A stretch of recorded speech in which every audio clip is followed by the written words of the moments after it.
Κυρίες και κύριοι, καλημέρα σας. Σας ευχαριστούμε.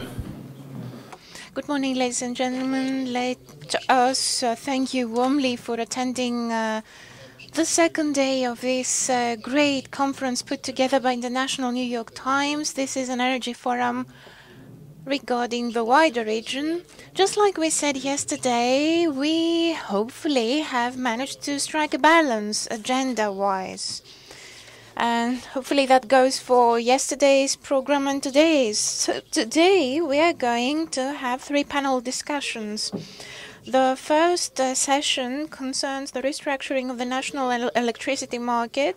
The second panel discussion will touch on enabling factors for investments in the European renewable energy sector, and hopefully by noon or slightly after, we will be discussing the re-emergence of Greece's upstream oil and gas sector. After all, the hydrocarbons issue was tackled yesterday as well. On that note, let me thank the PPC, our sponsors yet again, the PPC, the president of which is here today, the Mytilines group of companies, Consolidated Contractors, CCC, and VEPA, as well as TAP, for the valuable assistance they've all provided us with, because as you know, without such assistance, such conferences are not that easy to host. Let me also warmly thank, and Mr. Epofandis will do so as well, let me warmly thank the Deputy Minister for Energy for gracing us with his presence. This is the second year in a row that we have Mr. Papageorgiou with us. Thank you for joining us, Minister. Your contribution is very important. You have been instrumental in working on, or rather processing, the very subject matters that our forum is touching on. So we need to acknowledge your help. So on that note, let me give the floor to Nikos Epofandis, for he's going to act as moderator. He will introduce the Minister. Nikos, this is the second day of the Energy Forum. Welcome and good morning. Who would have expected that a public debate, or rather a public consultation in Greece would finally happen with a view to selling 30% of the PPC's equity? This is something that we had heard about 3 or 4 years ago, but 3 or 4 years ago, I guess everyone's reaction would have been, no way, this is not going to happen. And still, the public consultation is finishing today, and this has everything to do with market transparency and competition. This is yet a market which concerns the country as a whole. We are concerned about all sources of energy and resources for that matter. So I think that this is the most proper period of time for us to host such an International New York Times event. So let me give the floor to Deputy Minister for Energy, Mr. Makis Papageorgiou, who will possibly and probably tackle all the issues that are still pending or about to be closed.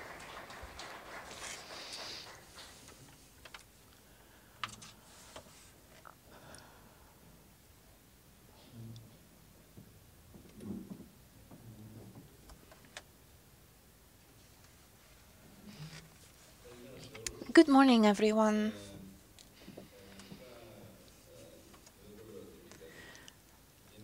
I really mean it when I say that I'm really pleased to meet with you yet again for yet another year in an Athens Energy Forum hosted by Kathimerini and the International New York Times.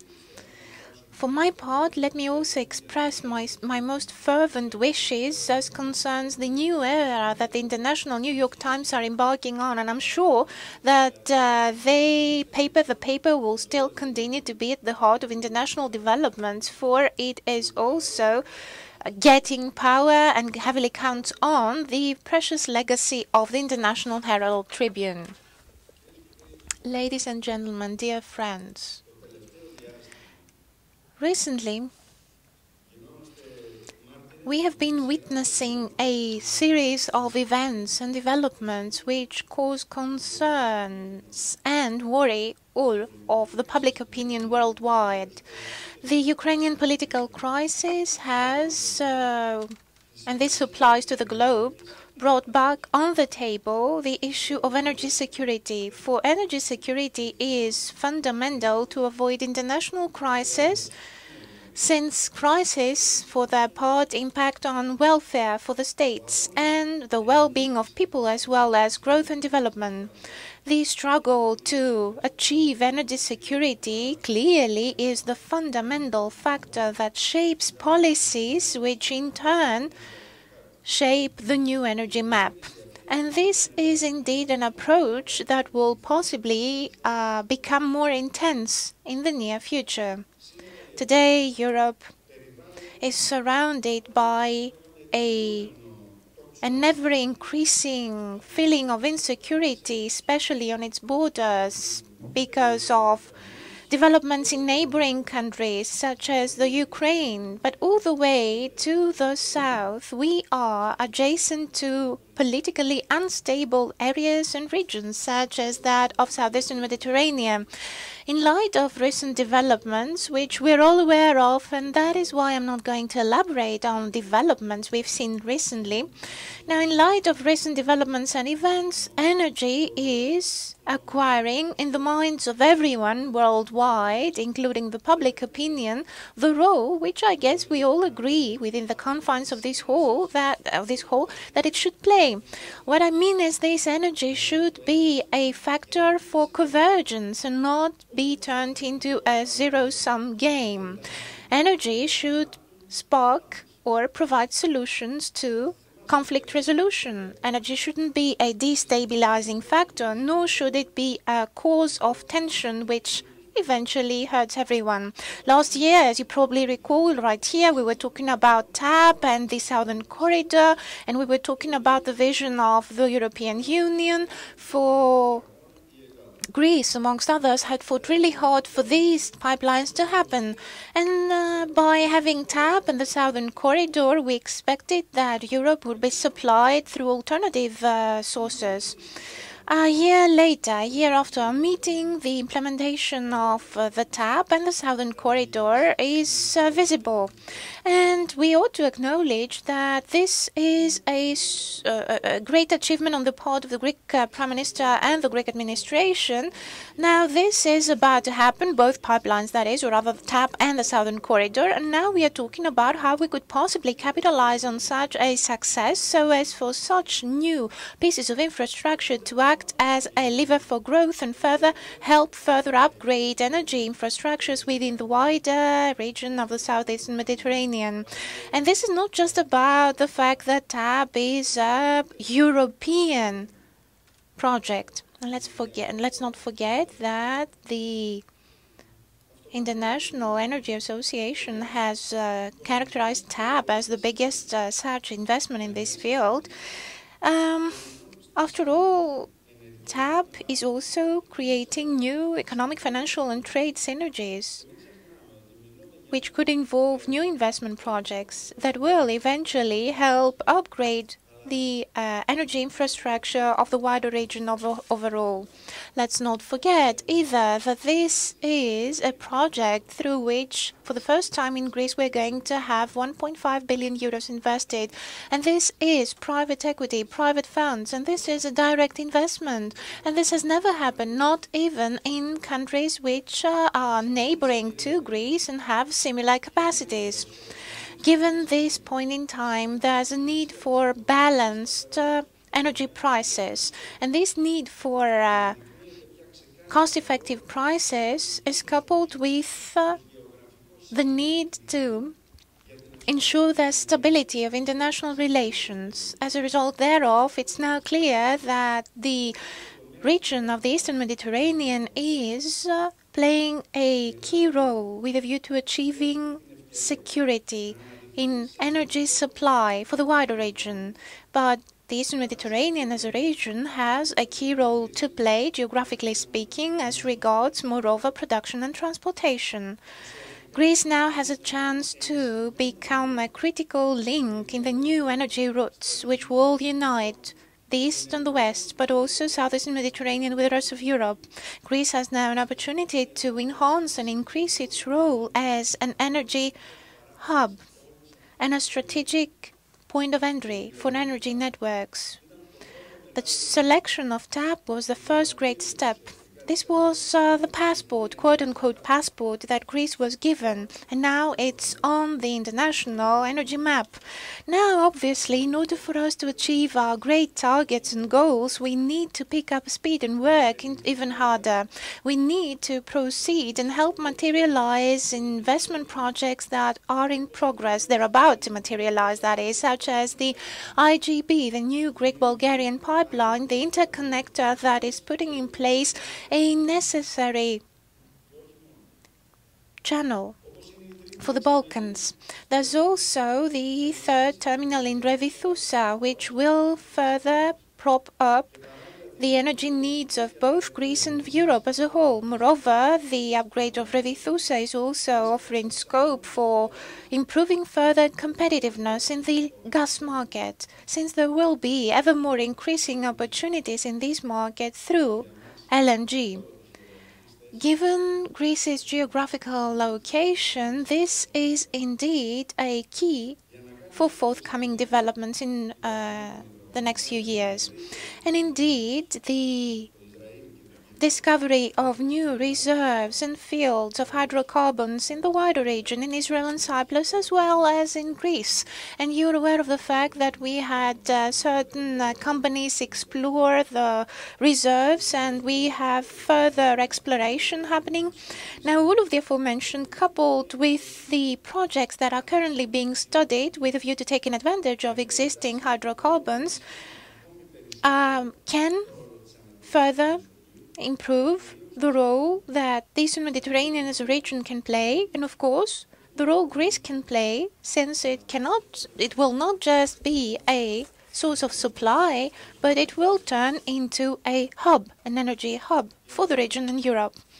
Greece is not faced with this challenge all of a sudden, and it was not just by accident, nor was this something that we never expected and happened overnight. There are some who go about and claim so much, but this is not true.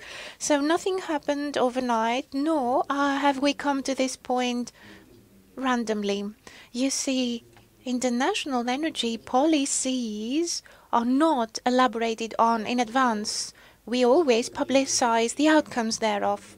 How did we come here? We came this far because there was determination and strong volition with a view to us changing the image of this country vis-à-vis the rest of the energy market. And we've managed to do so because we've made the first step in that direction. At the same point in time, we were equally determined and had plans with a view to changing the market. We wanted, and we still are proceeding with, deregulation. And we meant to improve competition all the way, starting from production through supplies and procurements. For we've been meaning to attract strategic investors who would help upgrade the energy infrastructure of this country. These, after all, were our strategic axes and pillars. Already our plans are showing their results. Already companies such as SKAI and Qatar Petroleum have opted for Greece, and this is their investment destination, if you will. We are accelerating our efforts so that as soon as possible all of these economic, financial, energy and geopolitical upgrades for our country will become tangible benefits for the sake of consumers and Greek citizens. And at the same point in time, we are working very hard within the confines of the European Union to make sure that there is security, energy security and prosperity for the sake of all European citizens. For after all, the EU has decided that it will take a stance and do so in a single and united manner. Today, Greece has actually turned over a new leaf. This is apparent. Our country has already begun building its future, and we are paving the way to the future, a future that will not just be better for Greece, but the future will be better for the entire European edifice, and energy is going to play a critical role in this venture in the years to come. I believe that this is very clear. I guess it's needless for me to further elaborate what I just said, for the energy sector is critical in all developments within the EU. But still, the energy upgrade of Greece is fundamental and critical for the energy upgrade of the European Union. The paths of Greece and the EU are interwoven. And that is why each and every success of ours is also a success of Europe. And it's acknowledged as such, and it's studied as such. And this is the path and the way and the itinerary that we will stick to in the years to come. For this is the greatest ever opportunity that the country has been given, and we are thus able to play a critical role in the international energy sector and scene. Thank you very much. No microphone. Okay. Well, Minister, I believe we are on time. What you said was very, very useful. You discussed the geopolitical role of Greece. I didn't mean to take up too much of your time, and you didn't, says Mr. Epophantis, but there are lots of issues and questions, and I see amongst the audience many people who stand for various enterprises. Mr. Zervos is also here. He's the chairman and CEO of the Public Power Corporation of Greece. But I guess that what's critical is this consultation, the sale of 30% of PPC's shares. So I have a couple of questions. What will the benefits of such a sale be for consumers? And then the private entity or the privateer who's going to buy part of the PPC equity, how are they going to be producing electricity? And then why can't the PPC do so instead and provide cheaper electricity? Let me just say this first. Market deregulation is an obligation for our country, and it's an obligation by virtue of the respective EU directive.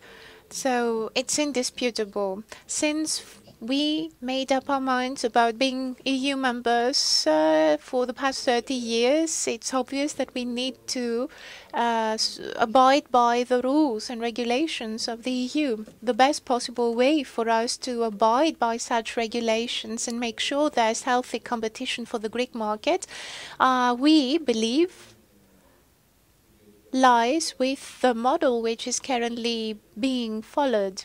Step 1 is the privatization. Step 2 is the sale of the so-called small PPC, that is 30% of its equity.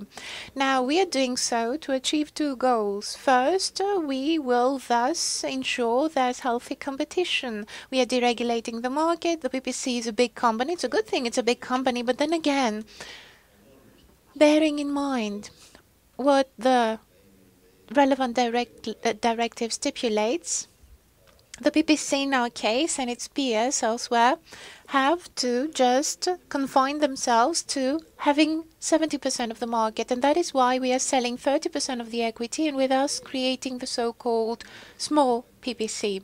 So we are doing so in a systematic manner. We are not just opening up the market, and there's still, or rather, what's still missing is the fully fledged regulatory framework. But still, we're working in a methodical and organized manner, in a systematic manner. We're opening up the market while we're working in such a mode. We, at the same time, are changing and amending the regulatory framework. Such an amendment is quite necessary for things to work. In a year from now, we are going to have the so-called target model in place. This will be the final regulatory framework which will be fully in line with all the EU directives and regulations.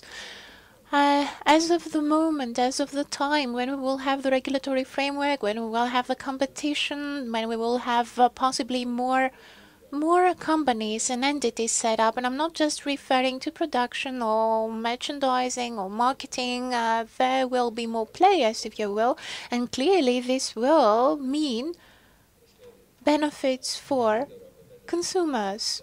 Whenever there is healthy competition, the outcomes are always better for consumers, and this applies primarily to the energy market. We've seen that happen elsewhere. Of course, others might beg to differ. Others might go so far as to claim that there have been countries where costs and prices increased. And I'd say, yes, you're right, but things there happen in a different manner.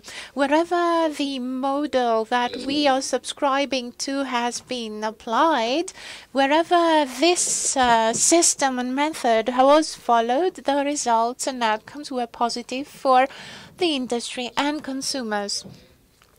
There's another issue. What about the deadlines? When will this whole process be complete? You said by noon today the public consultation will be over. Yes, you're right. And then we are going to have the final plan finalized after the consultation. So I guess it could be possible for the piece of legislation to be brought to the Hellenic Parliament by next week. And so we expect that within a year's time the bid, the tender will be done. Because as you can probably understand, you have to have an international tender. Right, another question for my part again. What about this 30%? Are there big groups and corporations interested in buying this part of PPC shares? Well, listen. I would suggest that Greece is right now very appealing to investors. What is important, and it's quite obvious in various instances, but especially in the energy sector, what is clear or what needs to be clear is a set of rules. And as from the moment when there are crystal clear rules that apply to the market, the interest will become more intense. So there are interested parties. Right, the minister will take 2 or 3 questions, so please, ladies and gentlemen, just raise your hands. Anyone? I guess, Minister, you have elaborated on everything, and that's why nobody is raising their hand. So let me thank you for joining us. God bless you. Thank you, Mr. Papageorgiou. Mr. Papageorgiou is the Deputy Minister for Energy. This is the 2nd year in a row that you are our guest, and thank you for joining us.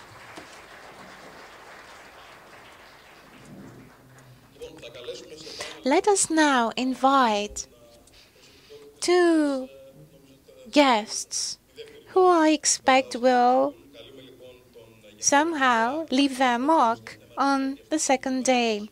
Let me thus invite Konstantinos Mathiudakis, Secretary General for Energy and Climate Change. Welcome, Mr. Mathiudakis. And let me also invite a member of the Hellenic Parliament, a member of the Syriza party, who is in charge of the energy portfolio, Mr. Thanasis Petrakos. Welcome. Thank you for joining us today.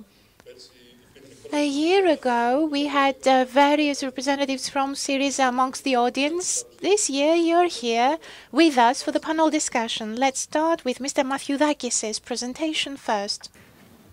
I'd like to thank you first and foremost for the invitation and the opportunity that you're giving me to speak here today.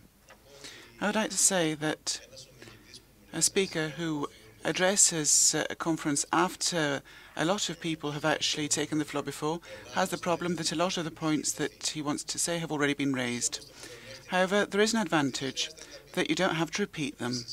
So that means that you can take things a bit further, and I will take that path.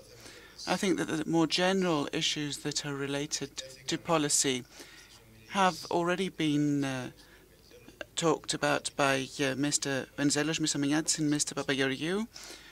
So I would like to focus here on matters related to electricity, which is in fact the subject matter of the discussion that will ensue. Electricity, which is, if you like, a very important form of energy today, even though the size that corresponds to electricity globally is not so large. It's 1/5 more or less, of the global consumption that pertains to electricity. We're about 1/4 in Greece, a bit higher. Nevertheless, we know that the use of electricity is critical. We know it all from our everyday life.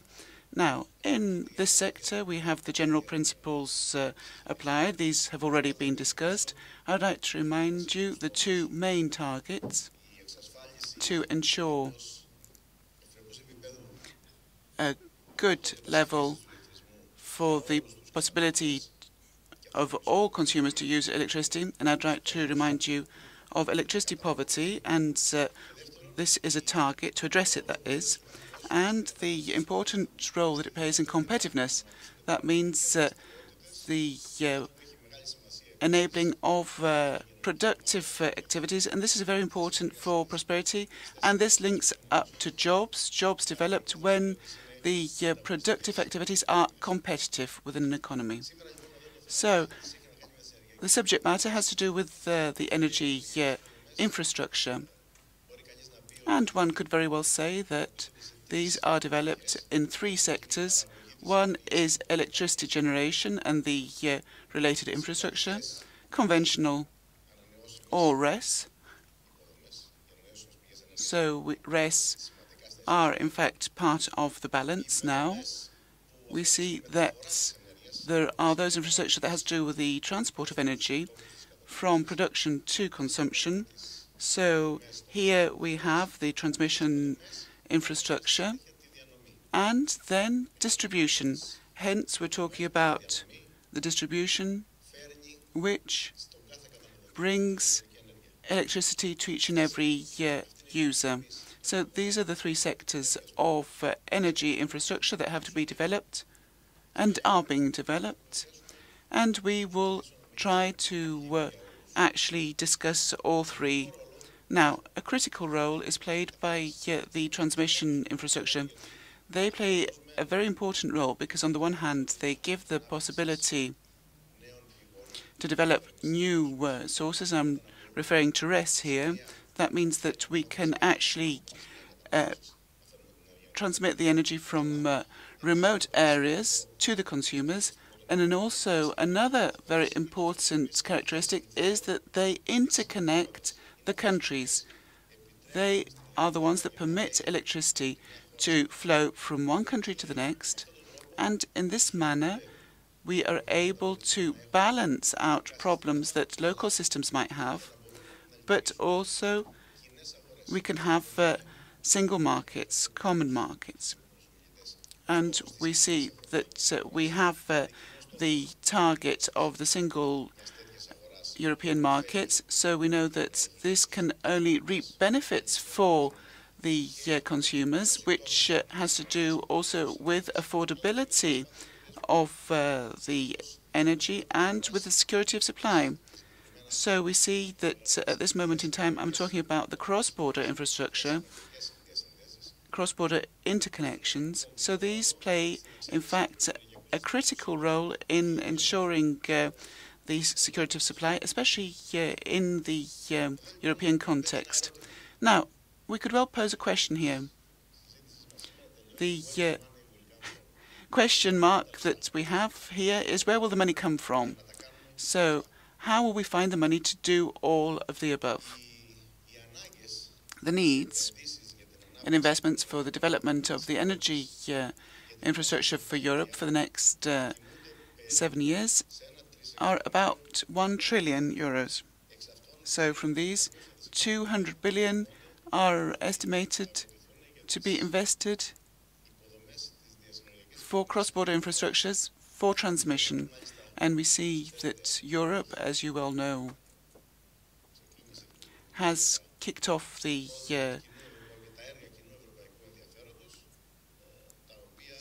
common interest projects, which actually intend to reinforce the collaboration between the countries in order to strengthen the European market. So in order to find these resources, there are two main sources. One is the public sector and the other is the private sector. The public sector, possibly, and this is true in many countries, may possibly be facing problems. Let me not call it problems. Let's say that it has less flexibility in attracting capital and in its ability to efficiently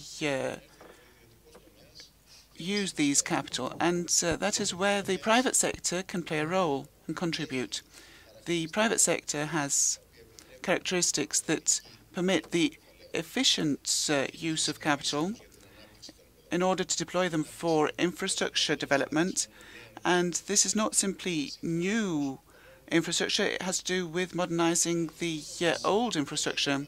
The private sector, in order to make a placement, needs certain prerequisites. The main incentive is the yield of the capital compared to the risk undertaken in the investments. This must give a satisfactory rate of return. I would like to say that the capital invested, and we will see this afterwards when we talk about the transmission infrastructure, are given to those sectors that have a good rate of return and reduced risks. So when we're talking about investments in the transmission networks for electricity, we must keep in mind that there might be other types of investments that are more attractive. For example, motorways. So these might well be competitive. That means that the field that is being developed and which will determine the conditions is in fact much broader. So the terms and conditions on which these capitals will be in fact invested do not depend only on the specific sector, but also the broader investment activities. We see the production, the generation infrastructure are associated to greater risks, both with respect to uncertainties on the side that generation is related, that means fuel, and how the fuel markets play out, but also we see how demand is shaped. You know full well that in Greece, the evolution of demand over recent years is something that had been completely unforeseeable 6 or 7 years ago. So we see that conditions have been shaped which were completely unforeseeable. That means that those who invested in energy infrastructure for generation with certain perspectives see that this is no longer the case. And we see that we have increased risks in generation. Now, in the network sector, whether these are transmission or distribution, things are different because here we have stability. Whatever happens, we need networks and they must be used. So this characteristic, together with the significance of networks in the system operation, meant that there is a special regulatory framework which is very stringent, especially on a European level. What does this mean? That means that the rules are strictly determined and defined, and with respect to investments, this means that there are certain rates of return that might not be so high compared to other types of investments, but they have greatly reduced risks. So that is extremely desirable for certain types of investors. Funds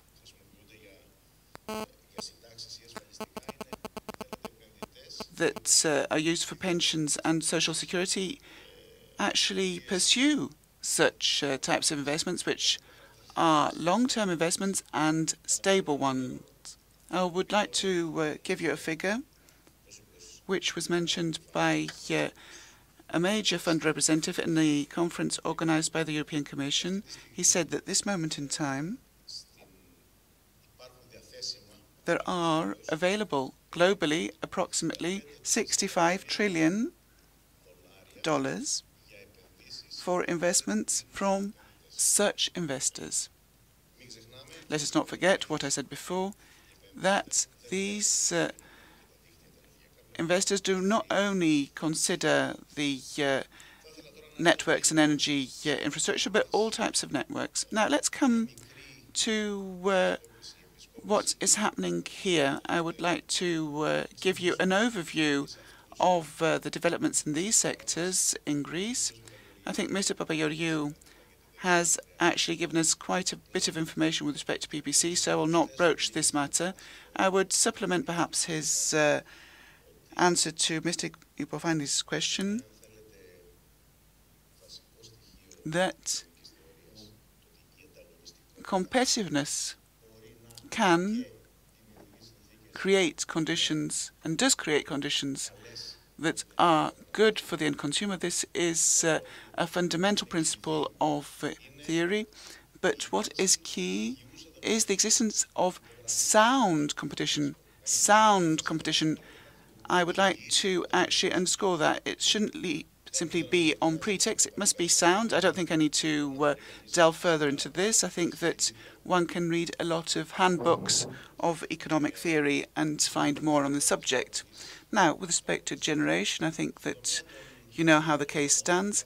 With respect to major infrastructure, you know that we have two major interconnection projects which are underway, the interconnection of Crete and that of the Cyclades. The specific projects from an economic point of view have characteristics that make them extremely attractive, because that means that the avoided costs due to their implementation, due to the fact that energy generation in the islands is a lot more costly than in the continental system. That means the inflow from the mainland to the islands will provide major savings for the system overall. That means that financing these with the use of these savings makes, in fact, the prospects very attractive. And with respect to distribution, we know that there is, in fact, an activity for the development of the smart meters. We have, in fact, one such pilot program which has been planned, and the process for its implementation has started out. The long-term objective, as Mr. Maniatis said, is in 15 years' time, 20 years' time, to have full deployment of such meters with the well-known advantages they have, which also in this case, we must say that the economics are such that finally they are beneficial. It's not something that requires investments today, but it gives for all the system long-term benefits.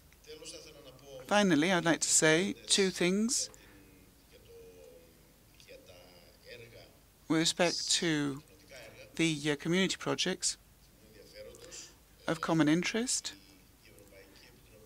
The European Commission has recognized, if you like, those characteristics that support such investments and has set the terms and conditions for the inclusion of projects under such procedures.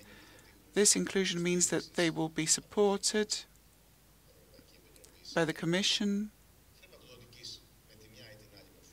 with the financing of one or the other means. And we see that in the lists that have been generated, that have been published for the first time after the selection was made of these projects, there are many Greek projects, and there are many that pertain to the interconnections and infrastructure in the sector of electricity. In the next NSRF, in the partnership agreement, we have also got important funds earmarked for energy infrastructure, and we believe that they will contribute effectively in the development of the energy infrastructure in order to fulfill the objectives that I spoke about in the beginning of my speech. Thank you. Thank you, Secretary General. And during the time that Mr. Petrakos needs to actually go to the podium, I would like to say that the main reason for being here today is the restructuring of the market, investments and opportunities, and where will we find the money? I hope that you will answer. Thank you very much. Thank you for the invitation you extended to me. Let me also thank the moderator, Mr. Epafandis. The introductory comments you made by reminding us of the title sounds ironic given the current reality Greece is faced with, at least to our mind, because after 7 consecutive years of recession, demand for electricity in Greece has dropped by 8%. And in 2013, we had a drop which amounted to 4%. Overall, in the last 7 years, we had at least half of the energy demand slashed. And so, in the meantime, prices have picked up. So, according to the PPC and its statistics, the CEO is here, more than 300,000 households have no money to pay for electricity. 1.3 billion is in arrears, and more than 1 million households find it impossible to meet the new costs. According to AFMIE, the administrator, in these past 12 years, the drop in demand has impacted both households and stores, shops, and the industry overall. So everyone has been impacted, and the reality becomes even darker if we take into account the energy developments throughout the EU, since the cost for energy through the EU has also increased, and it's hard to bear. You see, there are lots of concerns about such developments, and there are worries about the future of the EU as regards energy issues and the sector itself.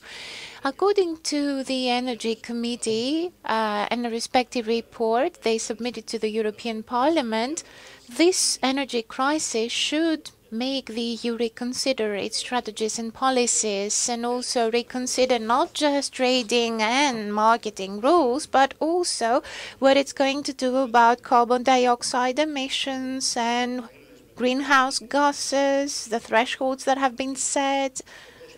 The cost of energy mostly is going to still be on the rise, and this is a fundamental factor. And that is why we, time and again, as a political party, have underscored that all sorts of subsidies for mature technologies ought to be done away with. The European Union avows indirectly that it needs to think about or look into more conventional methods for generating electricity. So we can't help but wonder, what sort of investors can we expect to attract in Greece? We are talking about energy projects that should not just ensure their self-reliance for Greece in the next 10 years or 20 years, but they should also foster employment and get the economy, the Greek economy, out of this dead end. So we are referring to a different type of economies and real projects that will invest in real economy and not just bubbles which do not foster employment. And right now, many projects are just bubbles and occasional. They are providing jobs that give 300 euro a month as a salary. We have in mind the absence of state subsidies, projects that will focus on long-term strategies and new technologies. We have in mind new projects, investment projects that will slash the cost of energy. Unfortunately, so far the energy plans of the government have failed. So far, we only got uncontrollable investments in natural gas, which led to prices skyrocketing. Even despite the recent drop in gas prices, the price overall is high. And then the RESs have been favored, but they have somehow undermined the energy future. We are faced with an oxymoron in Greece. We have lots and lots of infrastructure. It seems there's lots of capacity, but demand has been dropping. So there you have an oxymoron, and fundamental economic rules have been breached. Moreover, RAE has made a number of investment decisions, and they are not paying off. And these decisions are not encouraging healthy competition either, unlike what the Secretary General just suggested. In essence, such decisions prove to be to the detriment of public enterprises. That's a reality for years on end. Moreover, this has all been undermining the real economy, and it seems that such decisions have also favored specific interests. So all decisions so far have led to further distortions to an already problematic market. We are faced with an impasse, and according to the minister, the solution to this impasse is to dissolve the PPC, sell Avmier, have the so-called good they sold over to others. This is the good part of they, and we will thus be giving up on the best of our lignite mines, and we will also be giving up on the best of our plants. The government says this is going to bring new investors in. The government suggests that this is going to slash energy costs, but you see, cost needs to shrink, or else the real economy will collapse pretty soon. To our minds, what the government is planning is not going to bring in new investors, nor is it going to slash the cost. The sale of Avmier, and we've said so much before the Hellenic Parliament, the sale of Avmier is not going to pay off, and the government always said that we were wrong. Now it's become obvious. The system use fees have increased, because the transmission system actually, the cost thereof has increased. And then the projects have become giga projects. And the viability business-wise of such projects is questionable. Overall, the value of such ventures is minimal. To our minds, we can have further developments just as long as the right plan and scheduling, and just as long as we take advantage of existing projects. We can have more plants in the Peloponnese, and we can interconnect all of the Cyclades Islands by having RES projects materialized throughout Greece. These are projects that are easy to happen even at this point in time, despite the crisis. The costs thereof will be 500 million or 600 million. This can be carried out by Greek companies. It's also discussed that possibly we could have the connection of Crete to the rest of the grid. Let's just be clear about the following. This is a project that is important when it comes to the integration of the European networks, and already the European Investment Bank has provided funds by 50%. Interconnection can be achieved through continuous power technology, which means that a great part of the existing plants in Crete will have to go on working. Out of the approximately 700 megawatts of established power in Crete, about 200 will still have to be there. And of the CAF studies, Barae and Avmier, dating back to 2010, have been disproven or proven wrong by reality. In essence, in reality, the interconnection of Crete, to our minds, is part and parcel with big corporations which could possibly set up a capacity in excess of 200 megawatts. And, of course, we would be against closing down all electric power generation plants. And the same goes for various plants with a view to establishing the small PPC. The capacity, especially counting on hydroelectric and lignite, is impacted in a way that seems to be favoring specific entrepreneurs who wish to ensure productivity and profitability for their part. In essence, what they are referring to is having vertical enterprises, although 10 years ago, previous governments said that having verticalized plants would distort competition. And now there's a shift in the set of arguments used by the current government. And so this government brings in a piece of legislation before the Hellenic Parliament in order to have the small PPC sold over to investors, and this is going to kill all sorts of public sector presence in this critical sector. For you see now, the PPC will no longer be powerful, nor will it be able to respond to the needs of the market.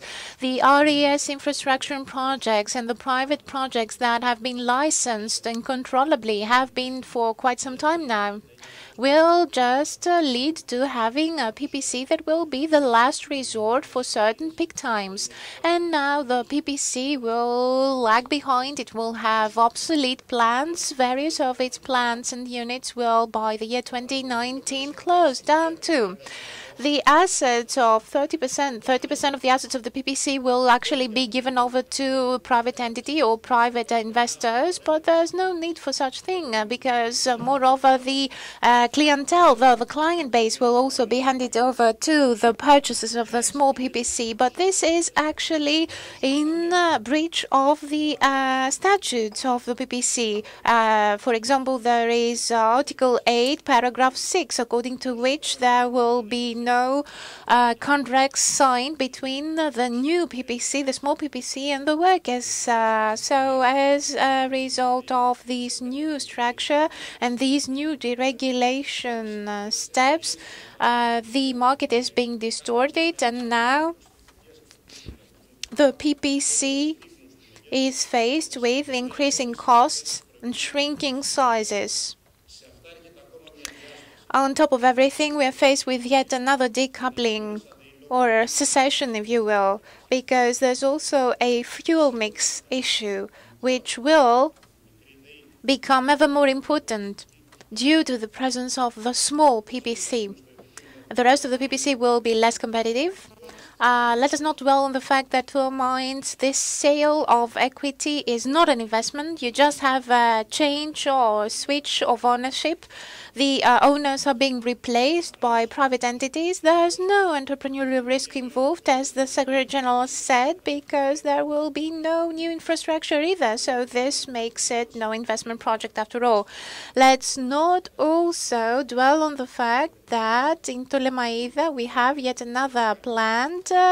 Some allege that the sale of this part of PPC's equity will serve in the sense that it will secure funds to build the new Ptolemais number 5 unit. We believe that this sale is leading to the end of the ownership on the part of the public sector or the Greek state of part of the PPC. Despite allegations and the set of arguments, I'm about to wrap up.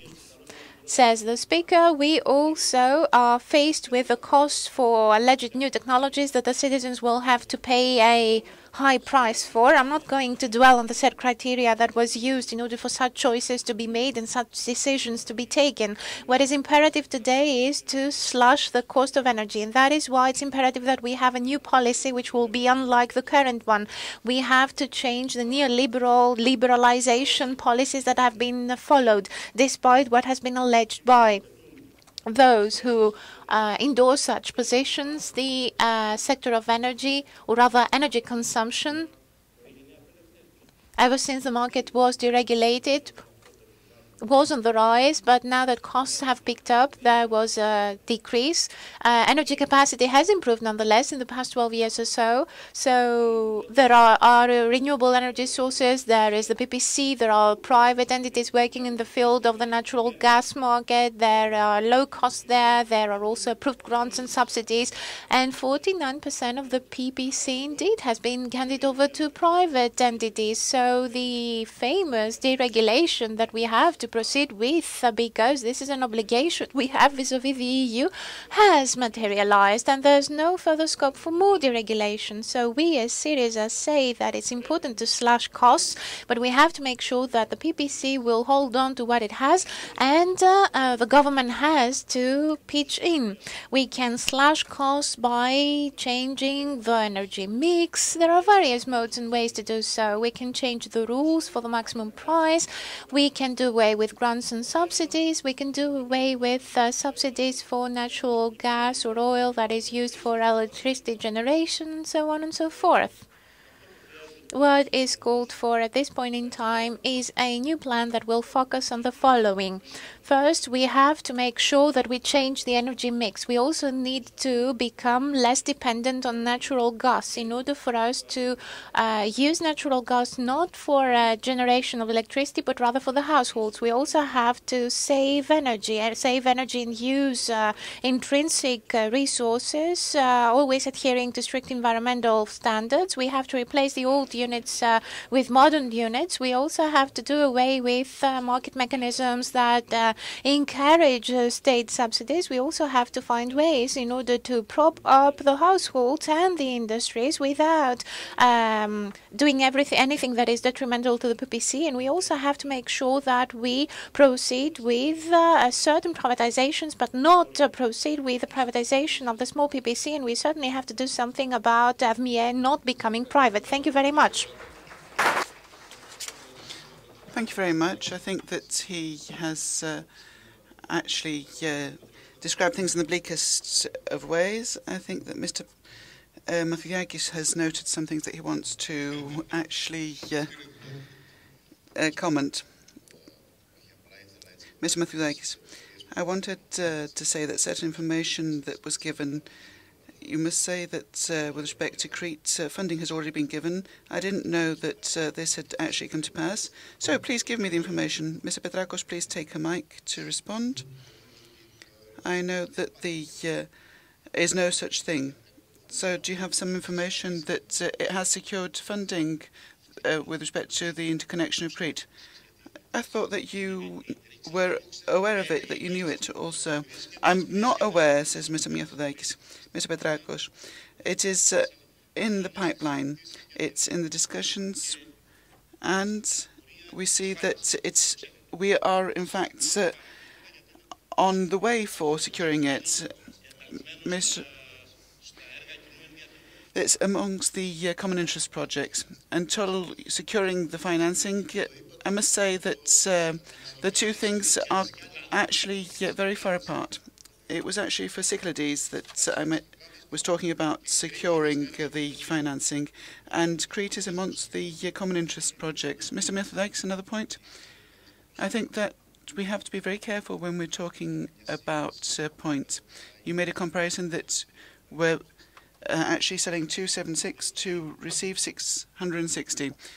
When you use arguments, no, I said that I will not dwell on arguments that have been published, and that this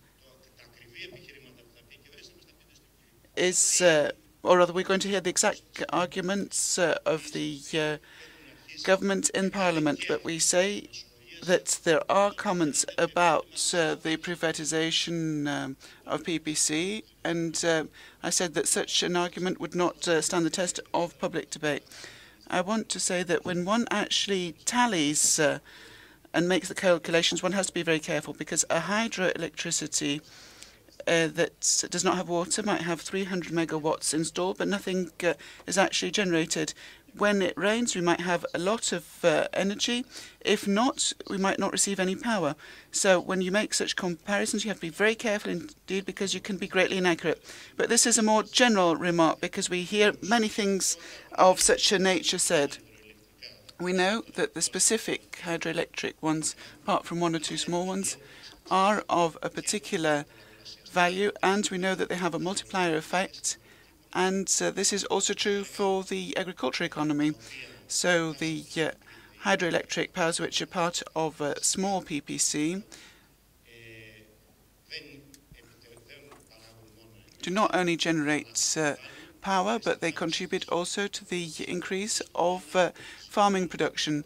This is something that we want in Greece in this crisis, because if we are going to talk about the reorganization of Greece and getting Greece back on track, we have to orient ourselves towards developing the agricultural activities.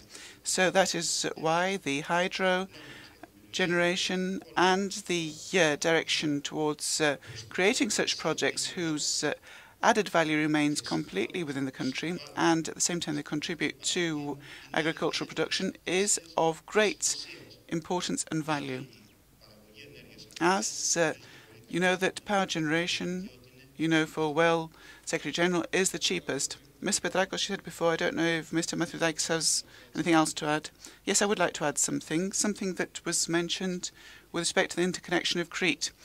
You said that the incentive was for the private companies to be able to, and private individuals to be able to export, so that we can have also the possibility for exporting to the mainland. I'd like to give you some information. Now, the cost of production of a kilowatt hour in Crete from the various plants is about 2.5 times that of the average cost of the mainland system. So I think you can do the calculations and draw your conclusions whether we need to actually take mainland generation to Crete or not. In the conditions of crisis, you have to have a rationalized management of the existing resources without and with respect to a project, you can judge whether it has to take place a bit later or in a different manner. I think we debated this greatly in the Parliament, whether we would go via the Peloponnese, Kythera and the Kythera to Crete or otherwise. You can make your choices, and if you have to sell off your natural monopoly and make it into a private monopoly at the year, or you must actually make specific steps such as the interconnection of the Cyclades immediately and then take things forwards in a different manner is a matter of policy. I think that we should have chosen the second part. Mr. Petrakos, you said that it would be better that the natural gases would be best used by the households and not the power generation plants. So that means that the government should actually stop giving natural gas to those private power plants and give it only to households. Well, Syriza has said that it will stop subsidies that are given to private power generators from natural gas, because we cannot say that we are investors if we don't undertake investment risks. So we cannot have some gaining and the rest of industry dying off, or the households not having electricity because the electricity price is increasing. Syriza will have a comprehensive programme to reduce the cost of energy. It's primordial. Energy, together with the banking system, are the two pillars which are, in fact, the sine qua non conditions for economic development in Greece. So it's not energy for energy's sake. It is for the sake of the development of Greece, and that is why we have to really look into these things very seriously. That's why we say it's a social good and not a commodity. And that's why we are against privatizations, because we have experience since 1991. So it's not a 2 or 3 year experience that can be contested. We know since 1991 in the EU, we've seen what's happened with the prices, and now that we will actually go on to more extensive privatizations that will lower the prices, well, it's like saying that the dose of the medicine that we've given so far gives these results, and if we take more medicine, things will go better. I think that by giving more medicine, we will just exacerbate the direction which we have already brought about. So I think we have to think rationally. So the existing investments of the private individuals that are supplied by national gas, what will happen to them? They will continue to operate. The investments have been made. We will not close down the plants. We're not closing down the plants. Syriza doesn't want that. Syriza is saying that this system that was established in Greece is dependent on state funding. People made investments with guaranteed revenues, clients, and guarantees on all levels. And we see that other people have lost. So I think we have to think in conditions of crisis that we are in a depression now, and because we have great established capacity, installed capacity, double what is needed on a daily basis, we have to see that the market conditions have to change in order to be equitable for all. I don't see why certain have to be subsidized and others must die. So I think that we've concluded the panel positions. Q&A session opened up to the audience now. We'll go to Mr. Bizas, who's raised his hand. He is from amongst those who work in PPC. So to who do you address the question? To Mr. Matthew Vilakis. he said a word which actually is of great concern for the employees with respect to sound competition. Do you believe that globally today and on a European-wide basis, and in Greece for that matter, whether the game of electricity, the system that operates, is structured in such a manner that it promotes sound competition?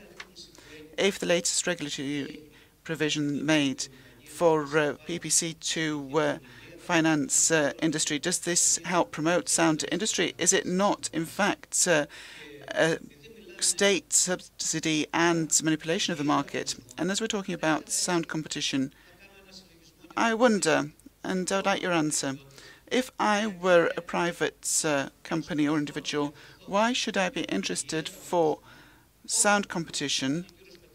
And Mr. Petrakos said it before, when there are guaranteed prices, and these guaranteed prices secure what I want. That means consumption, because of course it is the consumer that should stand to gain. We see for RES, we have from 0.30, they went to 21, so we had a huge increase. So if these distortions, the ministry, the government, the regulator, do not have the will to avert such a condition and to allow sound competition to operate, what is being attempted with respect to the sale of the small PPC? Please get to the question, Mr. Bezos. So could you please tell us, this structured system, will it actually promote sound competition, or will it in fact reinforce profitability and not competition? And one more question. I believe that sound competition is beneficial for those who receive the products. I think that you can see that this is substantiated in many cases indeed, but will not speak with generalities.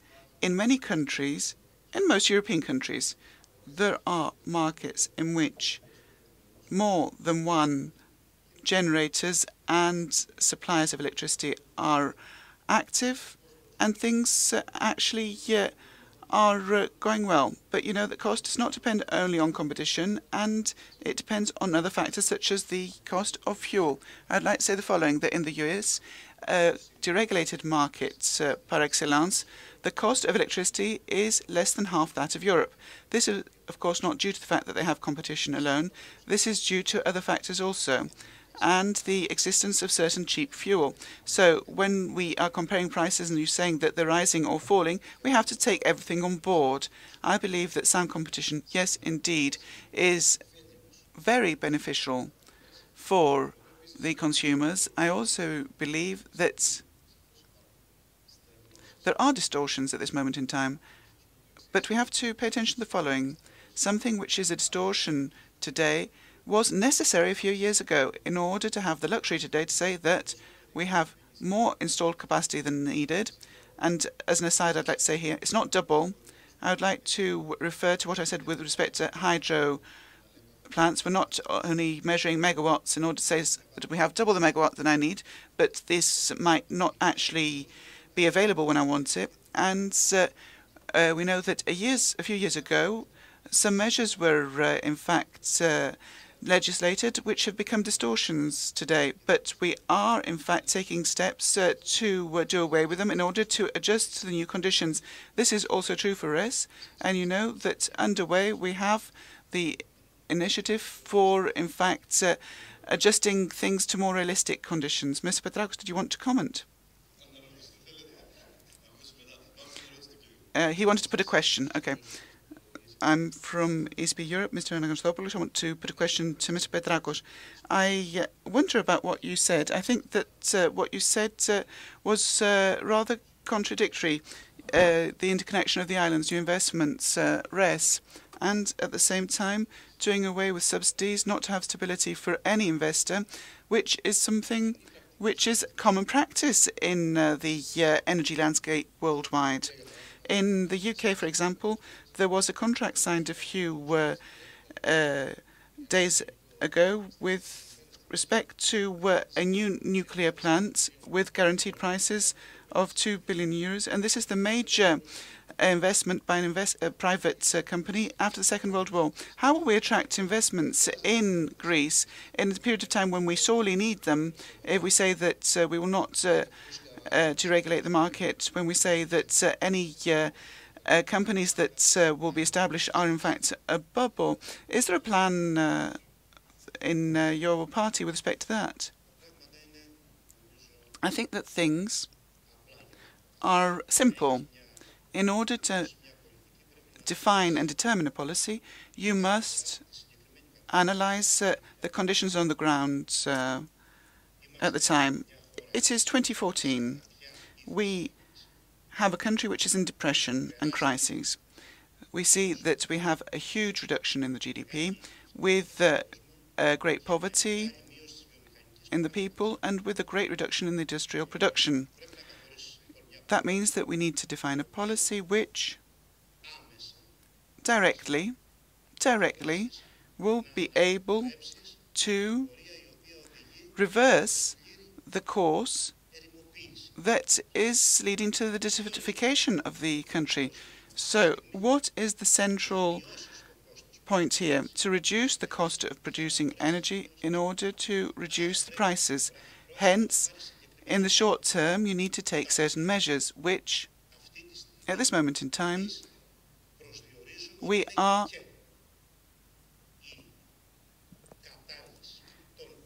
considering is also the elimination of subsidies given to the private producers of electricity from natural gas, because we see that they have been subsidized for many years now. You know that the cost of this investment is amortized quite fast, and as they're investors, after a few years from making the investment, they must go to the market and offer on the basis of their cost. So that means that you might not be able to capitalize on the installed capacity every day, or the capacity of the operating plants might be 80 to 85%. So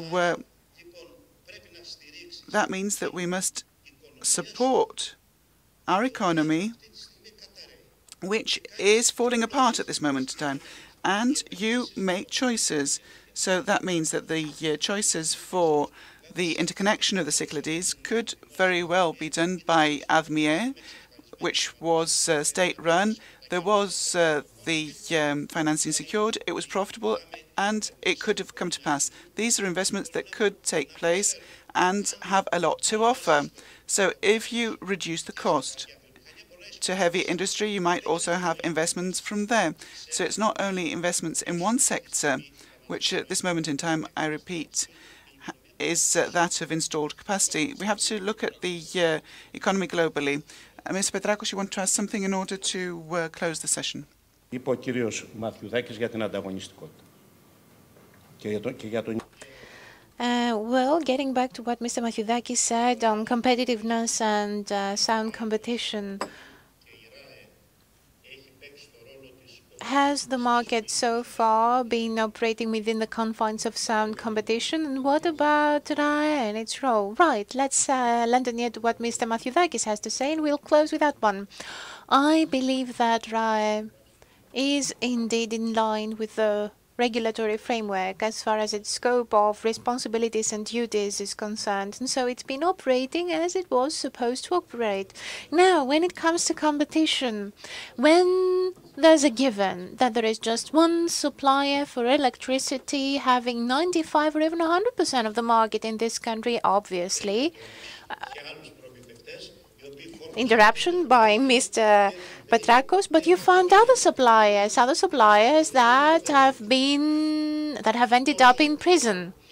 and they have created debts for the PPC. So this goes to show how well the deregulation has worked with Energa and Alas Power. So here in this country, we have experience in this field in the sense that we have had some unfortunate events. So let's talk on the basis of experience and not just fictional constructs. Allow me to say so much, Mr. Mathiodakis. I mean, today you claim that you subscribe to a neoliberal policy, but it's been in demise and it's collapsed. And other models prior to the neoliberalistic model have also collapsed. The sooner we understand this, the better for the country. One last thing.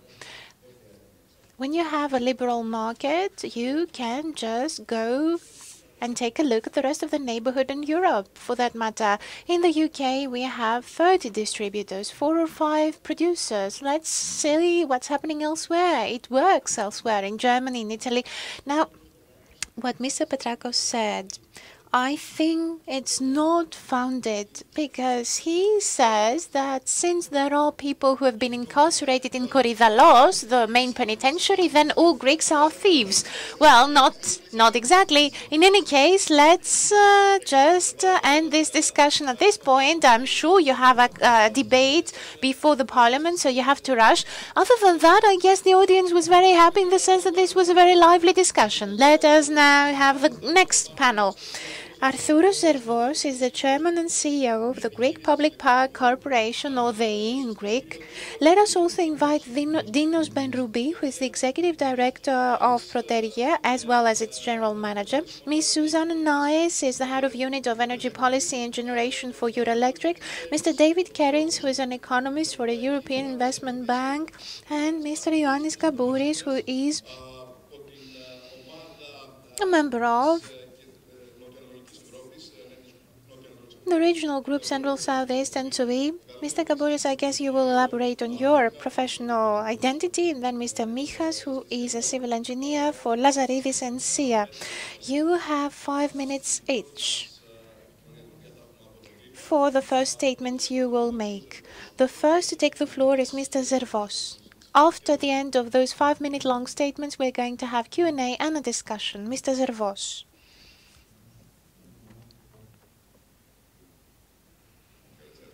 Good morning, everyone. First, let me thank the organizing committee and the International New York Times for inviting me. Let me also thank everyone who's pitched in and worked hard for this event to materialize. In the past few years, and despite the unfavorable conditions, despite the state of the economy, despite the drop in demand globally, the PPC has still proceeded with undertaking a number of initiatives, planning initiatives, always in support of a national strategy, thus proving that the PPC is one of the pioneers who indeed act as vehicles for growth throughout its history, and especially in the last few tough years. We have invested more than 1 billion euros. And these investments and the respective sums have been critical with a view to achieving yields and performances, economic and environmentally wise. We are also there to ensure security of supply as well. For example, overall, in the past 4 years, we have invested more than 1 billion euros. For production purposes, we've set up new plants, i.e. a new plant for natural gas a year ago, and also a new hydroelectric power plant that has just begun its operations, along with a natural gas new plant, which is now in progress. The new natural gas plants that I've also referred to will replace the older plants of equivalent capacity that are going to be phased down. And so the carbon imprint of the portfolio of the PPC will decrease. The upgrading of our capacity in the non-interconnected islands is also a very important part of our forthcoming plans. Greece and the PPC are concerned with providing seamless electricity to a great number of small islands, and that counts on 30 small plants that are supposed to cater to the needs of the tourist industry in peak seasons. And that is why we are further upgrading our networks, and we will thus be investing annually 250 or even 300 million euros for distribution purposes and 80 to 100 billion for transport and transmission. The most ambitious project of ours is Ptolemaida 5. Its capacity will be 660 megawatts. Its contractual value is 1.4 billion euros. This new plant is one of the biggest such projects that have ever happened in Greece, and it's certainly the biggest of the projects that have materialized so far in this crisis. Ladies and gentlemen, the rationalization of a power market here in Greece is a prerequisite in order for the energy sector to be the liver of growth for the sake of prosperity and the well-being of the citizens, so that eventually consumers, households and industries alike will benefit. And it is in that direction that the PPC is still in favor of further deregulating the market so as to have fair and equitable rules that will be transparent to all and for all. At the same point in time, the Greek electric power model needs to adjust and be in line and in sync with the target model, i.e. the EU model, and that calls for structural reforms so that, among others, the existing network may be replaced. We also have to have an energy exchange. In the framework of public consultation, RAI has come up with certain proposals, the most important of which is to have auctions for the sale of power and electricity, counting on the portfolio of the PPC. We will make such sales to third parties, and mostly for retail customers.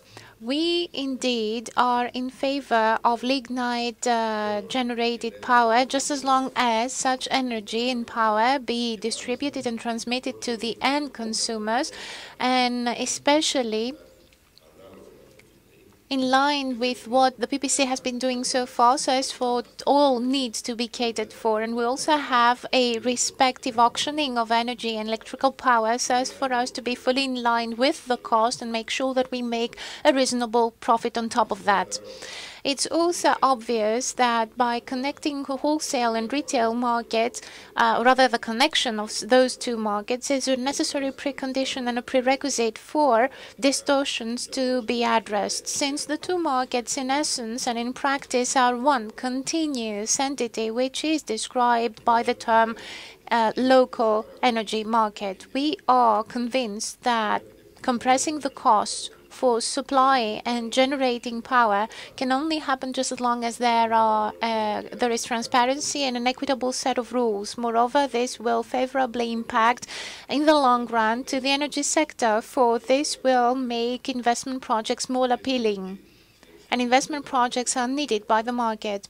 In a nutshell, ladies and gentlemen, let me once more reiterate the fact that despite the tough junction in the last few years, the PPC is trying hard to modernize itself, and moreover, it has implemented a number of projects and taken major steps, while at the same time supporting vulnerable social groups. Among others, we managed to significantly slash our costs, and we did so more than any other public entity in Greece. We also had the uncoupling of networks, but the results were very promising despite the difficulty of such a venture. And we've also gone ahead and invested more than 3.5 billion euros in the last 3 years in Greece. This is the biggest such sum invested in this point in time, and we are thus encouraging the creation of a sound competition and a good market that could act as a pillar for growth in Greece. Thank you very much. Thank you very much, Mr. Bernoubi from Proteria. You have the floor.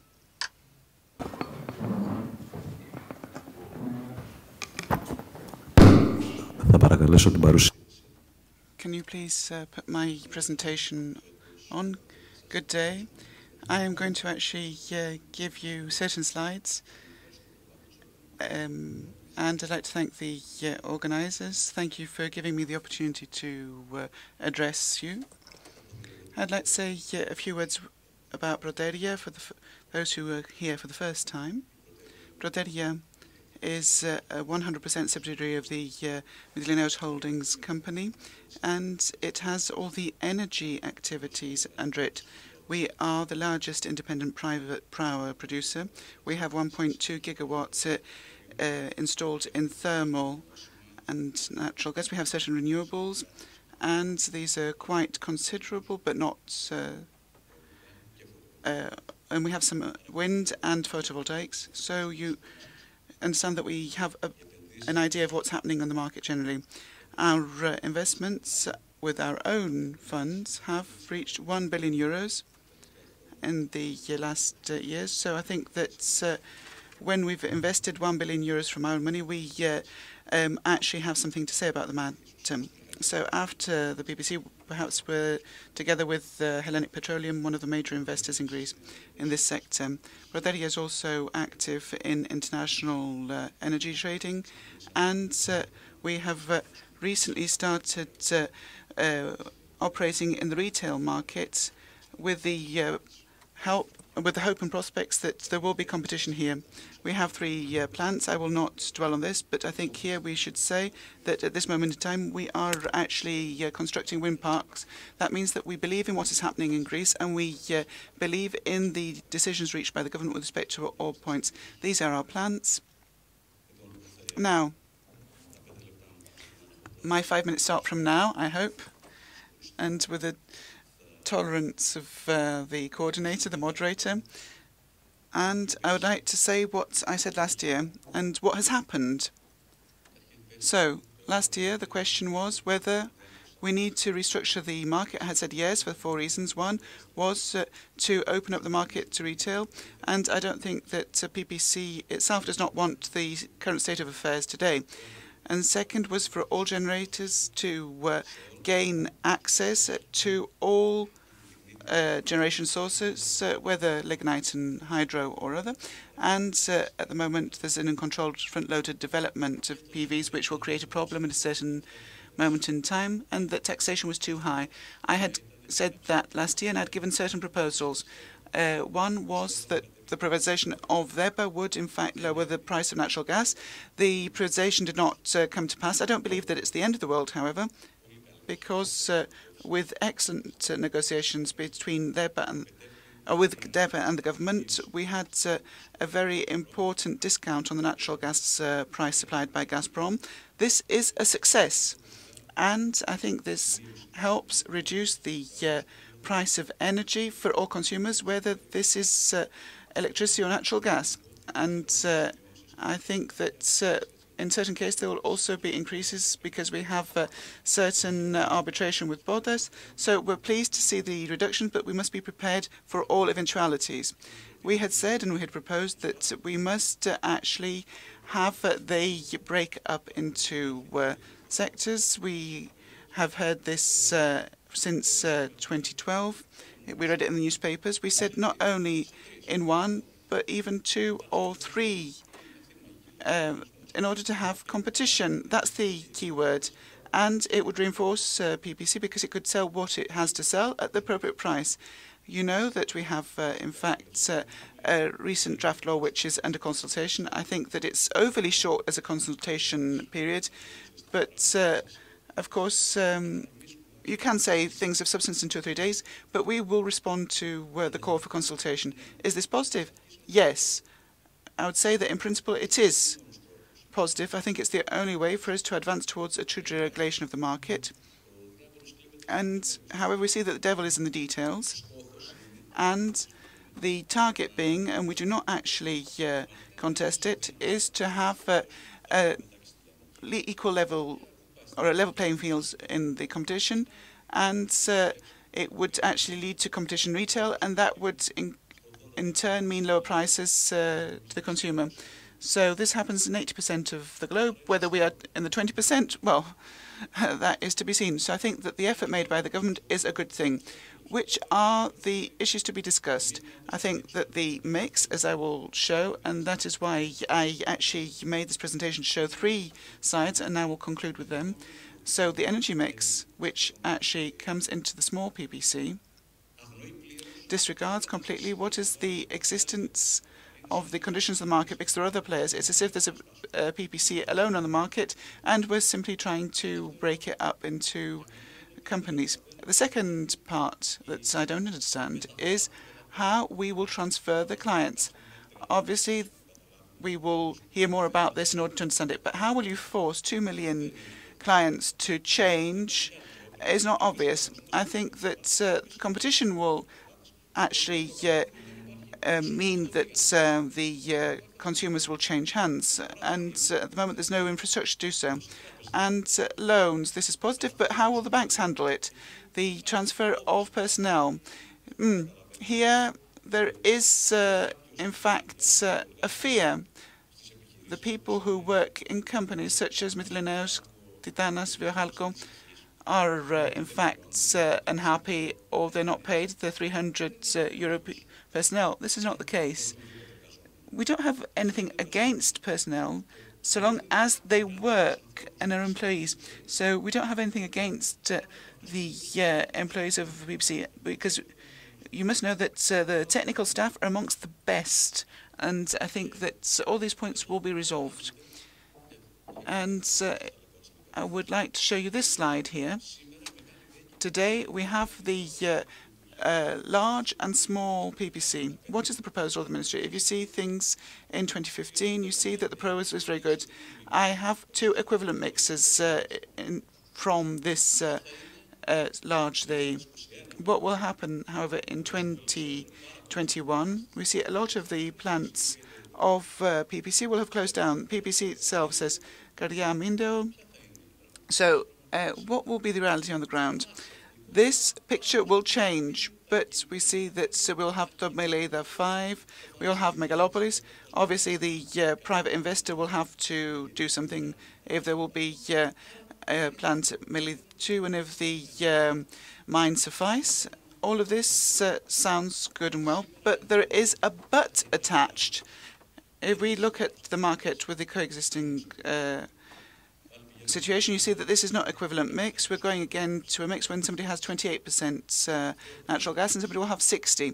So this will not bring about the sought-after result, and this is well known, and it will continue to exist even when the investments take place up to 2021.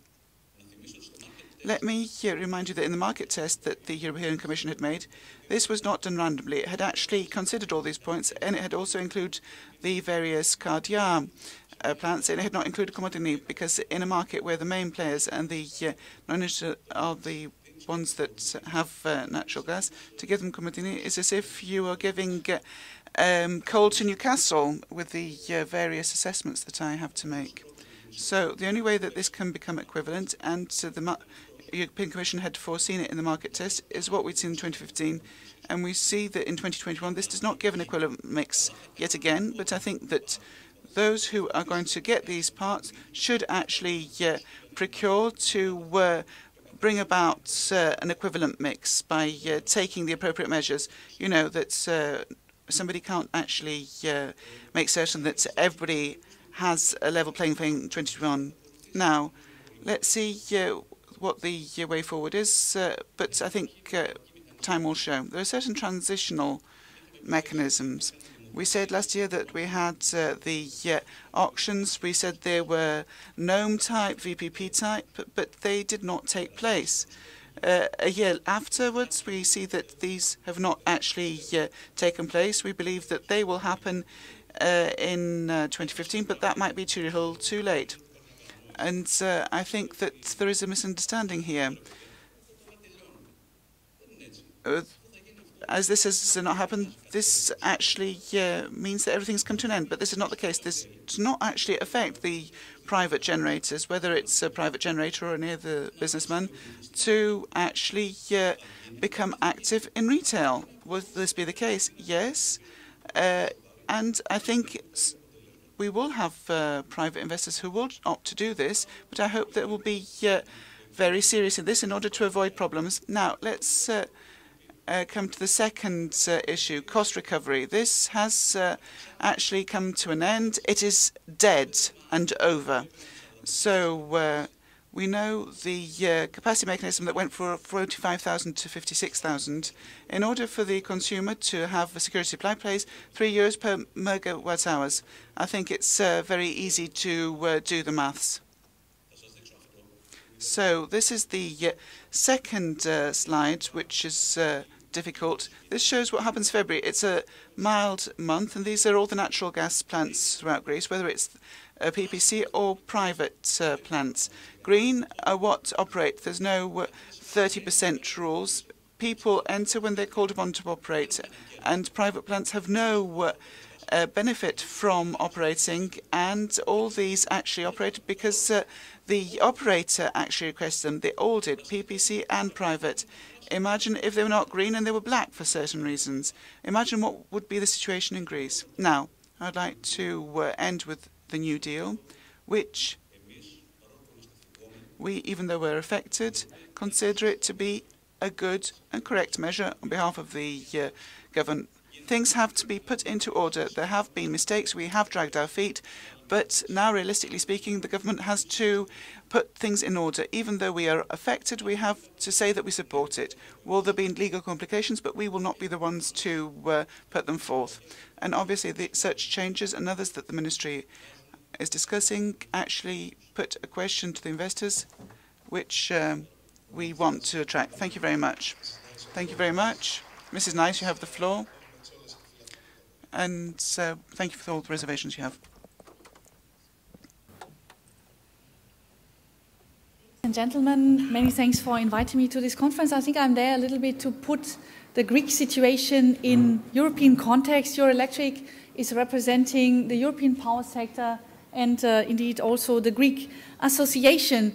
After 2 days now of listening to you, what Greece is all about and how it is to be seen in the European context, I understand liberalization is the name of the game here. This is not the case in all EU member states today. We also see that security of supply is a big issue indeed, not last but not least in the crisis with Ukraine today, that Greece is taking a very positive role as a regional leader, that CCGTs are running many hours, absolutely not the case in other countries.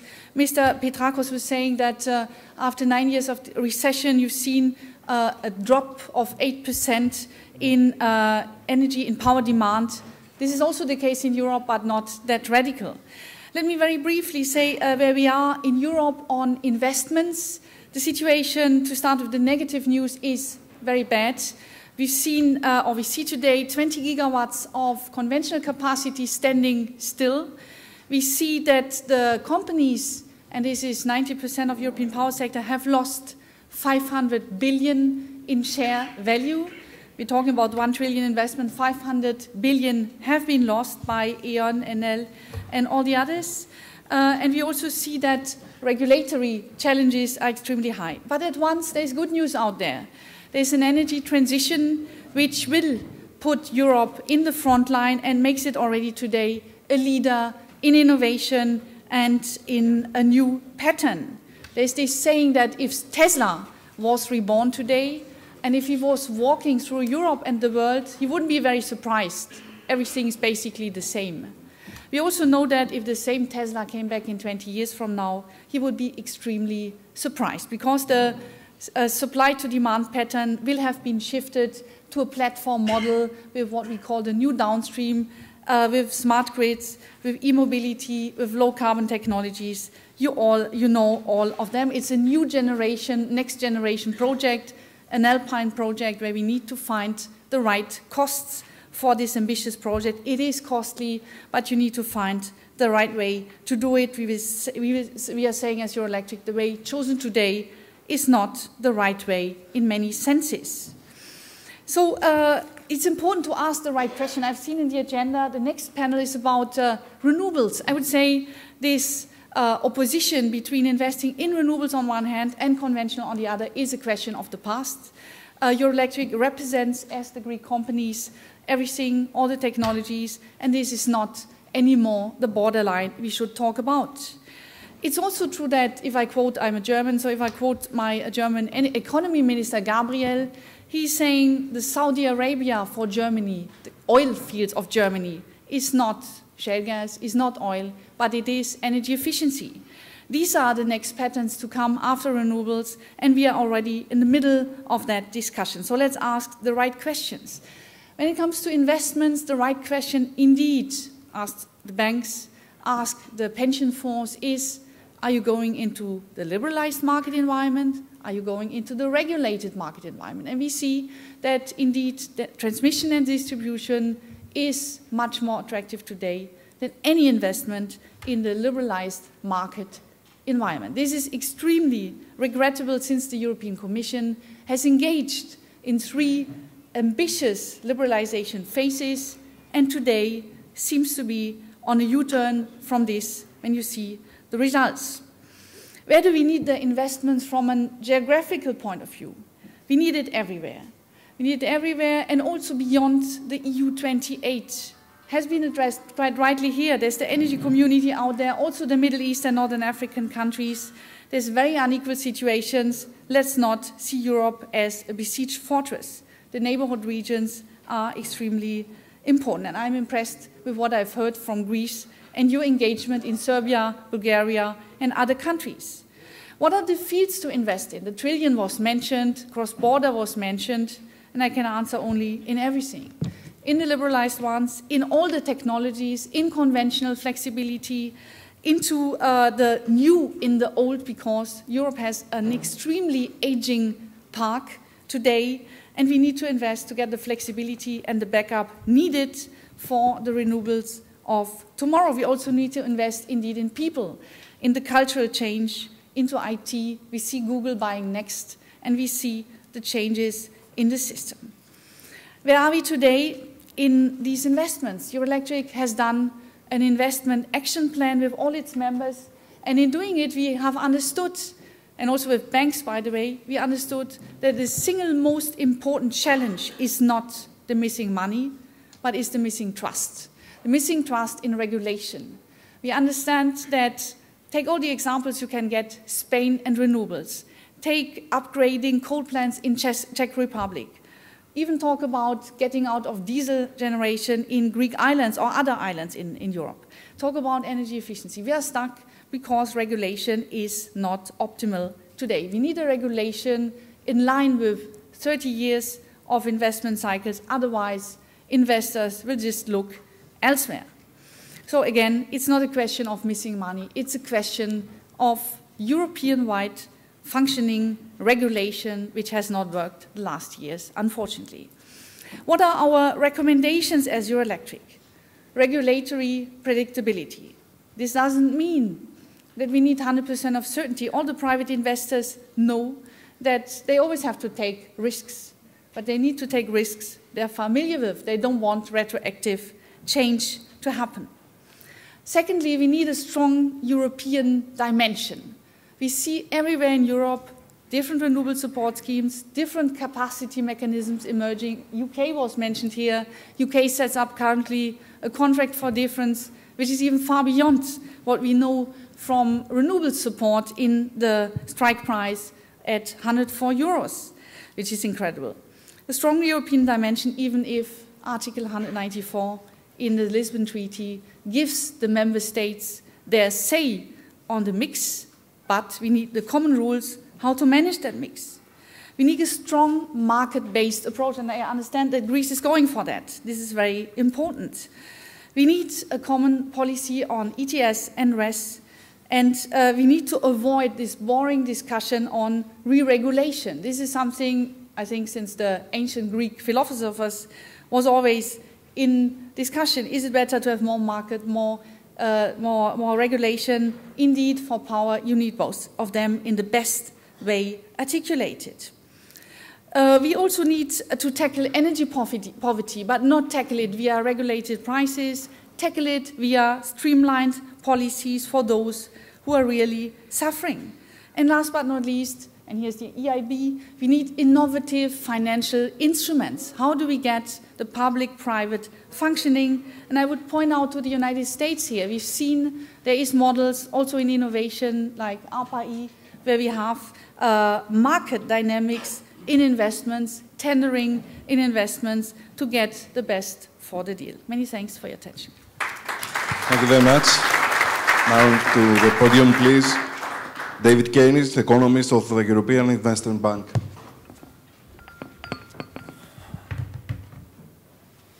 Good morning, everybody. My name is David Kearns and I work for the European Investment Bank. I'll start by briefly introducing us because many of you may not know who we are, but we're the European Union's house bank. We're owned by the 28 member states and our mission is to deliver EU policy. In the energy sector, policy is based around 3 pillars. I mean, it's almost a cliche to talk about it. It's talked about so much. It should be sustainable, it should be competitive, it should promote security of supply. The aim, of course, is to achieve a balance between these often contradictory objectives. At the EU level, the 2020 Energy and Climate Package was the most recent attempt, or previously the most recent attempt, to deliver on those objectives.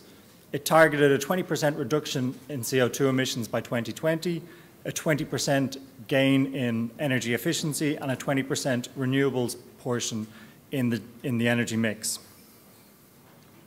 Of course, 2020 is tomorrow in investment terms, and 2030 is now very much on the policy horizon. The Commission has taken the first steps to develop a framework governing this longer perspective. We're pleased to see that they've retained some ambition and they're targeting a 40% reduction in CO2 emissions by 2030.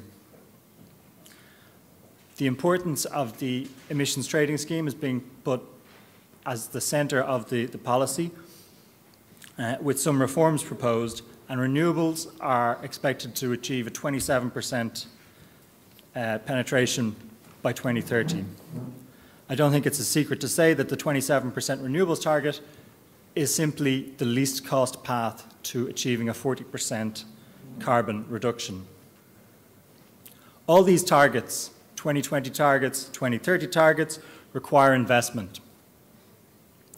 The final level is very, very difficult to predict. Of course, it depends on the profile of the investment, when it happens, cost reductions, installation rates. But we estimate we need about 200 billion a year investment in infrastructure to deliver on the 2020 targets. The Commission have estimated an additional 40 billion, well 38 billion, so 40 billion to deliver the 2030 targets. So all in, we're talking about 240, 250 billion a year in investment terms. Probably in the end it'll be slightly lower. 90% of this investment will be in grids, renewables, and energy efficiency. At the best of times, this would be an extremely challenging objective. But as an Irishman in Athens, I don't need to remind you, we're all well aware of how difficult the economic times really are. And it's not just that the environment is challenging to raise finance, but energy markets have been hit by the crisis particularly hard. And a series of unique events really make it difficult for investors today. As was mentioned already, at a European level, in many markets, there's serious overcapacity in power generation and to a lesser extent in the gas sector. There was 20% growth in power generation capacity in the last decade, but demand only increased by 10%. This has left a lot of overinvestment. The growth in renewables has further eroded the demand that needs to be served by conventional generation. These factors have come together and they've left the utilities, many of the utilities, with weak balance sheets and considerable investment that they need to write off. Their problems are further compounded by the weak emissions trading price and the high gas prices that we see in many markets. This leaves the most efficient plant on the system, the cleanest plant on the system, combined cycle gas turbines, unprofitable at average market prices. What this does is it comes together and it really impacts on the security of supply objective and the sustainability objective, given that gas has a very important role to play in the transition to a low-carbon future. But all's not well for renewables either. As Suzanne mentioned, they're not in competition. But these technologies are clearly more expensive, and they need policy support to be viable. Investors fear, of course, that in the current environment, this support may not be sustainable. And this has generated quite a considerable amount of regulatory uncertainty. What we've seen is a considerable drop in investment in renewables in the last couple of years, down by 30% nearly. Even more worrying is a recent trend we've noticed where our portion is rising. Typically, we support about 2% of gross fixed capital formation in the sector, but that portion has been rising rapidly as the overall investment in renewables has been falling. And this tends to indicate to us that we may be becoming an investor of last resort, a financier of last resort, which suggests the banks are also pulling away from the renewable energy sector. If this is correct, despite the very good progress that we've made to date in delivering on the targets for renewables, it's not clear that we'll be able to achieve the 2020 target. Again, the sustainability pillar of energy policy is at risk. Finally, there's energy efficiency. Energy efficiency is regarded as the best way to achieve the trilemma, to deliver on the three different objectives. Most people argue that it's also the cheapest. It's very difficult, of course, to find numbers on the actual levels of investment in energy efficiency. The Commission estimate 85 billion a year is needed to be invested in the sector. We suspect the numbers are considerably lower than that. The fact that there isn't a single session at the Athens Energy Forum discussing energy efficiency is, to me, very indicative of the problems the sector faces. And it's going to be a huge challenge to meet the 20% target by 2020. We need to bear in mind that the International Energy Agency estimates that 50% of the necessary cost or the necessary carbon reductions by 2050 need to come from energy efficiency. So I'll just conclude. Energy markets need some reform to address these very difficult challenges. It's clear that renewables need to be exposed to the market in a way they're not currently. They also need to make a contribution to balancing costs and grid costs. But policymakers need to be careful. Exposing renewables to volatile electricity prices when they have a volatile output and being capital intensive, front-loaded costs, we need to be very cautious in how we implement this. The emissions trading scheme also needs to be reformed to ensure that it gives an adequate signal for long-term investment, because in the energy sector, that's what we're interested in. And finally, as was already mentioned by many of the contributors today and yesterday, the single energy market needs to be completed. Interconnections have to be a priority. At the EIB, we prioritise them, we finance them, we'd like to see more, but we need partners. We're not a developer, we can't go out and build them. These issues are at the core of the energy debate in Europe today, but policy decisions are urgently needed to stabilise the market. Thank you very much. Thank you, Mr. Thank you, Mr. Kerins. Now we have Mr. Kabouris. He is the coordinator of the regional group Central South East. Mr. Kabouris. Afterwards, we'll have Mr. Michas speak with respect to the Echelos project. Mr. Kabouris. Good day to all. First and foremost, on behalf of ENSO,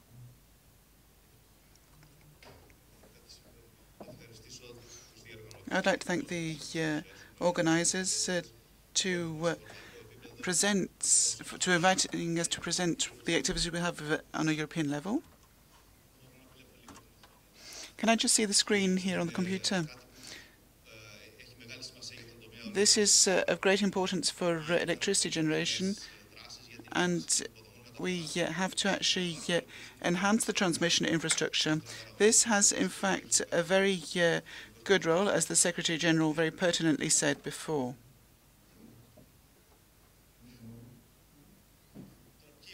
Now, who are we? ENSO-E is a network of TSOs. It represents 34 countries from 41 countries. Sorry, 41 TSOs from 34 countries.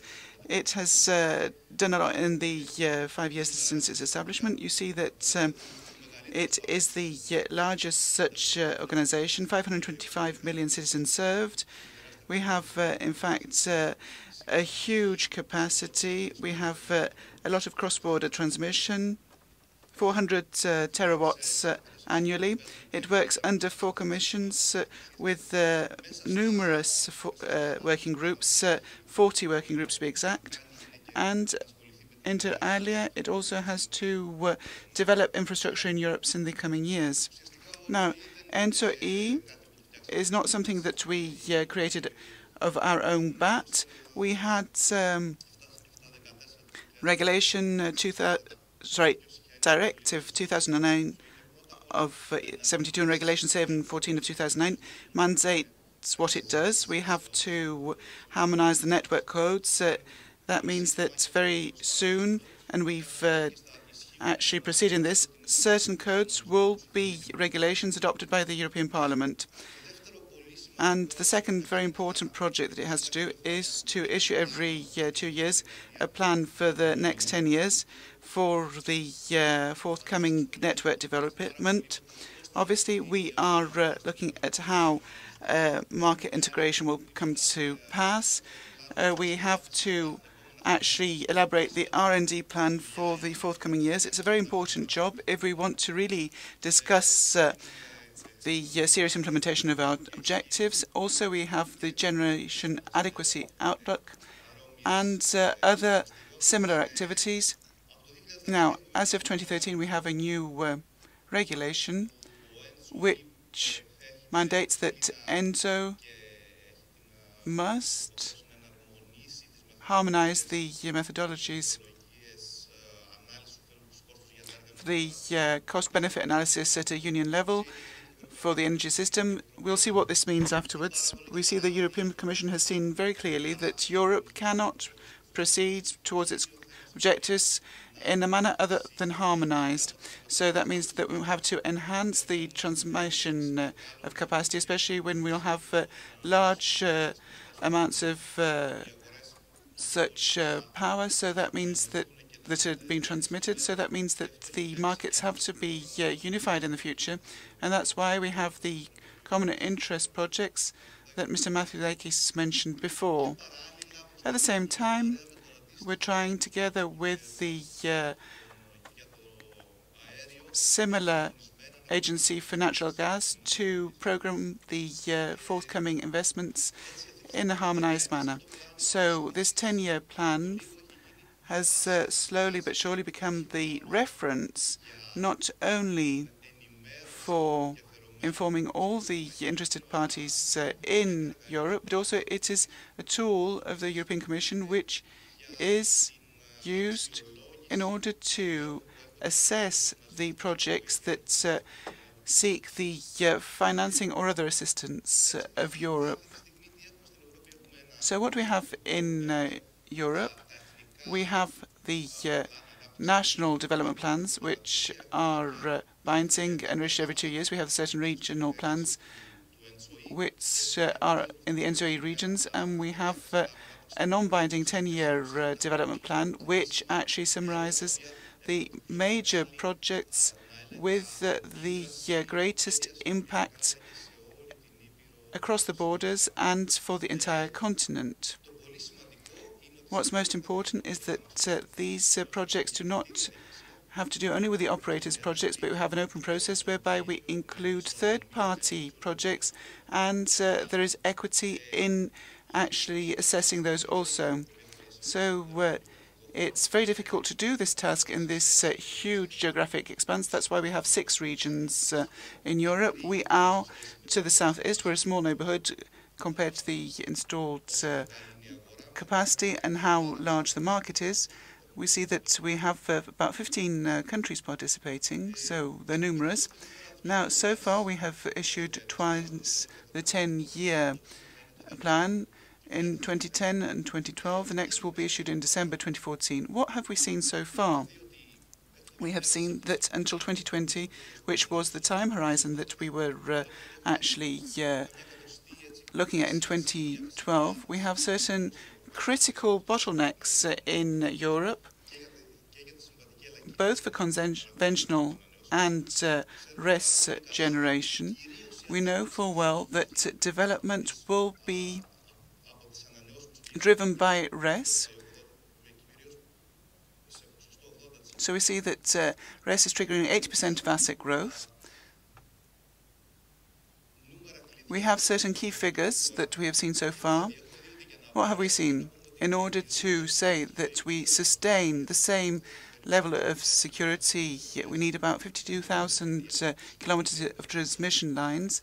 That means about 100 billion invested in grids. That pertains to the major European interest projects, and that means that we have 1.5 to 2 euros per megawatt hours, or 2% of the bulk power prices, or about 1% of the total end-user electricity bill. So this pertains to the transmission infrastructure alone.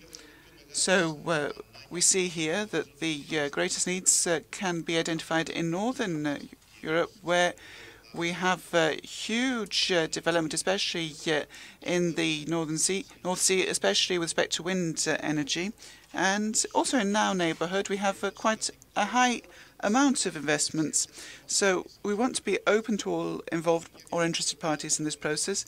The process is tortuous and tiring, but we consult with everybody on an ongoing basis. You see how many times we have various consultation processes and conferences, and you see that there are very many indeed. Next programme will be issued in 2014 in December, and that will target the 2030 time horizon. You see in very broad strokes the scenarios that we're considering. You see that things might happen gradually. The other is to have a green revolution. This was something that the European Commission sought, where we'll have a 60% penetration. It is really very high indeed in renewables. In order to understand what we're getting at, we'll see that penetration is not even 10% in a European-wide basis. So that means that's a huge leap in that direction if that's what we really are aiming for. Of course, this actually gives us an endless set of projects that might well be incorporated in this famous list, and they can be financed or facilitated, because you know that the problems are many indeed, above and beyond financial. A new process that we do so that each product can have a cost-benefits analysis, and I will come to a close, yes indeed. And we can have a multi-criteria analysis where we actually look at various factors, information not to be kept for our organisation, but it is publicly disseminated and openly, without being the body that will decide on these matters. Generally, and I'd like to conclude with this, there is an NTOE procedure whereby we have the 10-year plan elaborated on a 2-year basis, and we have more longer-term forecasts, which have to do with the forecasts and the information that we have from other similar organizations with respect to the development and evolution of the generation mix. And we have an R&D plan whereby we try to see what are the proposed actions until 2050. Thank you very much. Mr. Lazaridis is preparing himself. Mr. Lazaridis, you have 3 minutes in order to receive a question, in order not to take time from the next panel. Thank you very much for your time, Mr. Kabouris.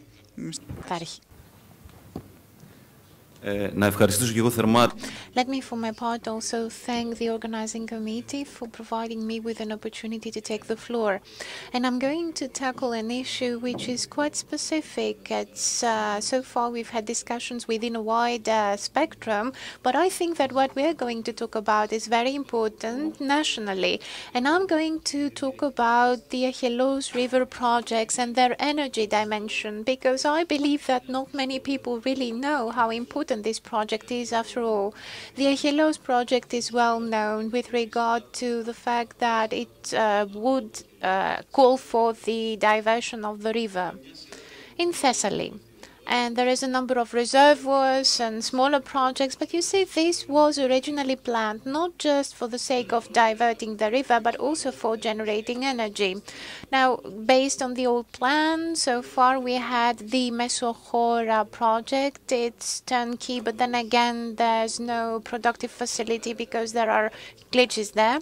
And then we had SKAI and the tunnel, water tunnel, which are halfway there. And they are on hold.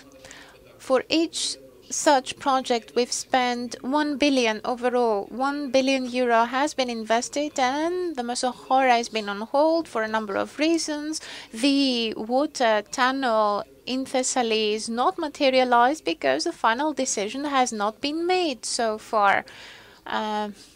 We're stuck. We are stuck before the Council of State, and there's been a number of petitions, and the question still remains, what will happen to this big project? What will happen to this investment project? Because we can't get not a single euro back. We, as a firm, have worked for decades on end on the Echelos project. And I have a proposal that we are making. It's an old proposal, but we're putting it back on the table. Let's use the water transportation tunnel. If we don't use it for water, it's okay with us. We've made this tunnel. It's still there. We've paid for that. So let's use it and have pump storage units there. And then we can, in non-peak times, or rather in peak times, we can channel the water through the tunnel and have power generation. You know how it works. And thus, we will not have the river diverted after all, so we will respect the environment, or we can go ahead and have the diversion without no negative impact on the environment. Now, this should give us 100, or rather 1,500 gigawatts per hour annually, according to some estimates. If we put everything in, the SKAI, Pefkofito and Mesochora, that is, we can have 1,500 megawatts per year.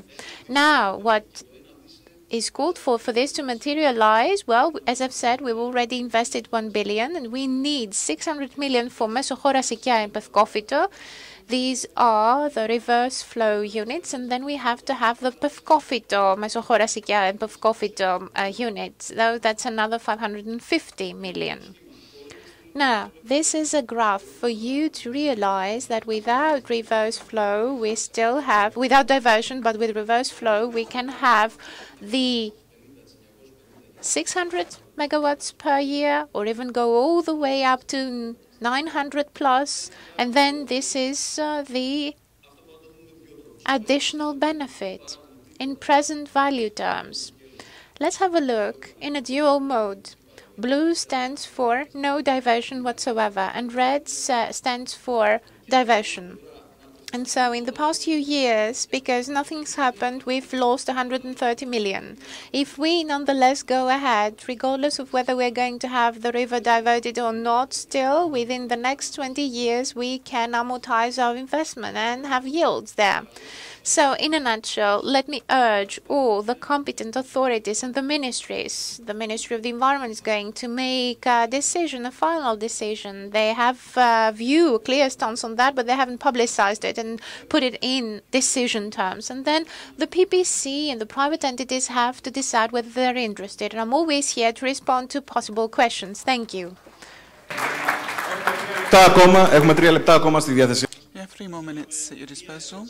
We'd like one question from the audience. Please, who wants to take the initiative? Mr. Petrakos has a question in order not to take too much time from the next panel. Please give him a mic. 1 minute for the mic to come. So, we are over our time by 10 minutes. Because we're talking about investments, I want to ask Mr. Zervos whether the information that I have is exact. My information states that 10, 11 and 12, 3 years of recession, the investments of the PPC group were 2.9 billion. Is that correct? Please use a mic, Mr. Zervos.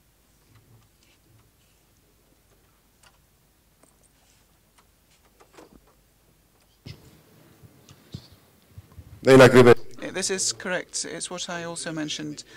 It's about 1 billion per year in investments, and we have stuck to this during the crisis years. Any other questions? very briefly, I think that we have brought this session to an end. We'd like to apologise from Alexia Kefala, who will be the one to coordinate the next panel for the 10 minutes that we stole from her. Thank you very much for your attention. So Alexia Kefala will actually take the floor. She is the correspondent for French public television. Alexia, you have the floor. Thank you, Nikos. Thank you.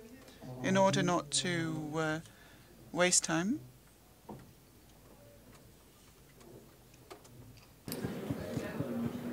okay, hi everybody. I welcome Mr. Yanos Michopoulos, George Tassis, Thanasis Tsandilas, Alexander Resch. Yanos Michopoulos is the Vice President of Vestas Wind System Greece. George Tassis, thank you for sitting.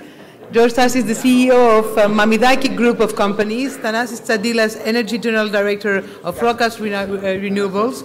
And Alexander Roche, the Head of Regulatory Affairs, the European Photovoltaic Industry Association.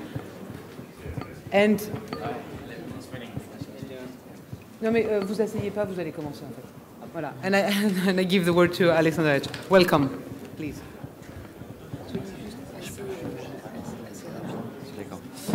Je peux changer directement sur le clavier? Oui. Okay.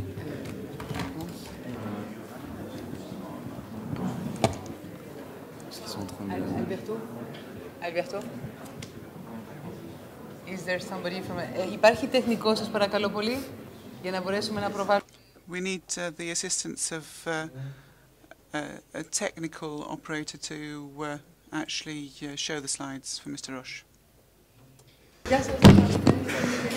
Κύριε Στάκης, πώς είστε, μιλάτε μετά. Γεια σας, τι κάνετε. Κύριε Στάκης.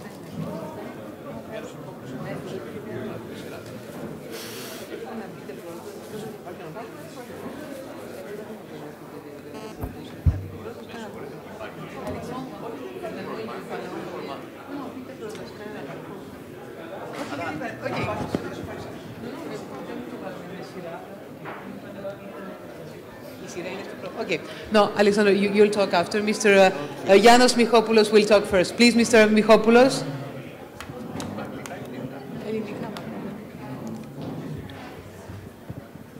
Sorry, no problem. Mr. Michopoulos will have the floor first.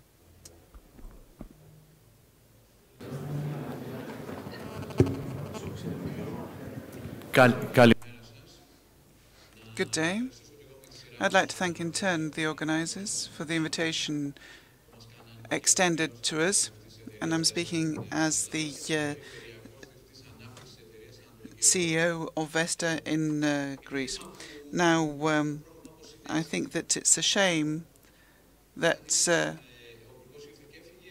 the minister has come and left. Then we spoke about electricity and people left, and the renewables people are talking amongst themselves. But that's how things stand. I'm speaking as the Vice President of Vestas, and not as and I'm not going to give you my points of view. So I'd like to say in the 5 minutes that I have, I will simply give you certain headline points about what is positive and negative with respect to what I've heard.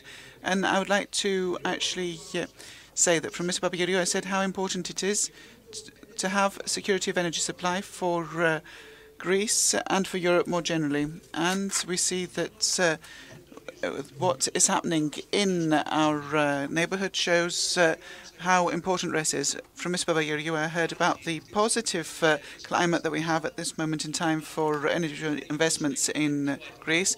Of course, it couldn't have been more adverse than in the previous years.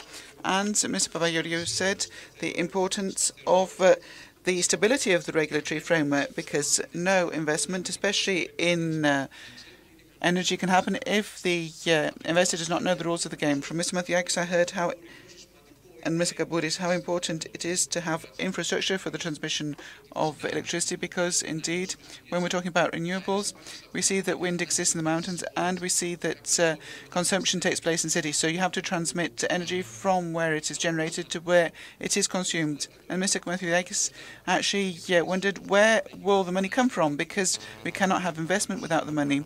And money comes from private investment, and that is what Mr. Benrubi said from Brother Riquelme. So we all know how bleak the situation was in the Greek banks. Things have become more stabilized, and let us now see investments come. From Mr. Pedrakos, I heard the importance of investments for development and growth. We know that we have been counting the years that we've had negative growth rates, and what is sought here is to see where will growth arise from. How will we actually create jobs? I represent the wind energy sector. We have 134 people employed. We had, in fact, 3 jobs open for the maintenance, and we had 2,500 job applications, and we don't pay €300. I agree with Mr. Petrakos. Investments without subsidies. Investors, we believe that wind energy is today completely competitive with oil and natural gas. It depends, of course, where you are. There are major countries such as Brazil and South Africa, where this is actually reality. In Greece, I would like to leave this question mark open to you. And Mr. Magnet said we might find our own natural gas and oil in the next 20, 30 years. But I leave it as a question up to you, whether this can actually come to pass in Greece. I have 2 more comments. I will not comment what the EIB said, because he said what's obvious, which we know about 2020. We're already talking about the framework for 2030 and the related objectives, and we have to attach importance to that. I'd like to comment on what we heard from the colleague from your electorate with respect to the overinvestment that exists in utilities in Europe, and which has created a sorry state. I must say that Europe is, in fact, a sorry place for investments, and we see that a lot of importance has been attached to the emerging markets, and this is very close to my competence in Eastern Europe. But I'd like to say that countries such as Turkey and Portugal, with which we have a lot of common points, with Portugal we have a lot of economic points, give more serious and good answers than what we said. And the Minister of Energy was in the European conference for renewables, which just ended in Barcelona, and countries that are close to us, such as Turkey, know what it means to be a true regional energy player, and they have proven this with renewables. They have already surpassed us, and they have actually gone beyond the capacity that we have here in Greece. I remain optimistic. These are difficult times, but I think, by way of conclusion, to say that in a country such as Greece, to say whether we will opt for RES or not, well, this is what God gave us. He didn't give us oil and natural gas or something else. Agriculture, economy, renewables, and tourism. These are the sectors we must develop for our own good. You said that you come from Barcelona and that you're related with all the eastern countries, with things that are happening now in Ukraine. What is your opinion thereon with respect to investments, as this is the point at hand? Ukraine has created 2 questions, because it's made things difficult for us as a country, because we have more than 200 megawatts of wind engine. We have to resolve issues that have to do with the safety of those people who work there.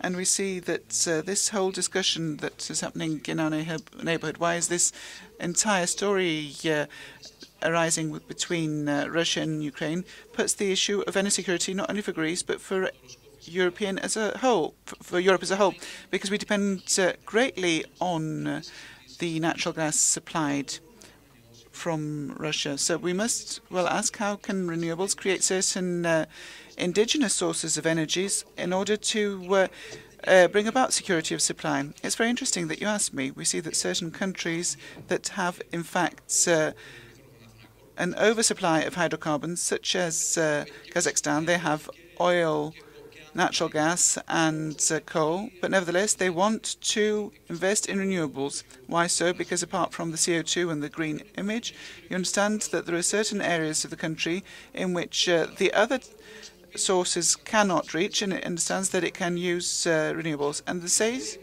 goes for Saudi Arabia.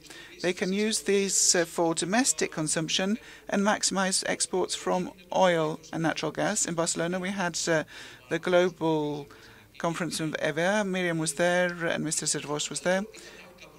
It was a better ambience than that of Vienna, which was very much dwelling on doom and gloom. Now, with respect to regulation, there is a lot of discussion in a lot of countries that face different problems.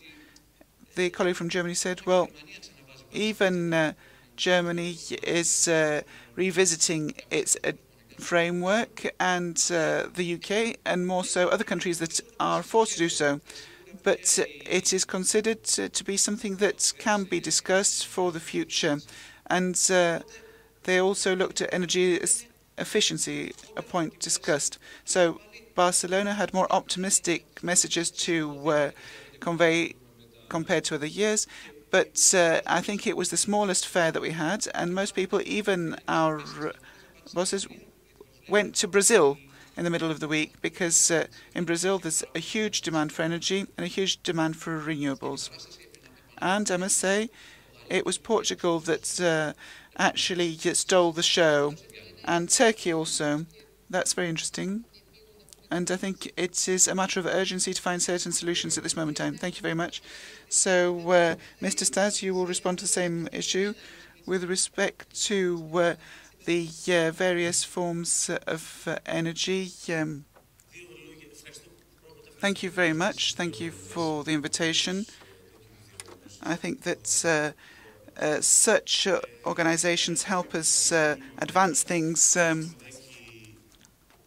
So I think that the Mamidakis is actually operating in 3 axes. So we have, in fact, storage areas for fuels in all of the Balkans, including Greece. The second point is that we have companies, or rather retail networks, in Greece under the name Jet Oil 600. And the last sector is a trading oil company that actually trades oil throughout the world, but is mainly focusing in recent years in the Balkans.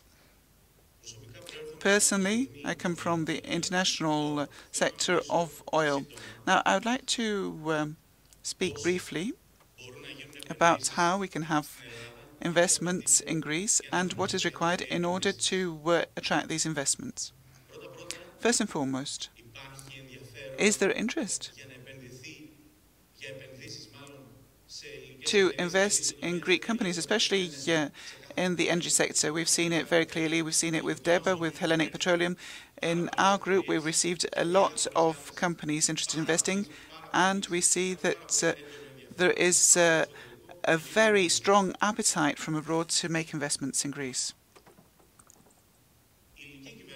We see the Greek government in the last few years has, in fact, demonstrated a strong development in the budgetary aspects with respect to public debt, and more specifically in fiscal discipline. This is very important, but in order to attract investments, you need something more. What is it?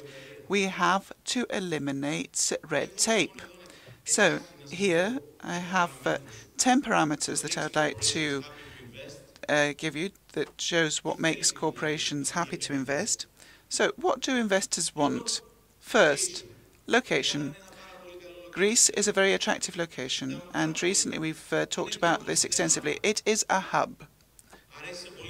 It is something that a lot of people like. It is of geostrategic importance. Our location is exceptional, and this has, in fact, become enhanced over time. And we have very good weather, so this is very pleasant if you want to live here. Is that enough? No. Stability, consistency in laws and regulations. So we cannot have laws changing every few minutes or days. This is, in fact, unacceptable. We have to legislate for the long term. That is the end of it. The taxation system. Simple, simple, simple. I don't know what those people who created the taxation system were thinking about. So if we look at Greece in the last 20 or 30 years, with the bureaucracy that characterizes it, we see that the people that were involved in legislating the tax system were not at all practical. I'm not being derisive, but it was a result of the bureaucratic system itself. If I have been working for 30 or 40 years in such a bureaucratic system, it's obvious that what I will actually create is that of bureaucratic predominance in the people's mindset. So we need technocrats who are able to do things simply. Now, do I need to mention cars and the automotive industry? Do you need to have finished maths in order to understand how many cc's we have in order to be taxed this? I mean, you have to simplify the rules. It's 2014, for Christ's sake. So, when you are creating a tax system, it has to be simple. This tax system must actually withstand the test of time. We cannot say that I will change the tax brackets from 30 to 32, then 28 will become 42%. These are ridiculous ways of approaching things. You have to actually design for the medium and long term. It's something that we're discussing time and again. Now, government involvement. I have not understood why, since we have actually received a lot of good things from the EU, the currency, the euro, creates a stability in and of itself. We see the image of the state is that we have too much state involvement. We don't want to have more involvement from the state, more than necessary. We need to have this streamlined. Investors know this. They see it. We actually have seen the results of state involvement. We see which countries advance and which don't. If we talk about the fuel and oil sectors, I can tell you which are those that are the most expensive, the ones that have the greatest state involvement. And we see the others that don't have it have the lowest cost. Labour market. Do we have a labour market? Yes. Do we have skilled labour? Yes, indeed. We have excellent engineers, economists and technicians. And we have technical employees. Excellent. Unfortunately, there's a brain drain because we cannot keep them in Greece. And we have the brain drain, which is something that must be of great concern. We mustn't lose our top people. Transportation efficiency. Transmission networks. We have people from abroad that are looking at this. Airplanes, ports, railway, highways, all of these play a role. And they come and tell us about it. They want to know what the network is. The more advanced the network, the better it is for us. I have been speaking with certain Chinese investors who have come recently. They were interested in investing throughout the Balkans, and they were speaking with me. And they said, well, we're interested in the region because we have COSCO, we have the COSCO investments in the port, and we're thinking of actually investing more money. They're not, of course, from COSCO, but they were actually examining things from the prism of Chinese investment. So you see that one thing leads to another. So the transportation networks are, in fact, of utmost importance. We have to reinforce them and strengthen them further. They create the dynamics that investors from abroad want.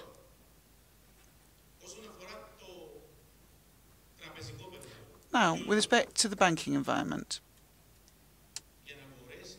in order to manage, and this is less for the foreign investors, of course it's the case for them also, but it's more for the Greeks. Our group in order to illustrate my point with an example, I need $150 million a month for purchases because this is a very expensive product, and the Greek banks cannot support us in the last 2 years. First and foremost, they're not recognized internationally, and they cannot actually cleanse themselves, if you like, purge themselves. How will we be able to do business in Greece? How can we advance things? And that's where we need investments from abroad. Foreign investors help us, and that's why we have to be open.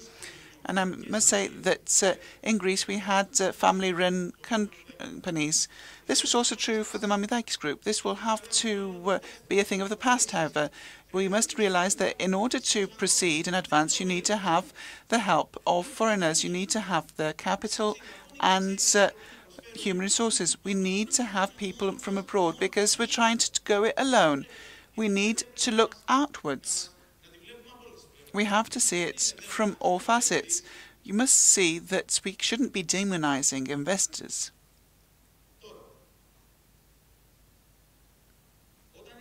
Now, when we have people from abroad coming to visit Greece, this wonderful country, I must say that from the many years that I've spent living abroad, we have one of the most beautiful countries. When we see strikes, when we see the roads closing for one reason or another, and we mustn't downplay this. These are very serious things. Of course, each and every one of us have the right, and there's a lot of democracy here in Greece. You can, in fact, express your complaints, but you have to do it in an organised manner, as is the case in other societies. And this is, in fact, another detrimental factor. Now, a brief comment with respect to the taxation simplification, something that the government has to really improve in a very fast manner. I know that they had to tackle the cancer of the debt, but they have to really proceed at a pace with respect to these structural changes. With respect to VAT, I have VAT owing to me by the Greek state, which is about €9 million. This is the case for other companies, but when it comes to me paying VAT, well, they will shut us down if we don't pay it. But when the state owes us, they delay in paying. We have to find a way of striking a balance between the two, because this is something that investors are looking for. What do you do as a practical man? I have practical solutions. Well, you offset the amounts. If you owe 1 million and you have to pay 1 million, you don't need rocket science. It's simple. You don't have to have people thinking for hours or to have people 300 PhDs in order to have a simple solution. Offset. That's the end of it. We don't want the Greek state to lose out, but we don't want it to be to the detriment of investments and the strength of the Greek companies. Now, which are the companies that are interested? These are the parameters which, if they're addressed, will bring a quick and swift injection of investments from abroad. I believe that these points will be addressed. Now, which companies are interested in investing in energy? Oil companies, upstream projects, gas projects, pipeline projects, trading companies, oil storage companies. All of these that I just mentioned are interested. So, for example, we have companies from Azerbaijan that have come here. We have companies that want to do the pipeline. We have trading companies that want to establish themselves in Greece. We have upstream companies, all the major ones. We do have deposits in Greece, both from natural gas and oil. So we do have such reserves. But in order to make such investments, I want to make this very clear, we need to have specialized know-how. You can't have just anybody plunge themselves in the water in order to create offshore facilities and drill thousands of meters under the level of the sea. This requires major companies. I don't want to support anybody's interests, but this is drawn from international experience. What you do at the level of the state. If I was a negotiator, I would invite all major players that do this upstream development. I would put them down and I'd try to reach the greatest deal for Greece. That's the end of it. What is the best deal? Well, it's a type of concession.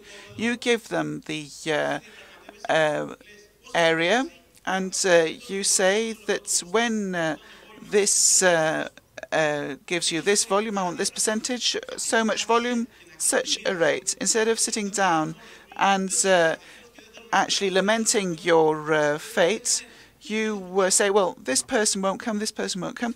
I think you have to find a different way of tackling things in order not to find yourself without an investor. So we see that many things remain at the level of rumours and gossip.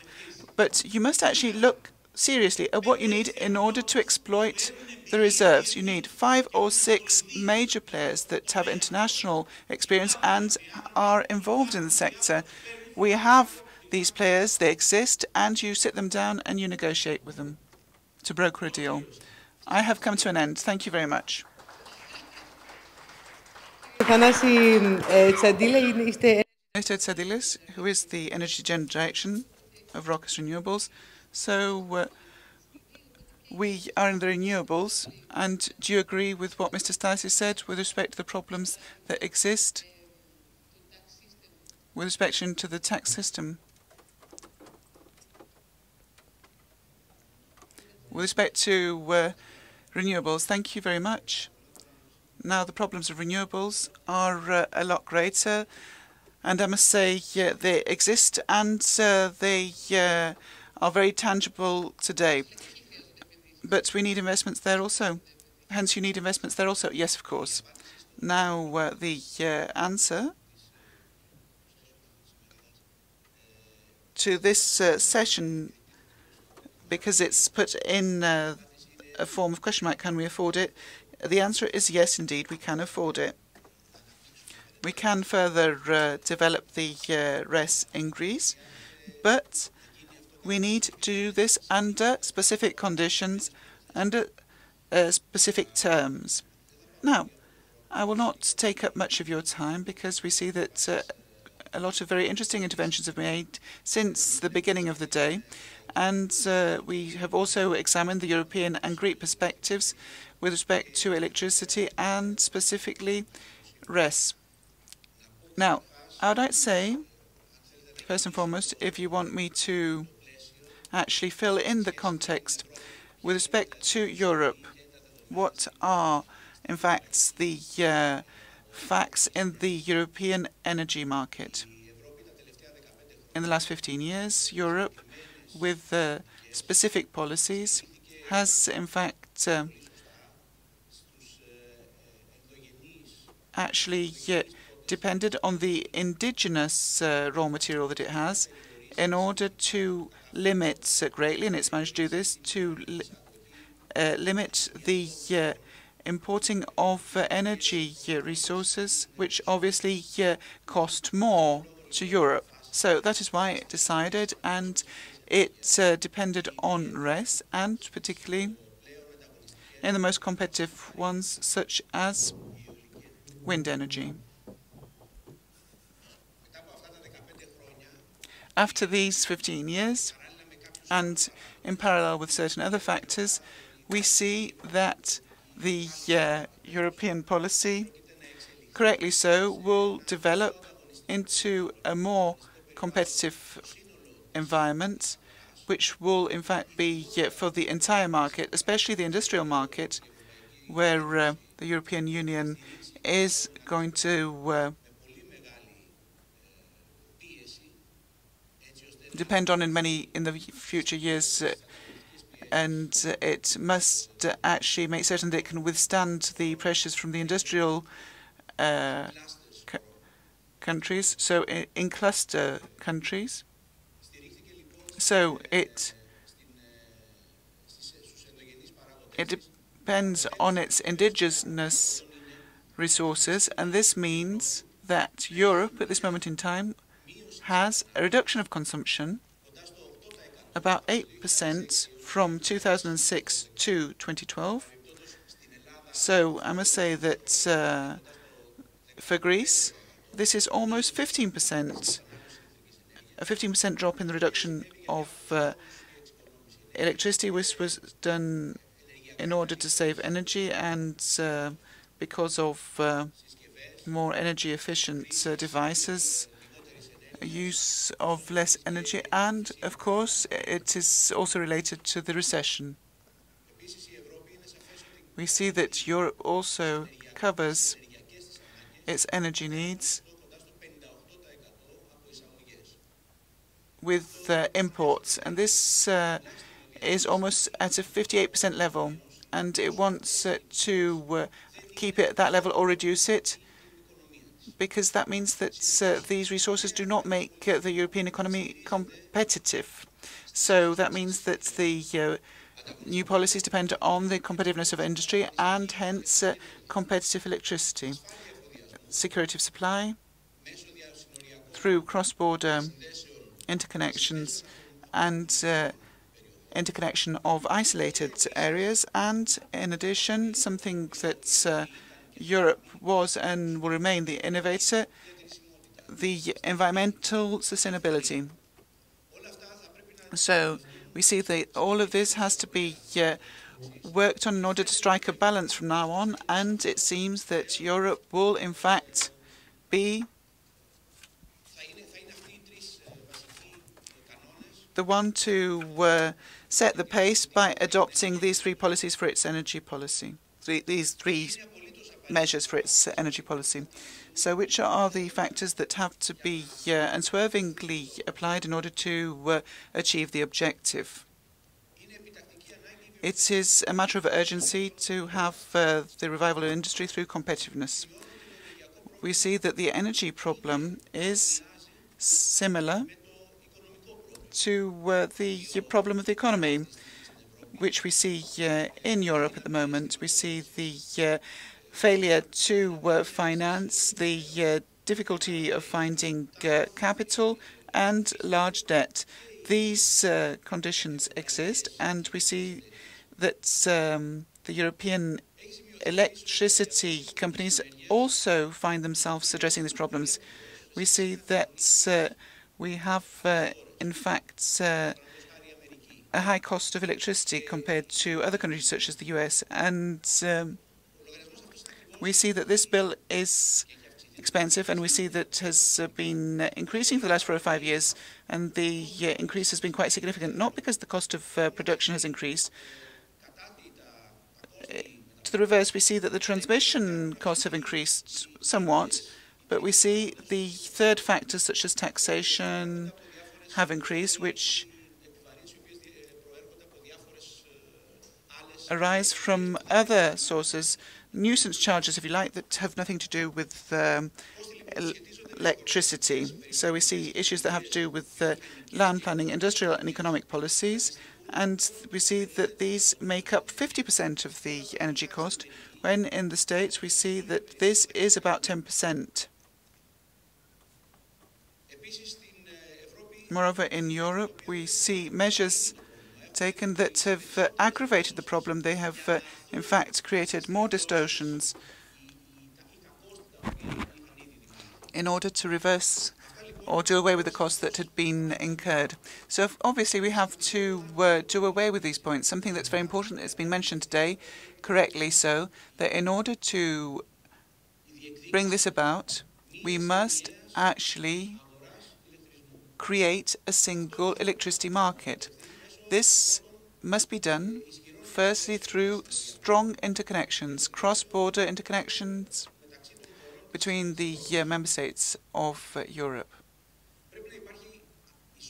There must be a balance between security of supply, environmental sustainability, and competitiveness. It's obvious that for these points, political support, decisive political support, must be considered to be a prerequisite. So we need to have long-term strategy and planning. Without this, the companies overall that are operating in electricity will not be able to invest. And as has been correctly stated, we see that these companies are suffering from the investments made that are not up and running from balance sheets that are full of liabilities and debts that have been incurred by investments that are not operating. And this must be eliminated.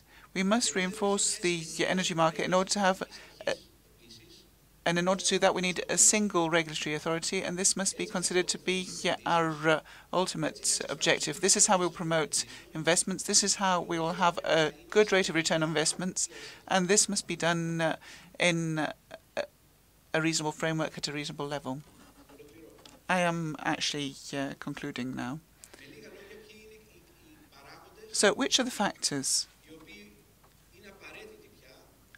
that are necessary in order to achieve a competitive electricity market? First and foremost, we need to construct the appropriate networks, transmission and distribution networks.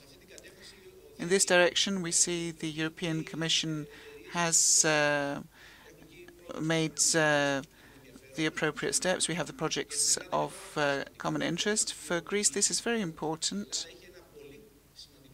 because we see that a large part of Greece is not actually interconnected, and that, of course, means that huge costs are incurred, as is the case in the islands, and that means that we must promote this as a matter of urgency. There must be methods for saving energy, and also we need to invest in demand management, which is indeed low. We need to have smart grids. So we need to interconnect the islands, and we need to use electricity to power vehicles. And I think that this will mean that those who manage a demand will be able to operate at a lower cost and more efficiently. It's obvious that Europe will have to depend on the indigenous energy sources. Obviously, RES that are competitive will have a role to play. And I will conclude by saying that energy generation is efficiently, economically over time when we have a cleaner environment, a stable climate, in prosperity and sustainability, and obviously competitiveness. Thank you very much. Thank you very much. And see whether we can do this investment or not, then we'll have Mr. Alexander Roche to take the floor now.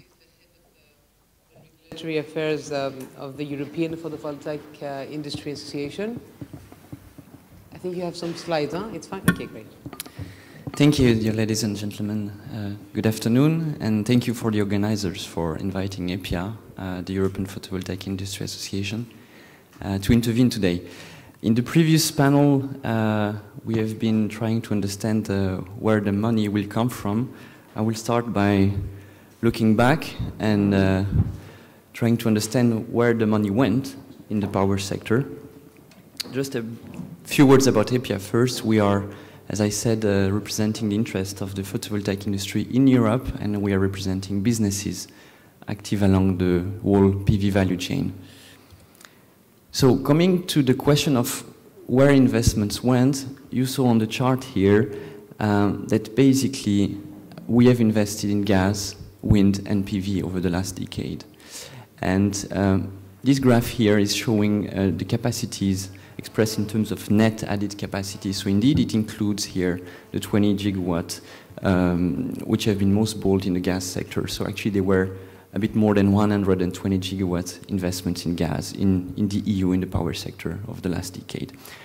You see that renewables are clearly in this leading place, and this is mainly due to the strong regulatory framework that we had, and namely the Renewable Energy Directive, which was adopted in 2009 and obliged member states to reach a certain share of renewables in their energy mix by 2020.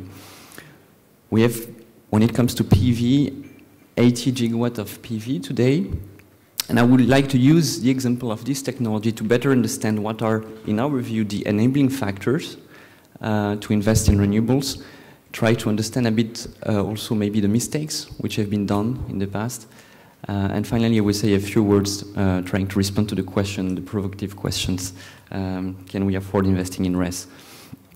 In Greece we have almost 2.5 gigawatt of PV today. This is something which can basically cover 7% of the Greek electricity demand. I think it's a nice achievement, but we see now with the New Deal discussions that we will face new retroactive measures. And this is unfortunately a tendency that we observe all over Europe with moratorium, retroactive changes, new grid tax, which are usually the result of badly designed support mechanisms, which were not dynamic enough and led to some overcompensation and then to retroactive measures.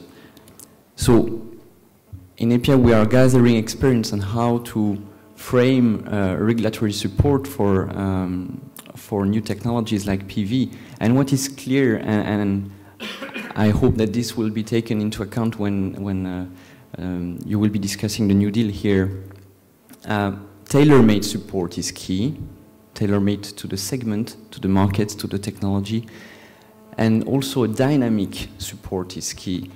We should ensure previsibility to the investors, but we can also ensure that the support mechanisms is dynamic simply by having an inbuilt revision system which will be able to follow the cost integration path of the technology, and by doing so we will avoid overcompensation, and by doing so we will avoid retroactive measures, because retroactive measures are really killing investors' confidence, not only in PV, not only in Greece, but in all renewables, and I would say even outside of Greece.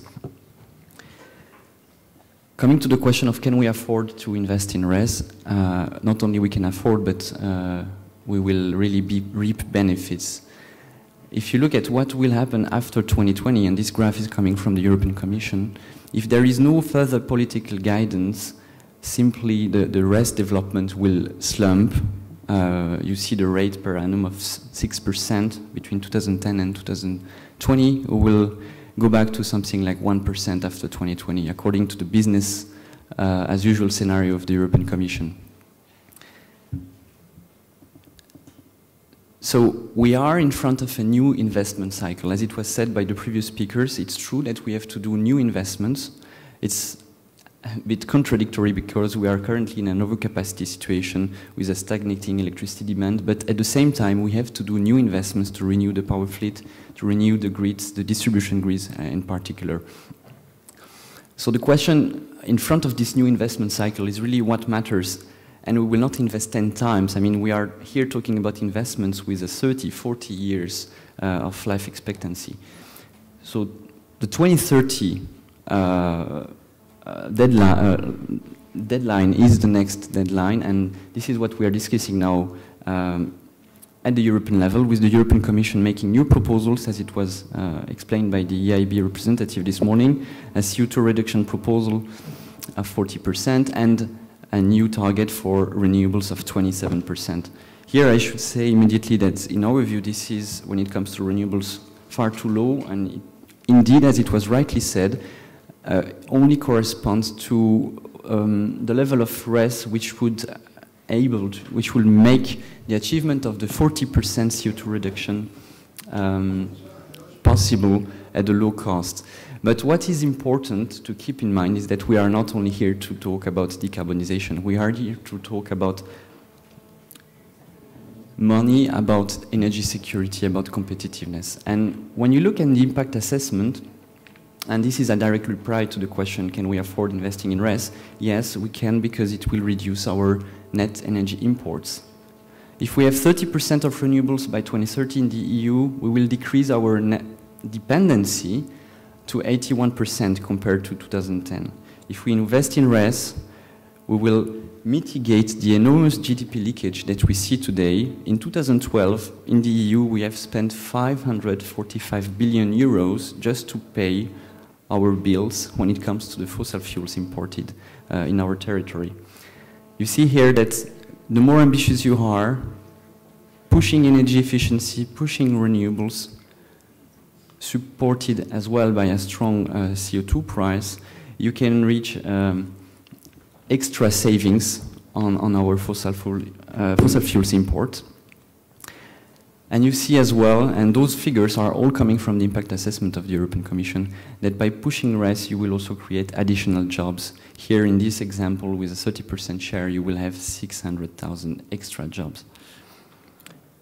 So to conclude, I would say that yes, we should invest in renewables not only to decarbonize the power sector, but also to reduce the exposure of the European economy to volatile fossil fuel price, to create jobs. We can do so if we have the right enabling factors, which are, as it was said rightly, a stable and a regulatory framework in which we can trust. I think I haven't addressed that in detail because of the lack of time, but the grid component is indeed key, and we need to really think the evolution of the energy mix together with the evolution of the electricity grids and the PCIs and the more interconnections is key there, but I would like also to highlight that the distribution system is key. And finally, we need to adjust market rules, because it's very nice to be competitive on the paper, and renewables will become competitive from a generation cost point of view, probably by the end of this decade. But the question is really, can we valorize this electricity on the market, which has been designed for classical dispatchable generation players? So there we have also a lot of work to do. And of course, we need to think about the long term and the next investment cycle, which means 2030, and for that we need a binding renewable energy target. Thank you. Μήπως, κύριε Τσαντήλα, θέλετε να απαντήσετε σε αυτό που είπε ο κύριος Ρος, ότι... Respond to what Mr. Roche said, because he said, in essence, that according to what was announced last Friday on the New Deal and the new tax rate for 35%, Mr. Roche actually claims that this is a killer for investments. Would you agree with that? Me or you, or Mr. Michopoulos, I guess, have something to say on that one and the New Deal. Mr. Roche says that this is doing away with investments. The New Deal that the Greek government announced. Well, it depends on the way you look at things. Indeed, a retroactive decision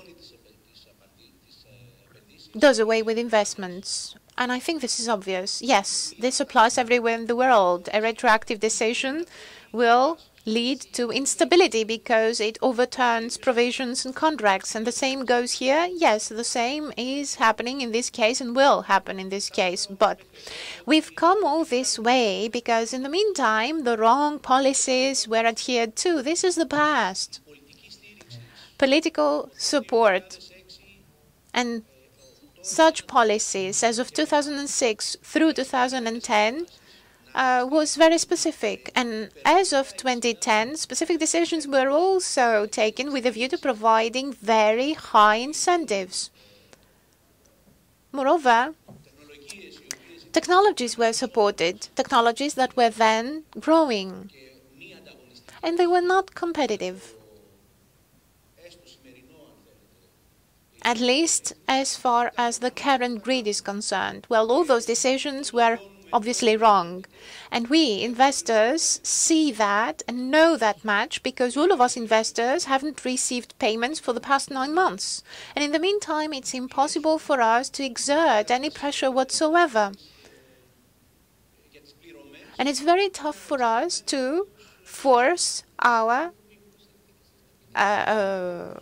clients to pay back because the system has fallen through. First of all, I agree with Thanasis. I agree on what he said about the retrospective decisions and mistakes that were made in the past, and that it was a mistake to provide high tariff and too many incentives. And I agree that we're not being paid right, but all right, you have the retroactive element, and what do you have to say on that one? Just like Thanasis said, having retroactive measures enforced is wrong.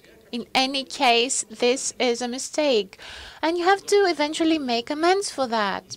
In any case, right now, we are working within the confines of a distorted market, and producers are paid belatedly, and the same goes for us who provide material and equipment. Well, a good deal, a bad deal, a new deal, we need a deal to go ahead, and we eventually have to come to a conclusion through this debate. And then, as concerns the Greek side, the deal is not a bad thing. No, okay. Έχουμε κάποιες ερωτήσεις στο κοινό. Is there any question? Are there any questions? No, oui, monsieur. Συγγνώμη στον κύριο Τσομόκο. Χαίρομαι ιδιαίτερα για το Athens Forum. I am very happy for we have had interesting debates. Let me actually thank you for inviting me to this Athens Energy Forum, and I have to commend the organizing committee, and especially Mr. Simeon Tsomokos, who is growing into an important growth player for Greece. But I am looking forward to other such events where Tsomokos, hopefully we will have another forum on primary energy production in Greece. Let's hope that this will happen shortly. So, on that note, such a forum. Hopefully we'll have one soon, because I guess that he's also responsible for the agenda and he cares. In the previous panel said something which was really important. He gave us a new version of the Achelos project. He said it's fine, transportation of water through by 2/3. So we just need another, I don't know, 600 megawatts to get this going, to have a project that will be up and running for power generation purposes. Moreover, Mr. Michas also said that Mesochora, that part with him, times they, environment and the Ministry for Development to work on that. Last but not least, the RES as an issue. Renewable energy sources have been tapped. And I come from the island of Evia, where we have lots of wind. Please wrap this up. Mr. Michas also referred to another alternative solution, pumping. I am looking forward to your feedback, you as experts. I guess this is yet another solution. Moreover, Greece does not have big levers. Nonetheless, it has a view quite promising. It allows for the construction of dams, and so we can use pumping that. So this is an interesting conference. The issue of hydrocarbons. I paid attention to what the ministry had to say. Nonetheless, I think that tackled, and a lady here in the fossil fuel imports, if we build RES and therefore kind of balance what we don't spend somewhere. Isn't that dependent on electricity in transport, heating and cooling? Because the lion's share of the fossil fuel imports today are going into precisely these three sectors. Yeah? And if I only talk on biofuels, I'm a little bit more pessimistic on reducing fossil fuels in the three sectors as mentioned. Okay. Έχετε κάποιες απαντήσεις, ίσως και στο... Is, just to understand your question is whether the increased use of renewables will reduce the dependence of... On fossil fuels, really, yeah. I think the answer, again, it depends, and again, this is beyond that, about where that in this country we can do plenty of, provided we had all the things we talked about, the stable environment, the regulatory framework. You need to put your head to it, and you need to have the time frame to develop it. Is there any question? Υπάρχουν και άλλες ερωτήσεις? Are there any more questions? Yes. So replying to the question first about, I think we should also think about energy consumption. Obviously, it's a strong strategy to reduce our energy solutions with renewable heating and cooling is probably something which will play a role, but I acknowledge that there. But the question of heating and cooling leads me to the second question, and talking about the situation in Greece with many islands. I think another element which is interesting is to see during when you have there is a major demand response was mentioned before. There is a major capability to provide actually which needs to be looked at more carefully. Plus, of course, the fact that decentralized for highland and for we typically are talking about solutions we can replace diesel generators. Thank you very much. And Mr. Tsomokos, pray forgive us, pray forgive. So thank you all, ladies and gentlemen. Thank you to the panelists.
Καλησπέρα σας.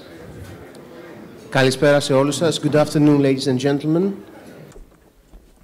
Please reconvene.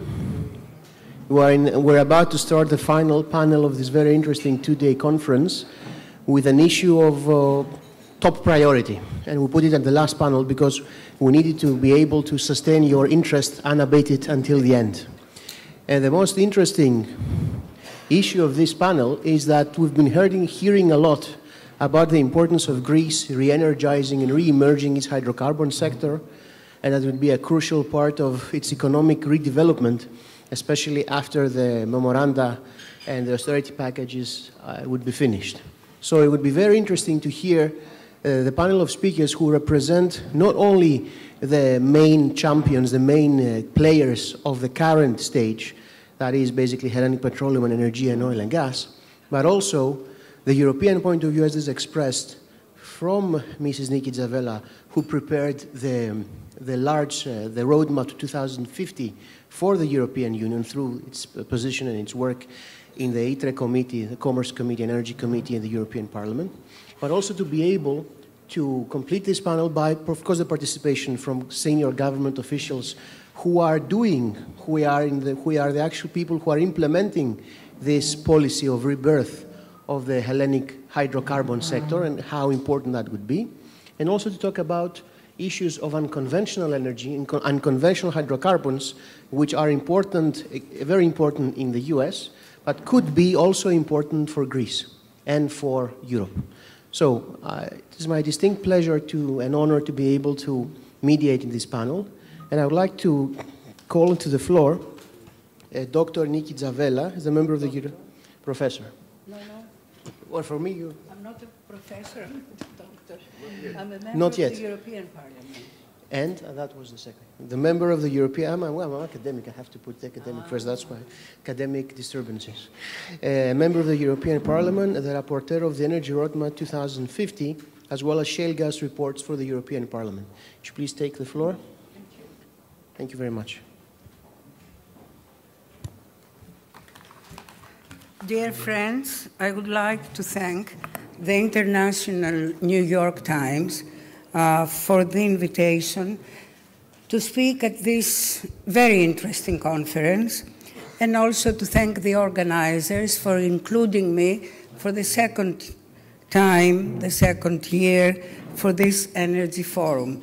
Being a politician, I will refer to the political aspect of the topic of the panel, since we have 5 extinguished gentlemen who have the technical knowledge of the topic. For many years, Greece's potential for hydrocarbon exploration and exploitation was something of a myth. However, in the past year, the government has taken the necessary steps towards turning this myth into reality. At the European People's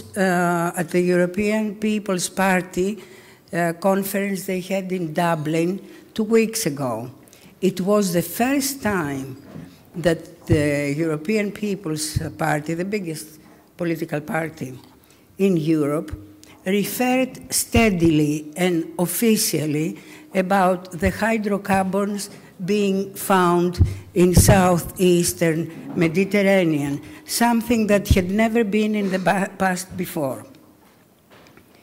This, I think, gives us quite a responsibility. It is important for Greece to stress that we continue to act methodically, strategically, and with realism when it comes to the development and exploitation of its resources.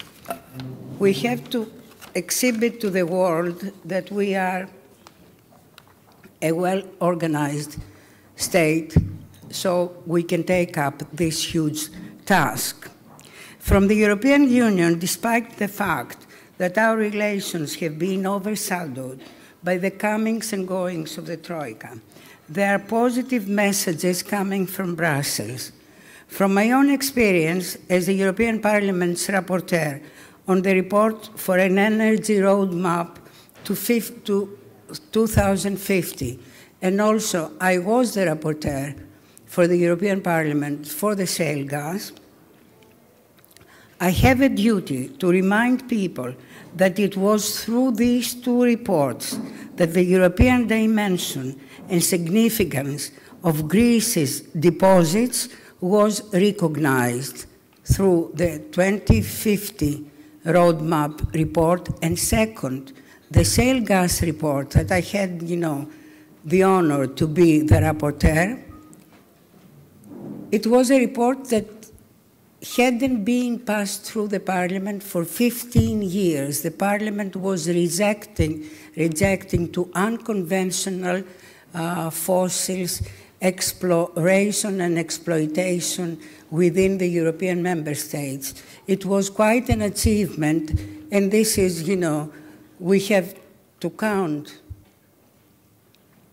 for this to a Greek MEP, which is myself, that we overpassed it, and now we can talk in Europe the last 2 years about unconventional energy resources.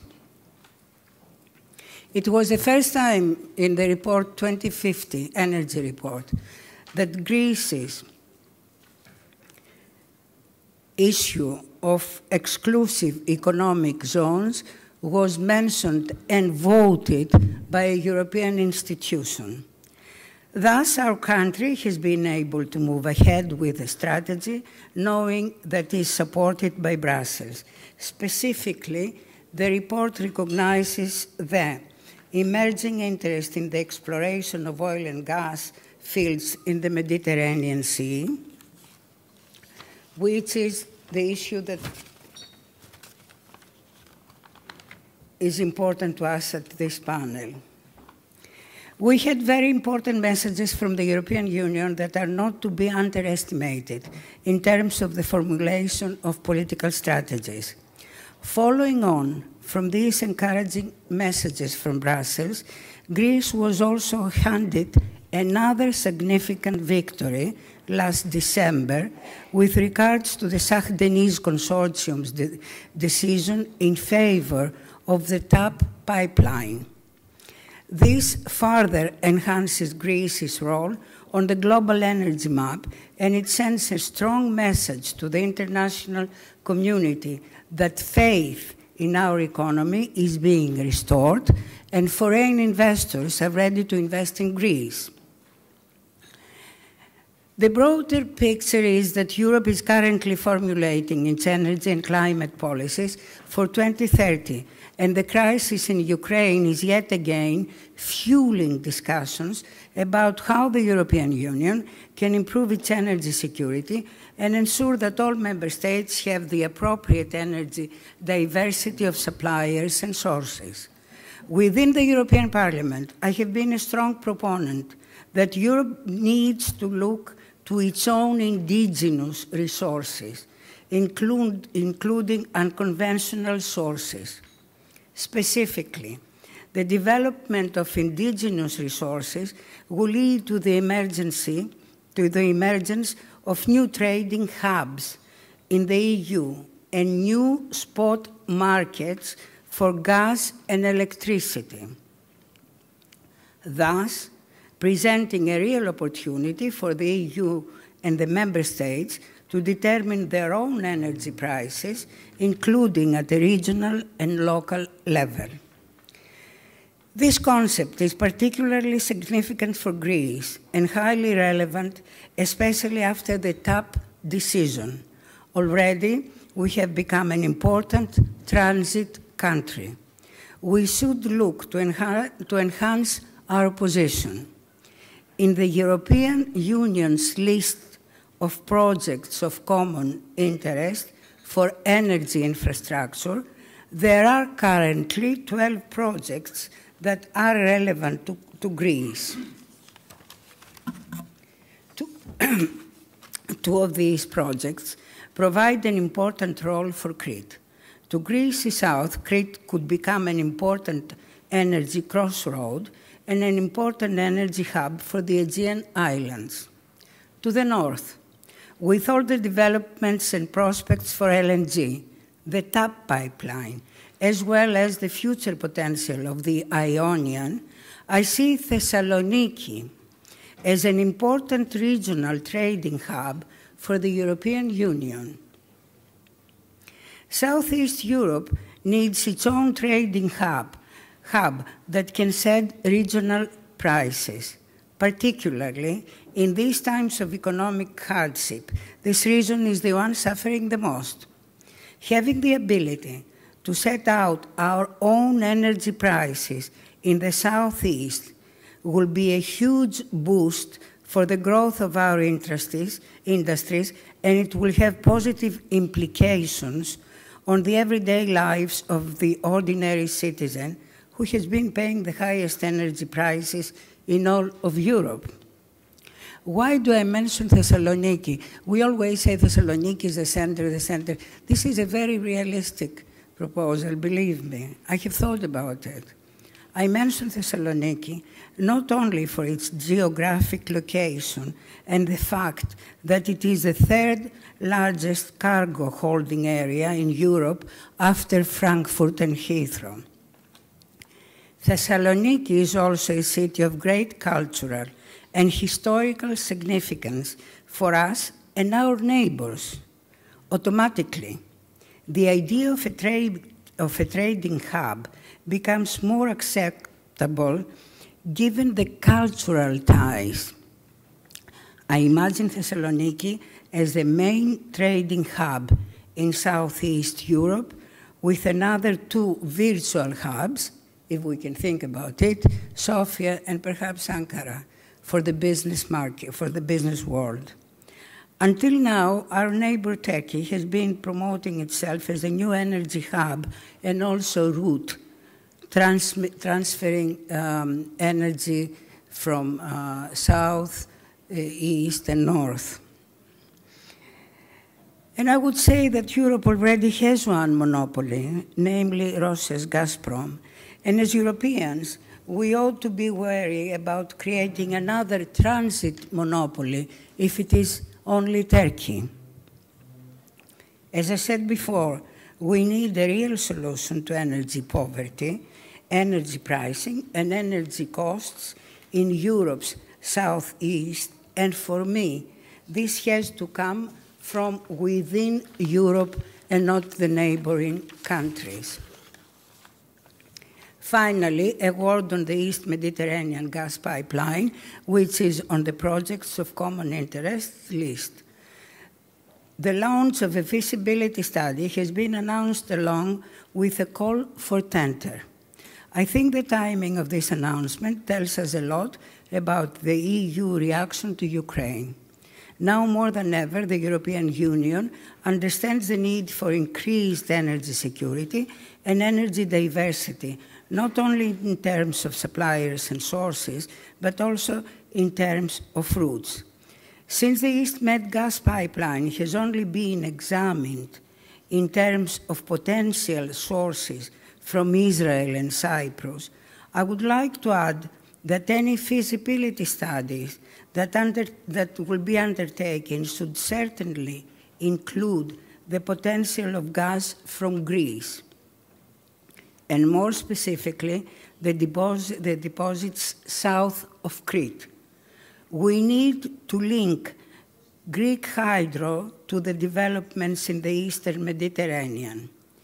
If the optimism surrounding Greece's energy potential are translated into real concrete actions and results, then this will have an immediate influence on the decisions related to transport routes and the opening of new corridors. Let's see, looking at the future, for example, we have the Southern Corridor, and we could have the Southeast Corridor. Within this speech, I presented you the political aspect of the topic, but I included in this the visions that I have as a politician. There is a hope for Greece. Energy may be the hope, and as it was said by our dear professor yesterday, Grexit can become Grenergy. This is a hope and a full desire for us Greeks. Thank you very much indeed. Thank you, Mrs. Zavela. Very interesting comments. I'd like to hold the attention that we should include into the planning of these pipelines, if they become commercially and technically possible, potential new oil and gas from Greece, especially to the south of Crete. In order to do that, we first must find them and to see how the industry is reacting to that. So I'd like to welcome to the floor Mr. Mathios Rigas, the Chairman and CEO of Energy and Oil and Gas, one of the 2 oil and gas companies in Greece who are actually searching and producing oil. Thank you, sir. Thank you.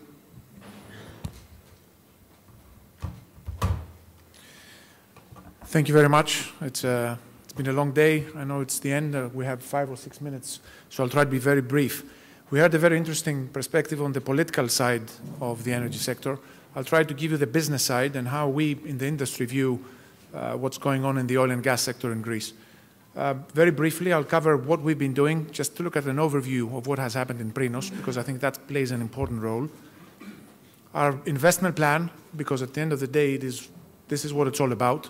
Real money that comes into the economy, that creates jobs and will prove if we have or not energy resources in the country.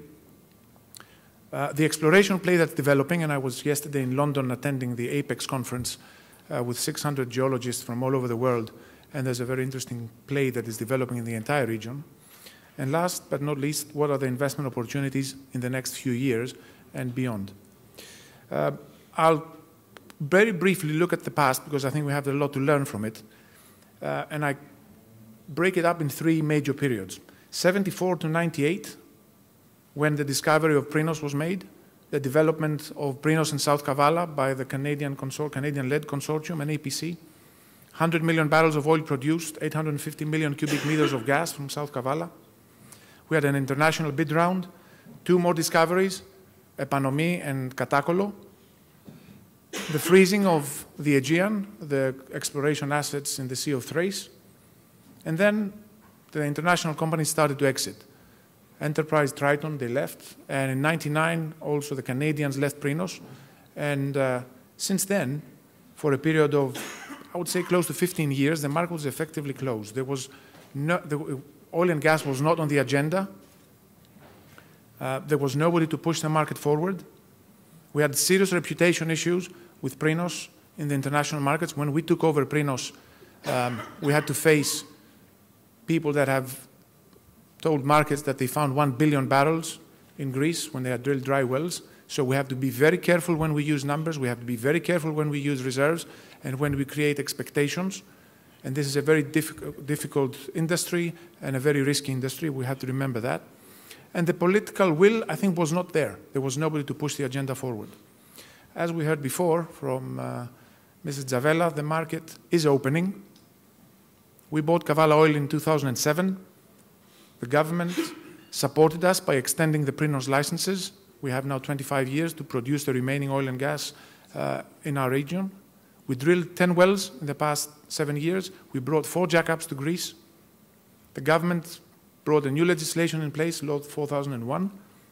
The open door round took place. It has taken a long time. We're getting close to 2.5 years now to conclude, but we're getting there, and we can talk about that in a moment. PGS has shot the seismic in the western side of Greece and south of Crete, and I'm sure we'll hear about that from Mr. Bellas later. And we have a big upcoming deep water bid round, which is in competition with other rounds happening in our region. Now, what does that mean in reality, and what has happened with our involvement in Prinos for the last 7 years? We have invested $250 million to keep Prinos alive and keep Greece on the map of producing countries, so we can be in the market today saying that we have oil and gas production in Greece. 4 jackups have been in and out of Greece, and I think that's important to note, because for this industry, one of the most important issues is going to be local opposition and what local communities are prepared to accept when they see drilling rigs and when they see investors coming to produce oil and gas in the areas. In Kavala, we have proven that it can be done, and it can be done with an excellent environmental and safety track record. In 2013, we had a record year, no accidents, and this has helped us make the oil and gas industry an acceptable industry, and we're not facing any issues in Kavala, and we hope to be able to repeat that in other places, in other local communities. 300 jobs in Athens and Kavala have been retained, and we're growing. We have given job opportunities to Greek geologists, engineers, economists, lawyers, the whole lot.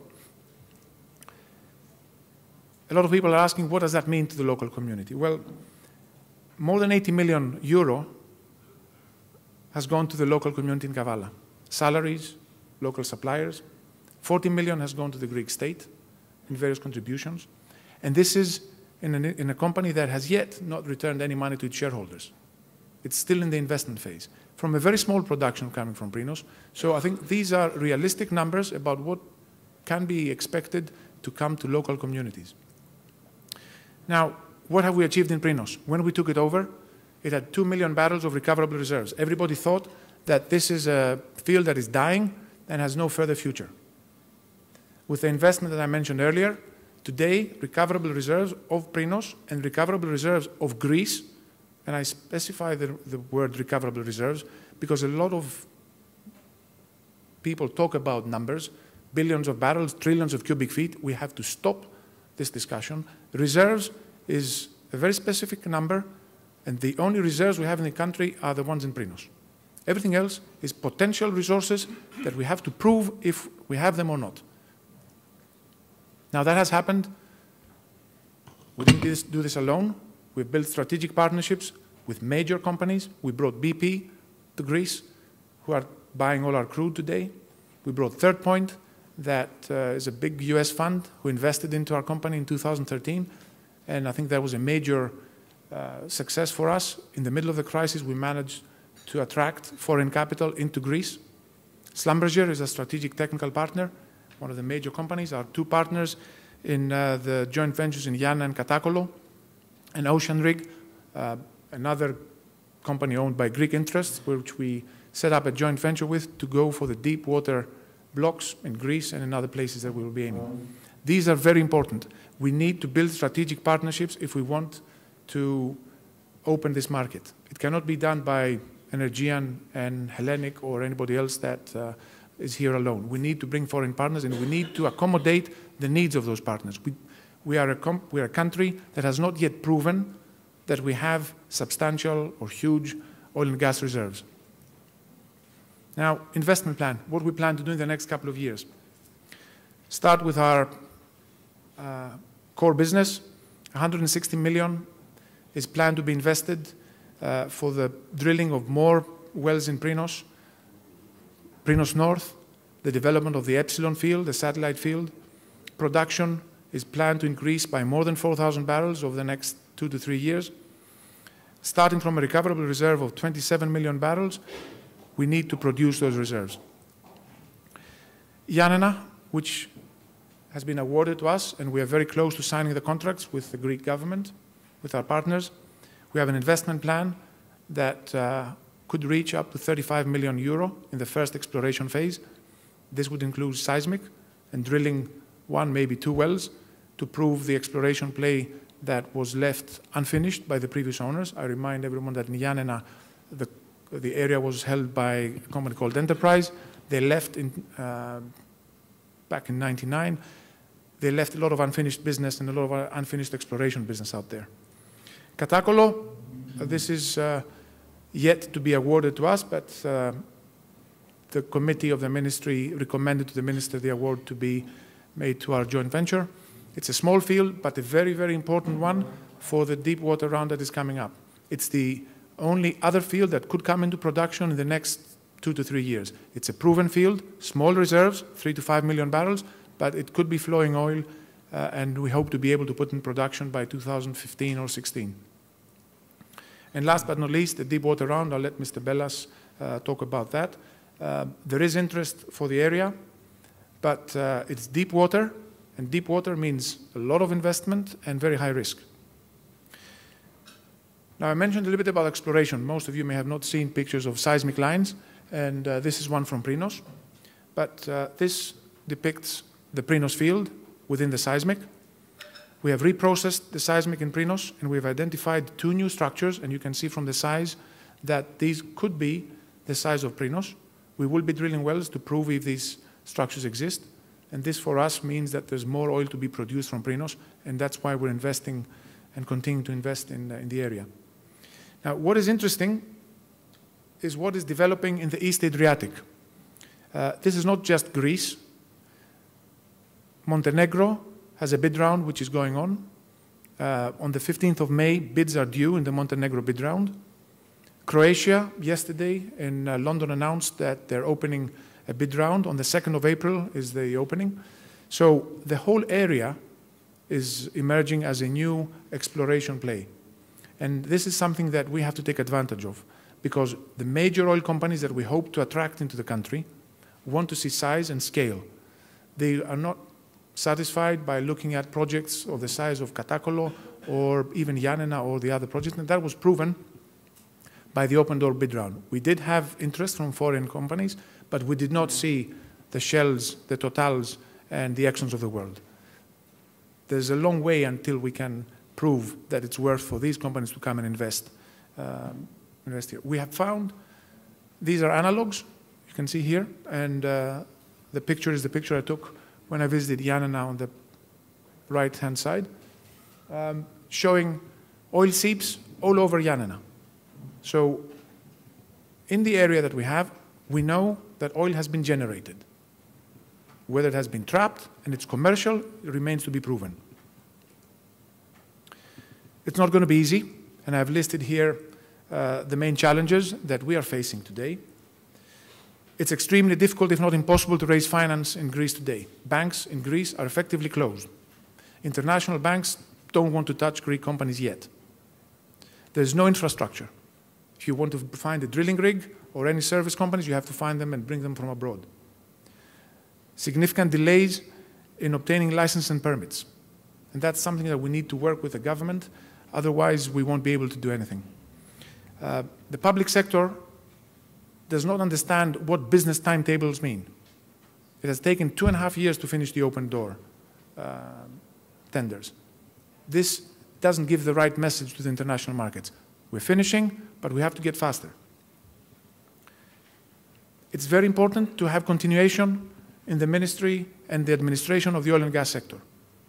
We oil companies want to know who we talk to, and this has to be consistent. We cannot have people changing every year, every 2 years, depending on which government is governing the country. A major point that we made was the risk of change to tax and fiscal regime. We want to know whatever the terms are, and these have to be stable and fixed for the duration of the license. We cannot take the risk that the next government will change the law, or the next government will change the tax system, and they will impose a royalty because they miscalculated some numbers. What happened, and the history of Greece with the solar panel industry is very close to us. We cannot invest hundreds of millions of dollars, taking the risk that things will change. SKAI, the Hellenic Hydrocarbon Management Company, there has been an announcement. It has not been set up yet. There's a president and a vice president of the company, but there is no company yet. So we need to know if we're going to be talking to the ministry or if we're going to be talking to SKAI. And we have to finish with that. We cannot continue not knowing who is our counterparty on the other side. The Aegean Sea, of course, is practically closed. That's a major issue. We are the only production, and for the foreseeable future, it seems that we will continue to be the only foreseeable future in the Aegean. And last but not least, we have to manage the expectations of the public. When we use numbers of billions of dollars that could be generated from oil and gas, we have to understand that, first of all, there have to be billions of barrels discovered. And still the only discoveries are Prinos and Katakol, and that's it. So let's be realistic. Let's not overestimate what we can do, because these numbers go out to the rest of the world. Now, concluding, the NP market is opening, and I think you heard that there has been a lot happening, and we have to give credit to the current administration of the ministry, because the market has opened, and there are a few people in the ministry that have been working extremely hard to achieve what has been done. But we have competition. An investor today is looking at Greece, and at the same time is looking at Montenegro, at Croatia, Albania, Israel, Cyprus, Lebanon, the whole world around us. So there's competition for the investment money. We have to make decisions fast. We cannot have people waiting for decisions to be made. I mentioned about the changes in law. Fiscal terms. We are not yet a country that has proven that oil and gas exists. So we have to be attractive. Delays in permits and approvals. When we go out and ask for an environmental permit to shoot seismic, if it takes 2 years, that's the end of the exploration period. So there has to be a mechanism whereby the government gives us the approval we want on time. I mentioned about the hydrocarbon company, the SKAI, I'm not going to talk about it again. And the hydrocarbons has to become a national policy. This cannot be the subject of politics and political parties. It will take time. I remind you that Cyprus was where we are today in 2001. That's when they started the process, shooting the seismic, doing the bid rounds. They have found Aphrodite, it's a big find, hoping to have first gas 2018-19. So it has taken close to 20 years.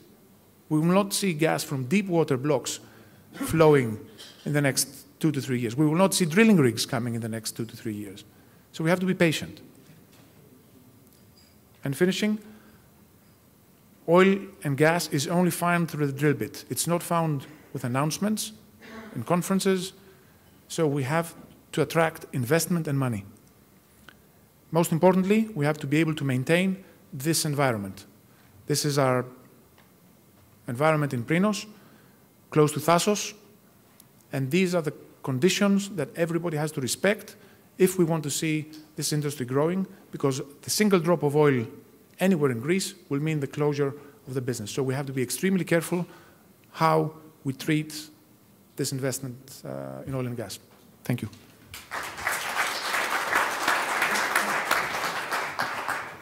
Thank you very much, Mr. Rigas.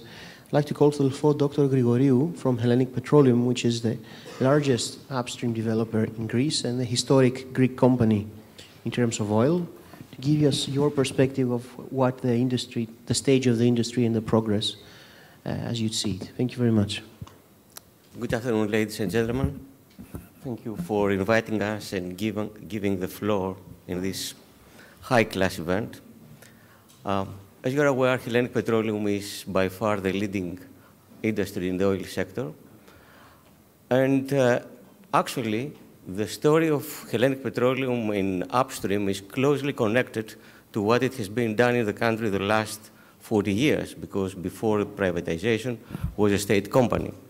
So over the next 5-6 minutes, I'll try to answer some questions you might have, answering what Hellenic have done so far or not, which is our position for the Greek upstream sector and our plans.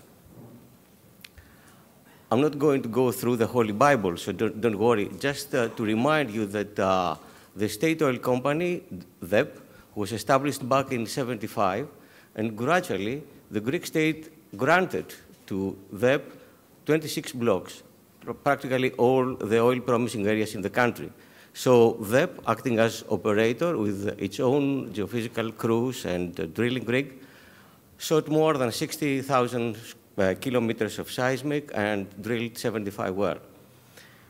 The result of that was that we proved the existence of oil system in the country in specific areas, and we discovered some fields, but unfortunately were marginal fields, so we didn't get into production, Katakolo, Epanomi, and Alikes in Zante.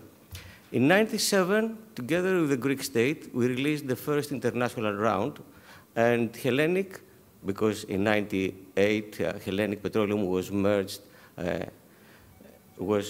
created, merging a number of state companies in the oil sector. And Hellenic Petroleum was part of international joint ventures undertaking exploration effort in 4 areas. In 2 areas, the results were negative, in Etolo-Akarnania and Northwest Peloponnese. In other 2 areas, Ioannina and Patraikos, the exploration effort was not completed, mainly for commercial reasons. Actually, the foreign companies were taken over by other companies, so they relinquished the blocks. But these 2 blocks now are in the round. We are interested in the one, Energean in the other. So we'll continue the exploration effort in this area. But what is quite important for the history in this country is what happened after the privatization of Hellenic Petroleum. The legislation at the time allowed Hellenic Petroleum to explore alone the country, so we should have undertaken the technical risk alone. We could not farm out, we could not make any joint ventures with others. So the newly privatized company, it was not a public anymore, slowed down the activities, and in parallel we started discussing, I'm not saying the word negotiating, discussing with the Greek state how we could proceed further to release more international rounds or to explore any other business opportunities. We didn't find any positive signal in these discussions. So, okay, we went abroad. In the meanwhile, 2007, the Greek state revoked unilaterally all the rights that we had in Greece. Never mind, we went abroad. We created a number of joint ventures with major oil companies like Gaz de France, Lukoil, OMV, Repsol, JAPEX. We participated in numerous licensing rounds, and we get acreage in Montenegro, Albania, Libya, and Egypt. In Libya, we discovered more than 80 million barrels of oil for our share. Thanks God, we made a nice, very successive commercial move, and we sold them to Gaz de France before the war there. And we are still in Egypt and Montenegro. So we could invest these 200 million in Greece, we didn't. But anyhow, now we are very much happy watching the Greek market opening again. It's our backyard. We know the geology. We have worked so many years. We have the experience, the expertise. We have the international experience to create and participate in international joint ventures, and we are doing that with reputable, strong, experienced oil companies, and we are focusing back in Greece. We participated in the Open Door round in a joint venture with Edison and Petro-Celtic. We have chosen these companies because they are working in Adriatic, and Ionian Sea is the prolongation of Adriatic Sea. We are the operators in this joint venture. The negotiations with the Greek state after several months, we are in the final stage. We hope that over the next 2-3 weeks, we'll sign the agreements. There were very difficult negotiations. There were some training sessions with the ministries. Actually, we are not happy for the tax regime. I don't know if you were before here when, during the renewable energy session. The tax is an issue. The whole issue of creating a joint venture in Greece, it's not the one that we are used in the upstream industry. Because in upstream industry, you are creating joint ventures, but they are not legal entities. So actually, each one company is entitled to get the oil which is produced. And there are so many logistics then, which if the joint venture is a legal entity and will be taxed at that level, creates a number of problems for the participants. And this is something that both the Ministry of Energy and Ministry of Finance should tackle very carefully for the next round if they would like to attract big oil companies. This is a map where from Western Greece in light blue is the dense seismic grid which we have sought in the past as Hellenic. The other lines are sought by PGS. We have purchased this data from PGS. We have uploaded in our workstations. We are working on this data. The only that I can say today is that the data from Ionian Sea are of superior quality, are very good, much better than what we have acquired in the past. Okay, technology is improving. In Crete, okay, it's difficult. I cannot say a word, but it seems that as we speak today, we cannot see really anything. But we have to study them. We'll do that, and perhaps in a year from now, we'll have some more data. These are the oil promising areas according to our knowledge in the country. In Western Greece, external Hellenites, Fault, and Thrust Bell. As I told you, we have a lot of data. The oil system is there. We are very much interested. Of course, there is the post-orogenic basins in eastern part of the country. In Hellenic Trench and Mediterranean Ridge, I'll come back to the next slide to see you something there. What we can say is that there is potential in the country, but requires really intense exploration, effort, and investments. We are ready to do that. Also, one more issue here is that there are no reserves in the country according to the international terminology, except Prinos, of course. So all the rest are resources or something else, but not reserves. So there is not any quantitative analysis so far. This is a slide in Mediterranean. The dark blue is the sea depth below 2,500 meters, which actually is the technological limit of today. So you can see that most of that part is beyond technological limits now. But what is quite important is that the Mediterranean ridge, which is around Crete, that basin, has nothing to do with Nile Delta, the fields discovered and produced in Egypt, or the fields in Israel and Cyprus in Levantine Basin. So for that area around Crete, there is a geological concept, but we are very far away of having something more than that. So we are here as Hellenic. We like the country. It's our backyard, as I told you. We are experienced with that. We would like to see soon they to be staffed and operating. Although we had a very nice experience working with IPECA's team, our colleagues made their best effort. We would like to see something stable to work with, and we would like a proper licensing round to be released soon with realistic legal, fiscal, tax, and commercial terms according to the international standards and transparent procedures. Thank you very much.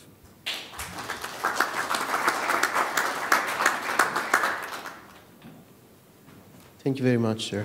I'd like to call on to the podium Professor Vasilios Karakitsas, please.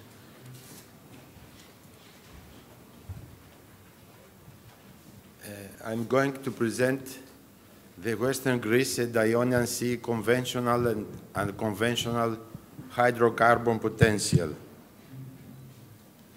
You see in this map the western Greece and Ionian Sea area. First, for western Greece conventional hydrocarbon potential, you see in this map the western Greece zones that are involved to petroleum accumulations, namely Gravrovo zone, Ionian zone, and Preapulian zone. In this map, you can see the alpine zones with their fleece, the post-alpine deposits, the wells in red circles, and the principal oil shows with green circles. Even when the scientific knowledge and the research in Greece was very limited, the existence of petroleum in western Greece was widely known because of the great number of surface oil shows like this in the photos. In this geological map of the northwest part of Epirus region, you can see the number of surface oil shows, which is marked in black. And you have to know that for hydrocarbons accumulation, a petroleum system is necessary. A petroleum system is defined as a natural system that encompasses a pod of active source rock and all related oil and gas, and which includes all the geological elements and processes that are essential if a hydrocarbon accumulation is to exist. You see the essential elements, the processes, but what I have to insist here is the timing, which is very important. The trap must be available before or during migration of petroleum.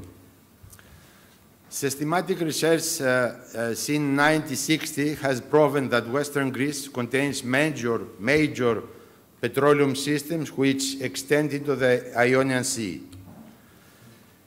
The Ionian zone petroleum systems related to Triassic, Jurassic, and Cretaceous source rock is exposed in this slide. And the possible accumulations related to the Ionian petroleum systems, an example is here. It is an interpreted section. In black is a possible petroleum accumulation. And another example of possible accumulations is this transversal section from Kerkyra Island to Metsovo, where you can see in black the possible petroleum accumulations. And the Proapulian petroleum systems relating to Triassic, Jurassic, and Miocene source rocks are exposed here. And finally, the Apulian platform petroleum systems. Apulian platform is always under the sea.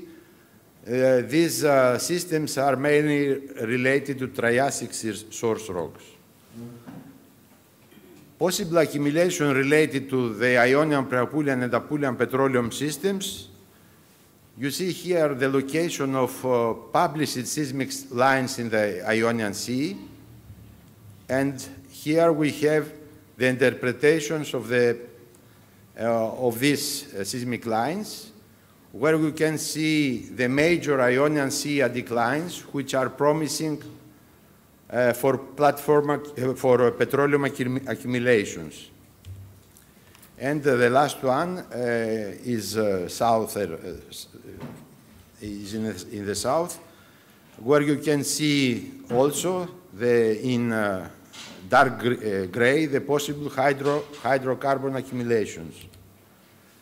Concerning the Western Greece unconventional hydrocarbon potential, mainly from oil shale and shale gas reservoirs. Concerning oil shale, most of the Western Greece source rocks which were previously mentioned, are black shales with high organic content. Among them, those who are immature or close to the maturity limit have sufficient thickness and are located below 1,050 and 500 meters depth can be converted artificially by in situ heating so that most of the petroleum can be generated from the contained kerosene. Possible oil shale reservoirs in western Greece. There are several extensive subsurface areas with the above-mentioned characteristics which may be subject of exploitation in the future. The map of the next slide showing outcrops of the source rocks in Epirus region permits to suspect extensive areas where the source rocks are covered by overburdened sediments of more than 1,000 meters. The subsurface geometry of these source rocks needs modern three-dimensional seismic prospection. In this map, in red dotted lines, you see the projected extent of the subsurface oil shales reservoirs. Shale gas, source rock of shale composition with important subsurface extent. When found under the groundwater base and with TOC greater than 1% and which during their geological evolution were found within the gas window can unconventionally produce gas. Possible shale gas reservoirs in western Greece are the shale layers intercalated in the subsurface evaporites of the Ionian and Pre-Apulian zones, respectively, as they have entered the gas window. The subsurface geometry of these shale layers is unknown and may be revealed only by detailed seismic prospection. The Posidonia bends, which have entered the oil window in the central and external Ionian zone, are expected to have entered the gas window in the internal Ionian zone, for example, in Epirus Akarnania syncline, due to the great thickness of the overlying sediments.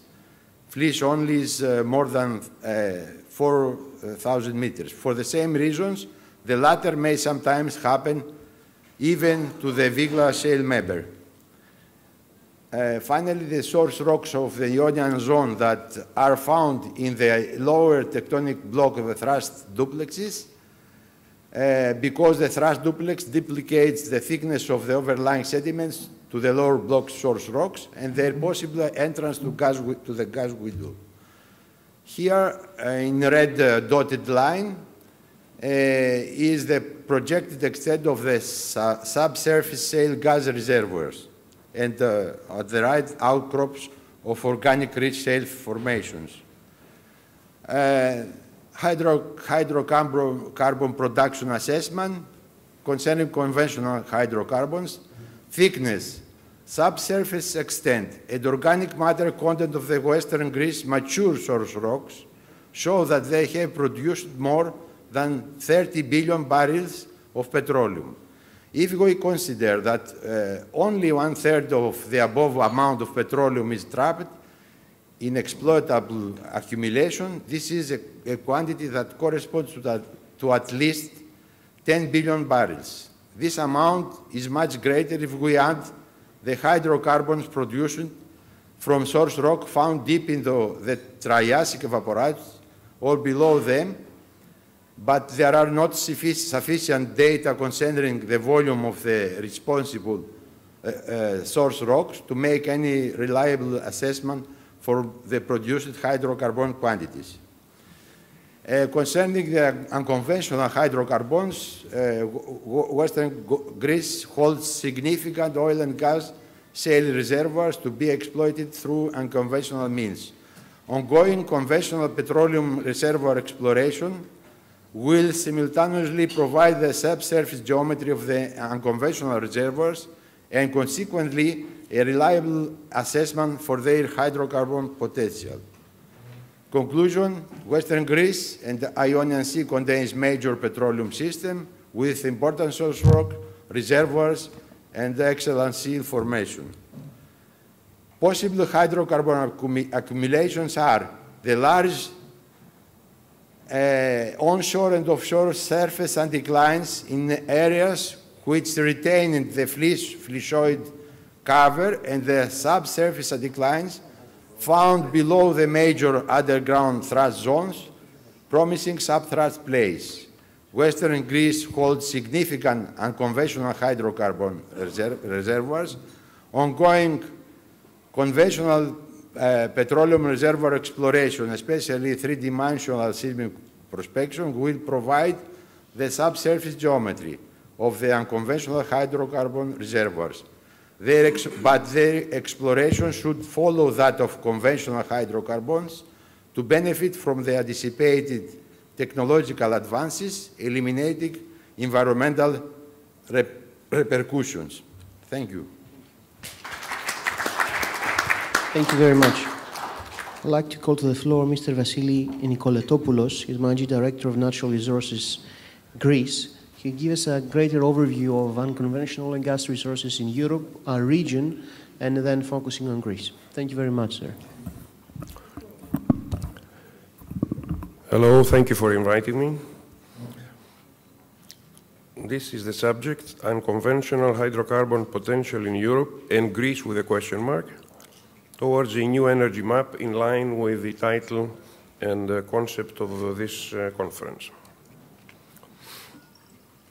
The contents will be as shown here, from a brief introduction to what is shale oil, shale gas, some technology, the situation worldwide, the resources, what is happening in Europe, environmental issues, economic aspects, geopolitics, and are there any prospects in and around Greece? These are some definitions. Coal bed methane, tight gas. SG stands for shale gas. I will not bother you through these. The professor did a very good job. And unconventional oil is mostly shale oil. This gives a diagram of the various types of conventional and unconventional resources, from coal bed methane to conventional unassociated gas, conventional gas and oil, tight sand gas, and gas-bearing shale. That's the gray bottom zone, which we are going to discuss mostly. There's two technologies, fracking and horizontal drilling. Fracking is putting with great pressure water, some beads or sand, and some chemicals to crack the shale, which was previously inaccessible with conventional methods. And then the other big improvement is horizontal drilling. As you see, the drill goes from vertical to horizontal, which allows it to travel within even narrow shale zones. There is different recent developments. Pad drilling is one that allows from one drill to have several wells. So that minimizes the amount of, well, it brings the cost down first of all, and it also minimizes the environmental impact. There's a lot of developments in proppants, from frac sands, which is silica sand, special silica sand, to ceramics, to resin-coated sands. And then there are developments to avoid or minimize the use of water, which is one of the objections to the method, either through foam fracking with CO2 or with propane, etc. Non-flammable propane stimulation. This is called waterless fracking. This is a map of resource estimates. You see the big ones in the States and in Canada. That's the only ones that are active today, I mean producing. Argentina is big, potentially. Russia is very big. China. Somehow Australia. And parts of Europe, which we will get to later on. I doubt if you can read this, but it shows the top 10 countries with technically recoverable shale oil resources to the left and shale gas resources to the right. I'll take you through the first three. Russia, the US, and China are the biggest in shale oil, potentially. And China, Argentina, and Algeria in shale gas. And then you have other countries. All of this will be in the slides that you will get. This is the European situation. In light brown beige are the prospective basins, and in the reddish colors you see prospective areas. So the interest is in Germany, is in France, is in the Ukraine, Spain, and closer to our position. There is three countries that are active today: Poland, the Ukraine, and the UK, the only three countries in the EU, whereas there's shale gas development in the sense of actual drilling. Spain, I will not take you through all this.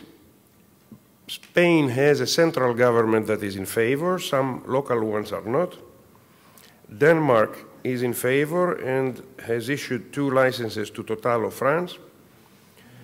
In contrast, Bulgaria, the Czech Republic, and the Netherlands have a moratorium, which means that for a fixed period of time, nothing is allowed, not even exploration. And in France also, despite Minister Montebourg's efforts to allow local governments to individually decide on fracking using fluoropropane instead of water. That's the concern in France. Germany is still ambivalent. The UK is by far the most advanced, thanks to Cameron. And Romania recently lifted the HF is hydraulic fracturing, moratorium, and gave exploration permits to Chevron in the Black Sea region.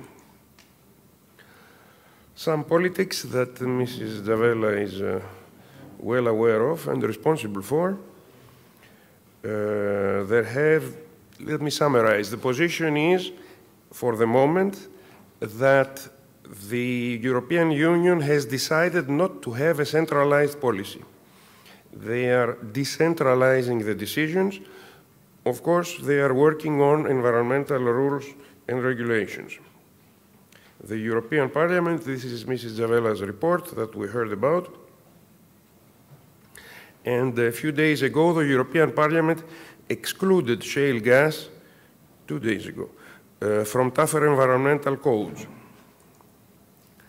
These are the environmental issues that come into play, and I decided to put them here, noir sur blanc, as they say in France. It's noir sur green, actually.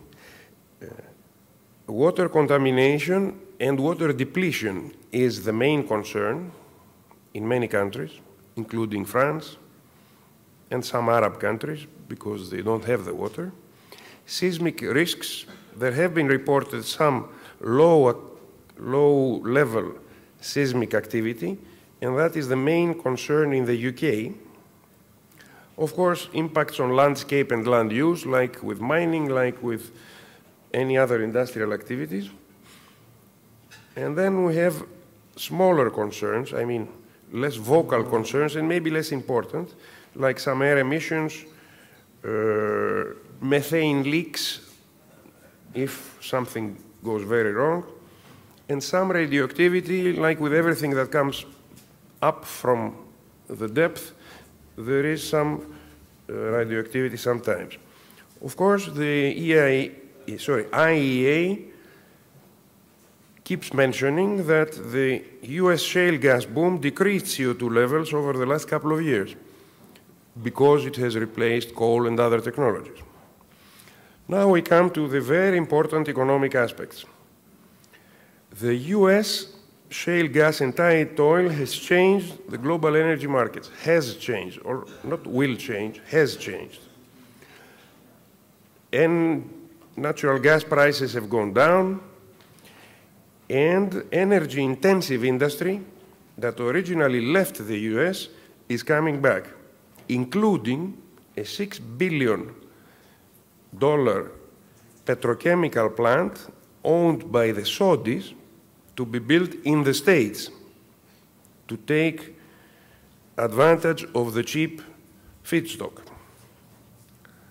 Other sectors are increasing, like propans, petrochemicals, chemicals, etc.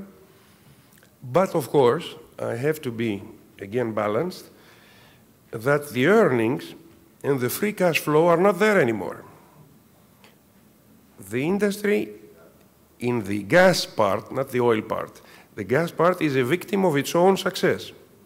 It has brought natural gas prices down so much that it is hurting themselves.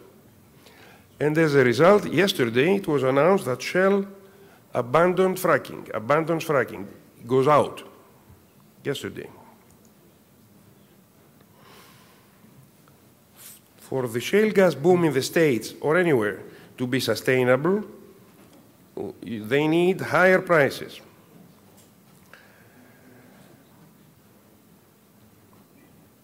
Oil and gas prices.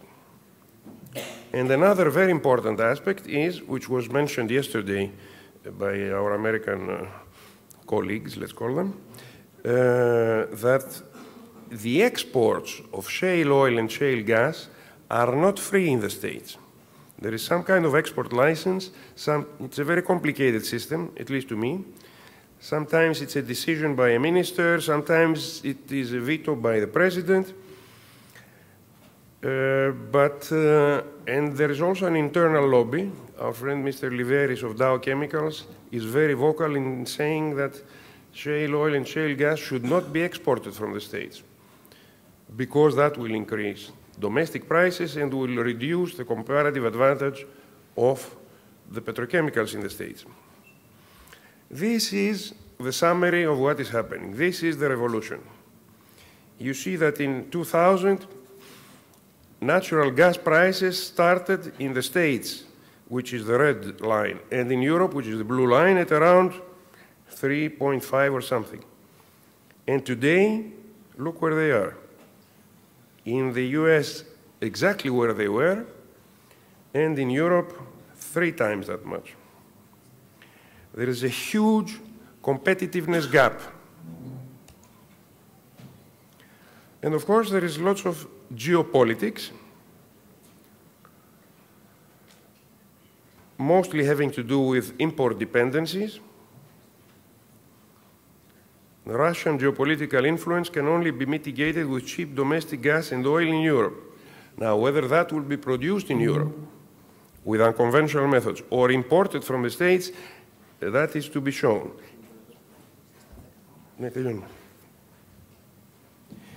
So Europe will go to shale, but it will take longer.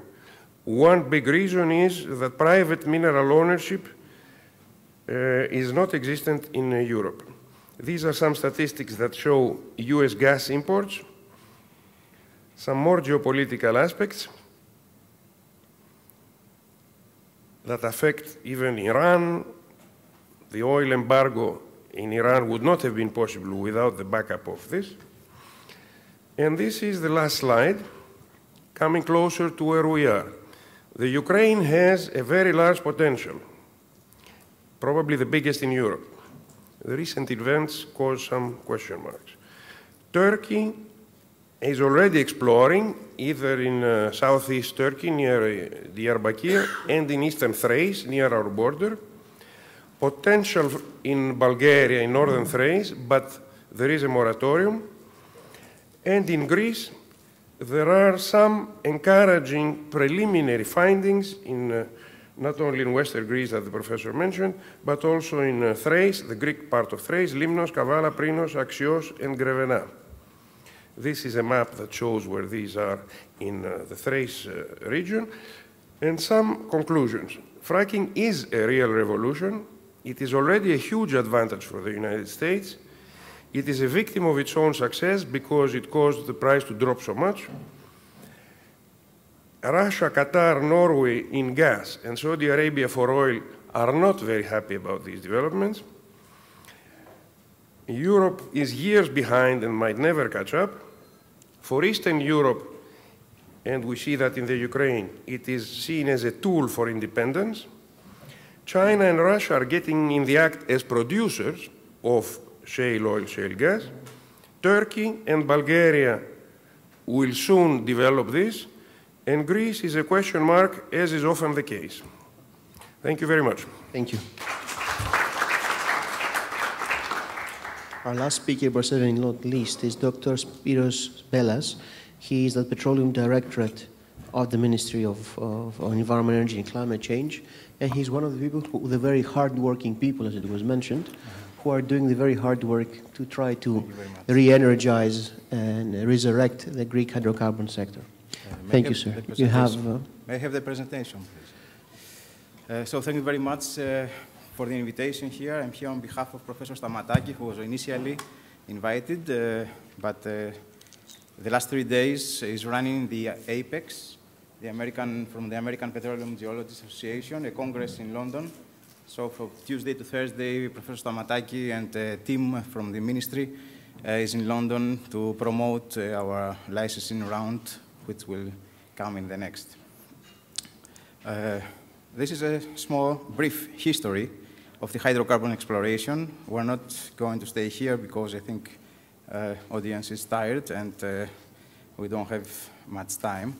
We have to say that the main law is from 1995, prospecting, exploration and exploitation of hydrocarbons, and it was according to the European Union Directive 94/22. 2 years ago, or 3 now, because we're in 14, in September 2011, we improved the existing framework set by the older law, and we made adaptation of best international practices and experiences, and also we put some transparency, competitiveness, and investment-friendly legal framework. For the establishment of Hellenic Hydrocarbons Resources Management, I don't have to say much. We are waiting. Professor Stamatakis and Professor Georgakopoulos are the president and vice president. We are waiting for the other members of the board in order to be staffed and to continue in a more flexible way. The legal and regulatory framework for the hydrocarbon prospecting licensing, there is a period granted for 18 months. The area is up to 4,000 square kilometers for onshore areas and up to 20,000 square kilometers for offshore areas.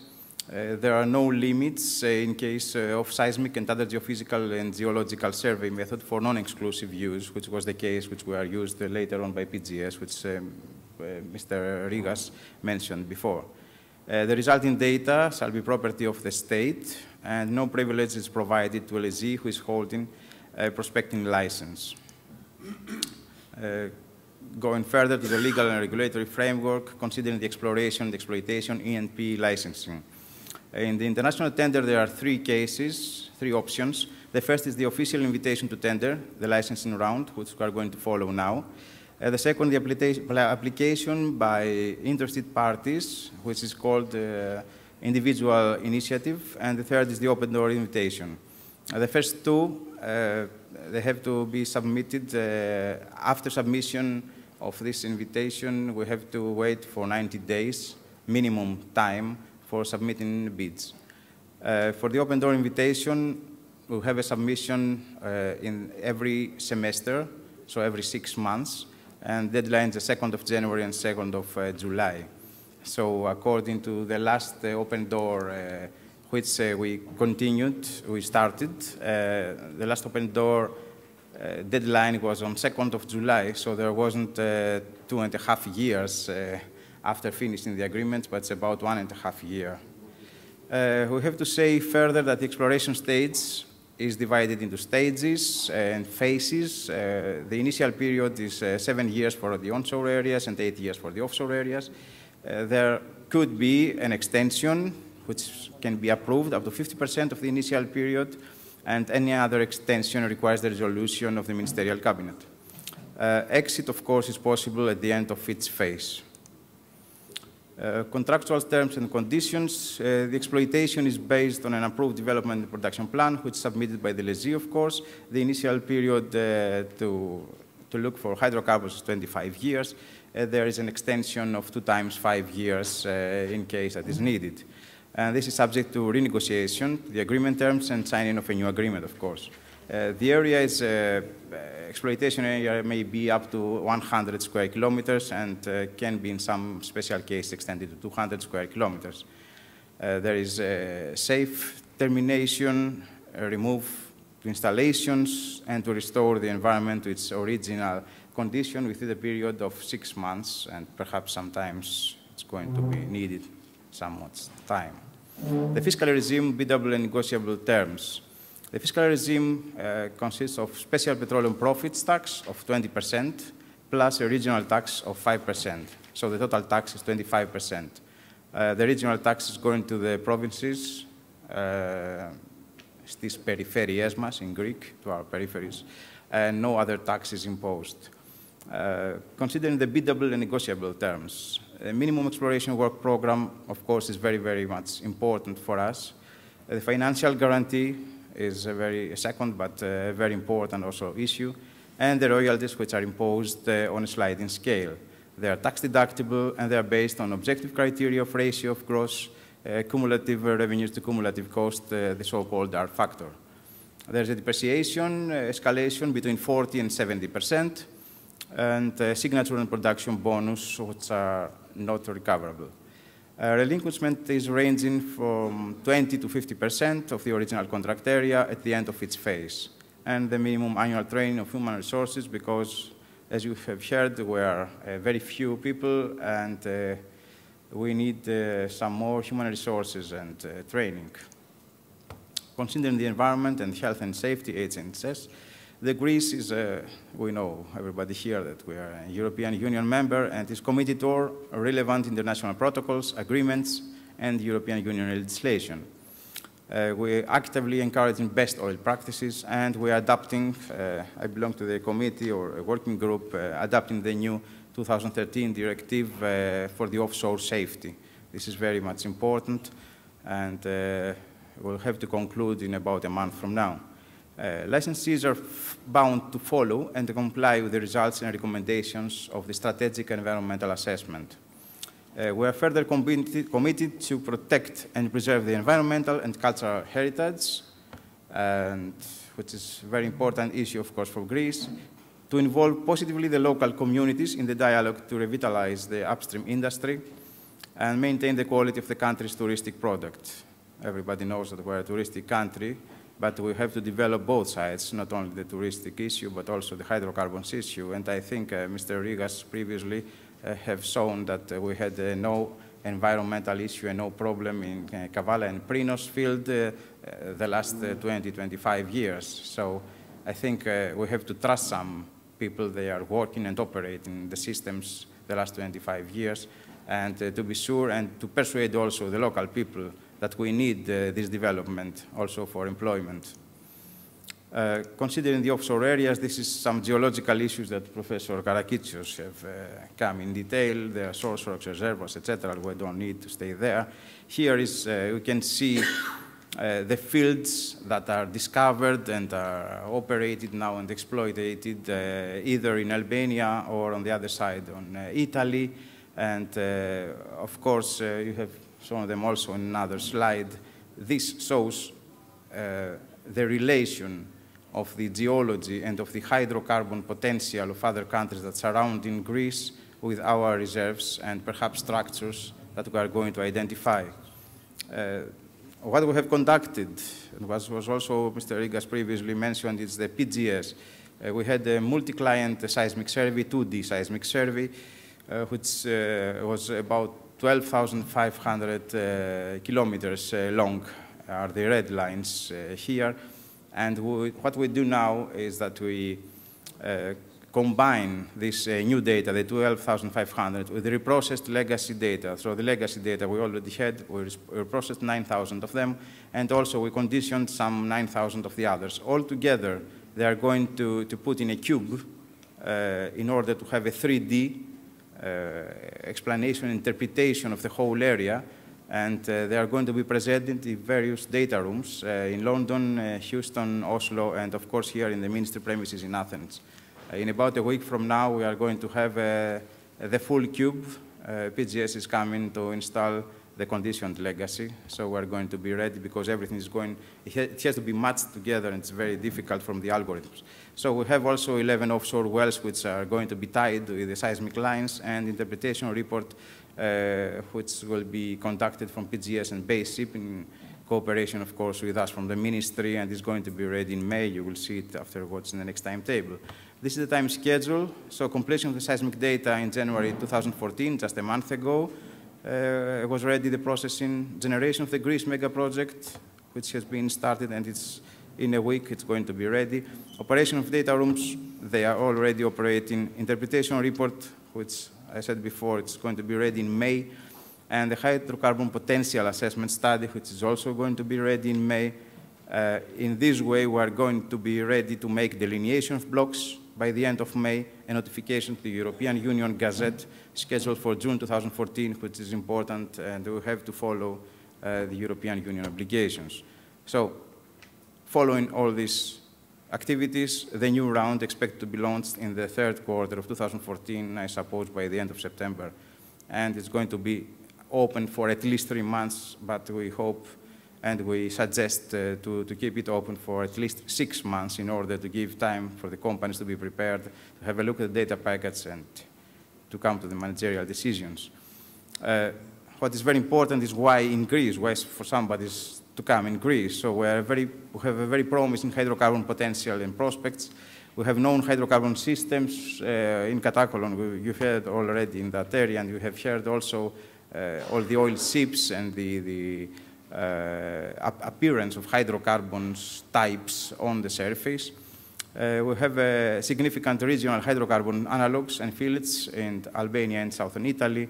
We have an extensive database of 30,000 now, 500 kilometers of seismic lines and a lot of wells to tie with. We have new precise data from the spec surveys integrated with all these new reprocessed legacy and conditioned in the cube, which I told you, which is called Greece Mega Project. And we have a cumulative experience and knowledge, successful international tenders. The open door is finishing, as you've heard.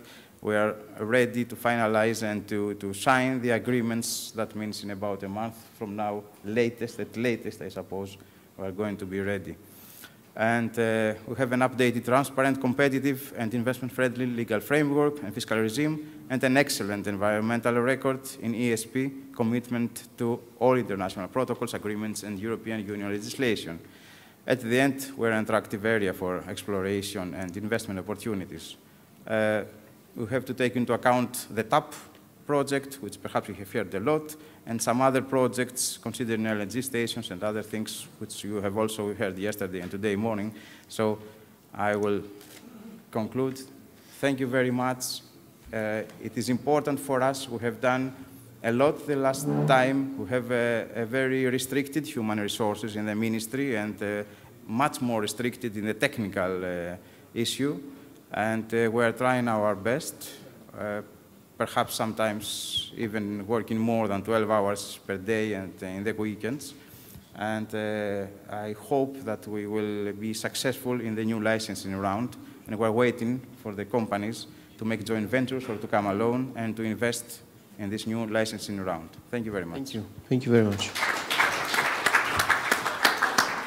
Before we go to the Q&A session, Mrs. Kafandari, who is a member of Parliament from Syriza Party, would like to make a short intervention in Greek, as I understand, for the next 5 minutes. Thank you very much.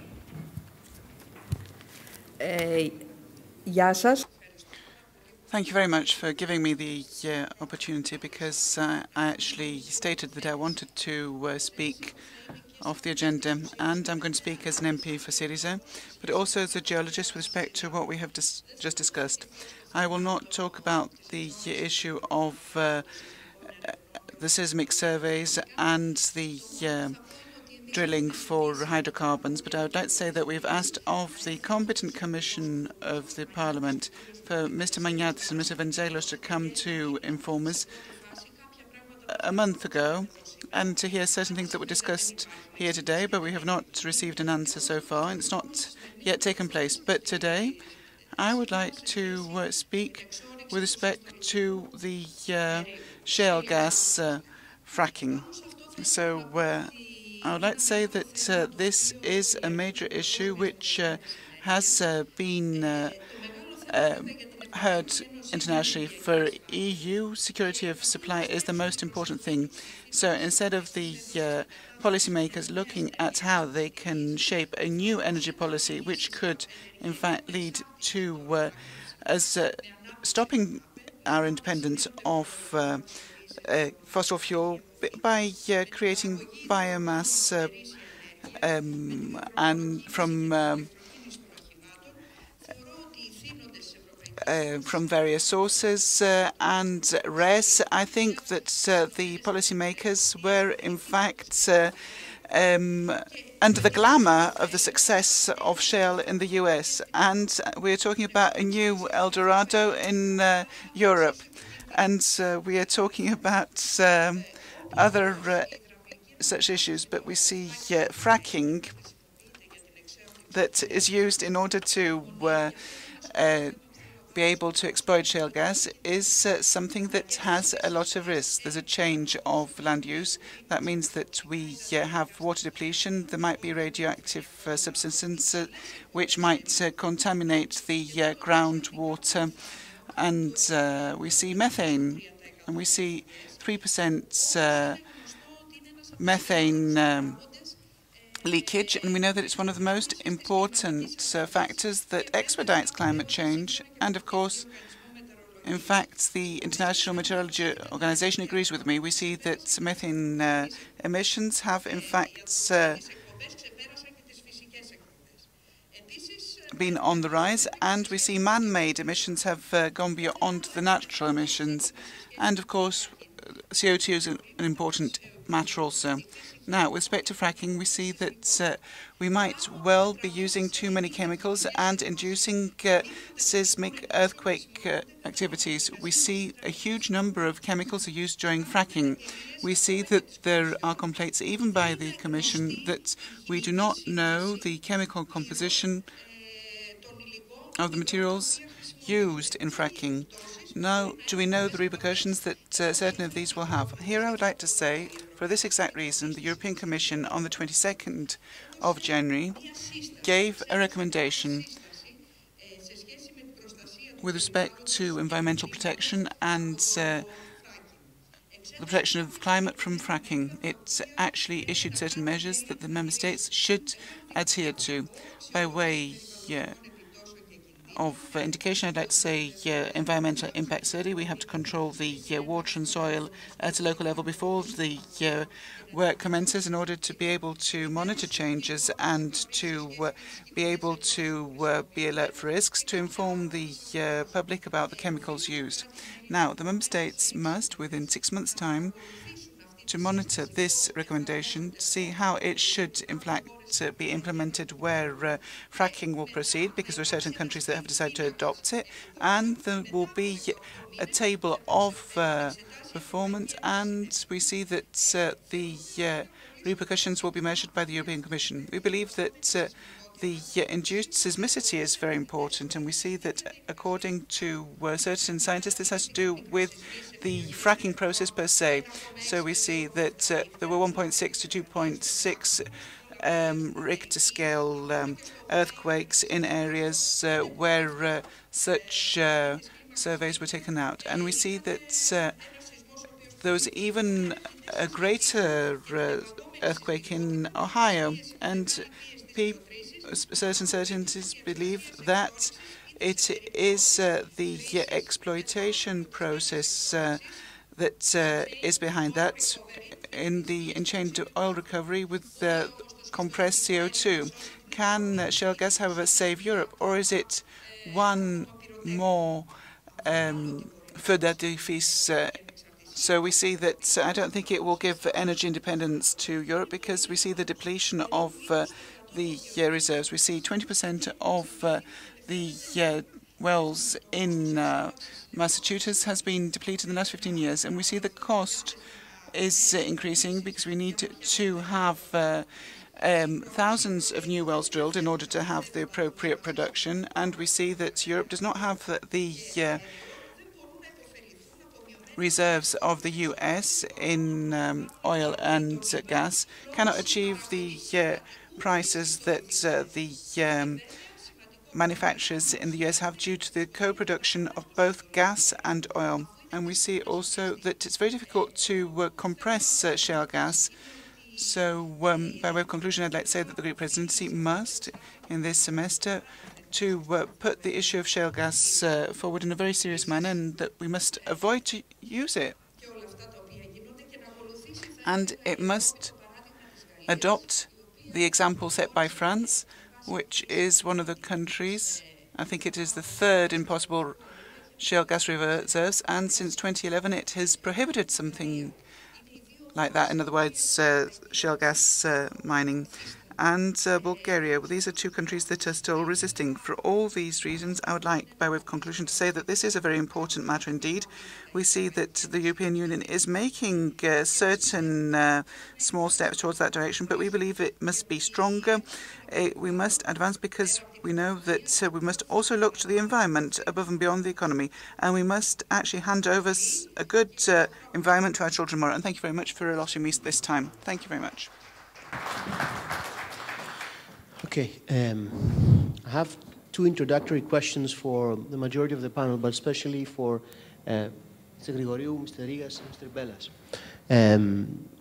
One general question is that we've since 2011, we've come a long way. We've covered some distance, but are we moving fast enough, not only for what Greece would need to be able to generate those millions of barrels of oil which would be necessary to reduce our oil imports? Are we moving fast enough vis-à-vis our own domestic needs and the program, which is the long-term target to go back to what we produced in the mid-1980s, which was almost 30% to 20% of our domestic needs? And most importantly, or equally importantly, are we moving fast enough vis-à-vis our regional competition? Because we're not alone. Other countries are also having rounds. Other countries are also doing bidding, will be offering bidding rounds. And compared to what is the situation in the Adriatic Sea, what is the situation in Southeast Mediterranean, is Greece attractive enough in terms of investment or not? And what can we do to make it more attractive? Please.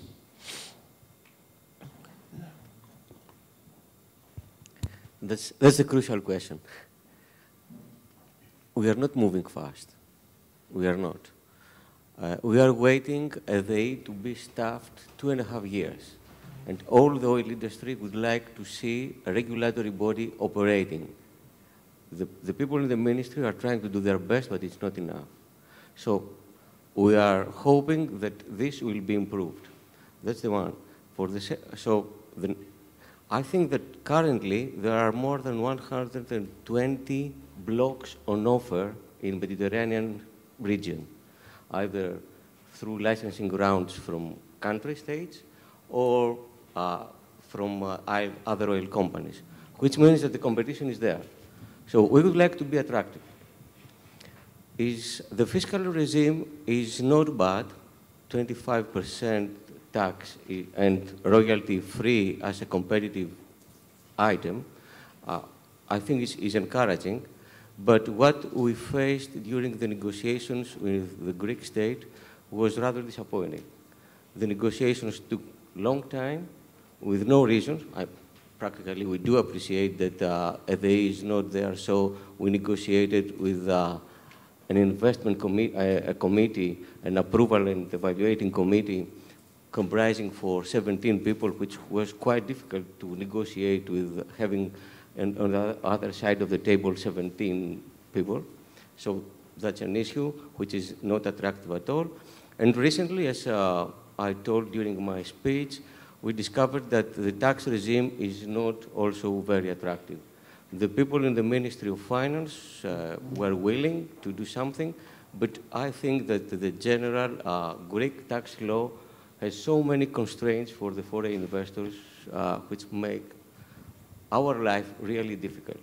The joint operating agreement, which is a standard model in the oil industry, which usually is negotiated amongst the oil companies in hours, we are trying to accomplish that more than a month now and comply that with the Greek law, which is really tough.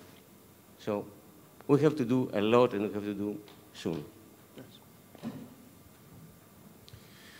Well, you know, there are two different models, and I will compare what happened in Montenegro and what happened in Greece. Montenegro started 2 years ago. They prepared all the model agreements, the tax laws, everything, and they're now launching around. So it took them 2 years. We started at the same time.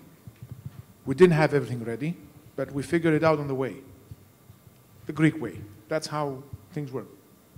End of the day, both countries, it took them 2 years. So I agree with Mr. Grigoriou, we have to move faster, but the first contract that we're negotiating, which is Yanina, took probably 6 months. The second contract which we're negotiating, which we're not negotiating effectively, which is Katakolo, is going to take 2 weeks. So now, after going through this process, we have established a lot of the groundwork that has to be done to be able to move faster. I agree that FAI has to be established very soon. I agree that we have competition from abroad, but at the end of the day, we are here, and I think we have to look at things in a more positive way, because we will have 3 blocks hopefully signed and actual exploration work starting soon. The big challenges for me are going to be how fast we can get approvals and licenses to be able to do the exploration work. We've seen what happened in other places in Greece. I mentioned that before. When we see oil rigs, seismic crews going to Greece, all over Greece, those are the next big challenges that the minister needs to move fast. Thank you. One additional question to Mr. Bellas before you can answer that is that right now, how many companies have bought PGS's package? If you can tell us this information, if it's not confidential, and if you don't give us the number, are you satisfied from the interest that you've received so far? I cannot answer to this question, of course. As you understand, they are confidential data. But what can I say is that at this time, some companies have bought the data, but they were the raw data. Now we have the processed data, and after interpretation, it is going to start really the selling, the sold out, let's say, of the data, okay?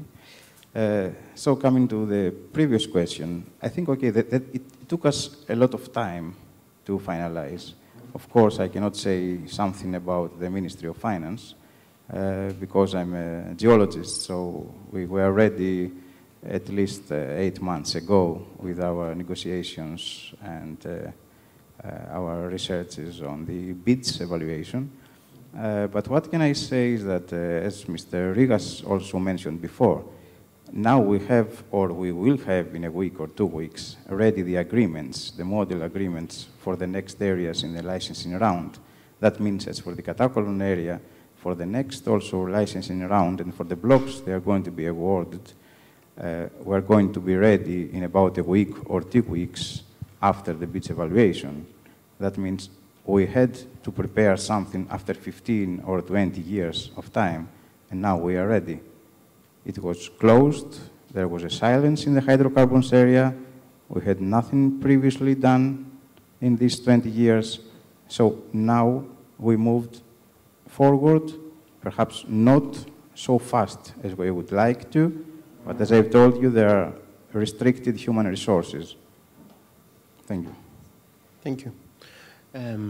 Are there any questions from the audience? Εσείς. Ο κύριος.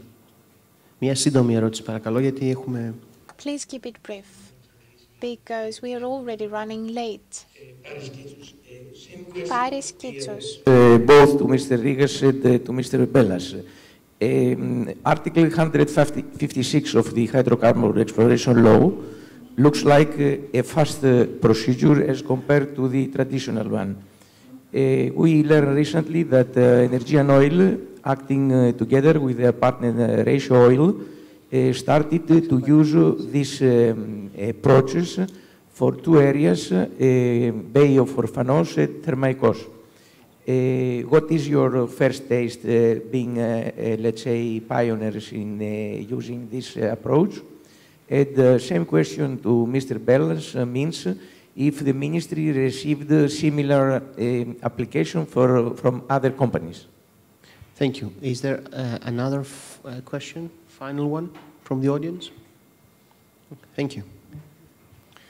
Well, we did indeed apply for Orphanos and Thermaikos together with the Israeli company Ratio, and there was an announcement by the ministry that this process would start. We're waiting to hear from the ministry the final official position about this application. It has not moved forward since then. Obviously, there are issues, and I mentioned in my presentation that the Aegean is effectively closed, apart from areas which are closer to the shore. So there are political and geopolitical issues. We are waiting to hear from the ministry what the final position will be. As you understand, I'm not responsible to answer to such a question, considering what's going to be happened. These are ministerial decisions. There was another question of yours. Yes, there are interested companies, there are interested parties and companies.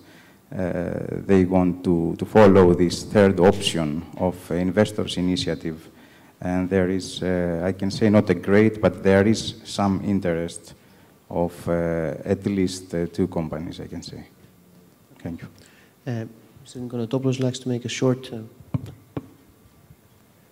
Ένα σύντομο σχόλιο σε αυτά που ακούσαμε. A brief remark on what we heard. We discussed the financing, since we talked about fracking, whether we are faced with temporary outcomes or not, that remains to be seen. There's always the environmental impact therein. The same goes for all industrial activities. Of course, there are companies such as Gazprom and people and systems or system holders who are against such procedures. Gazprom seems not to be in favor of having any new developments in Europe, and then the United States is coming up with solutions on coal because they have extra there. And then there is also the issue of a perennial dependence. Those who are reacting are the French, but the French have an alternative. They have nuclear power in their hands. And I guess that some would also react and object to nuclear power too. Romania has changed its stance, but being always against anything is not a solution. You can't just go ahead and say no to lignite, no to coal, no to nuclear, but we want clean energy. The seaweed are not exactly a solution. The floor goes to...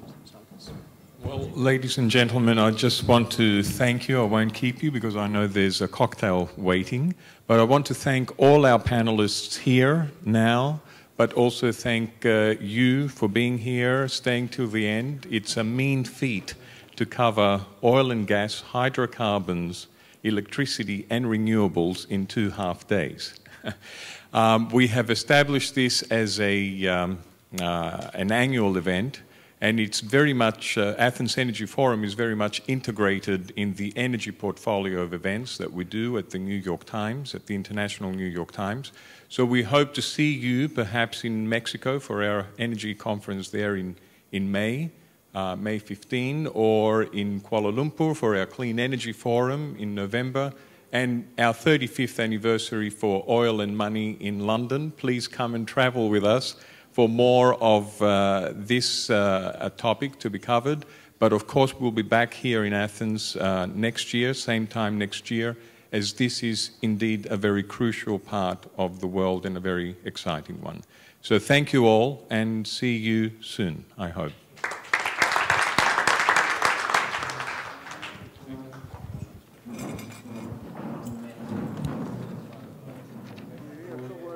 Very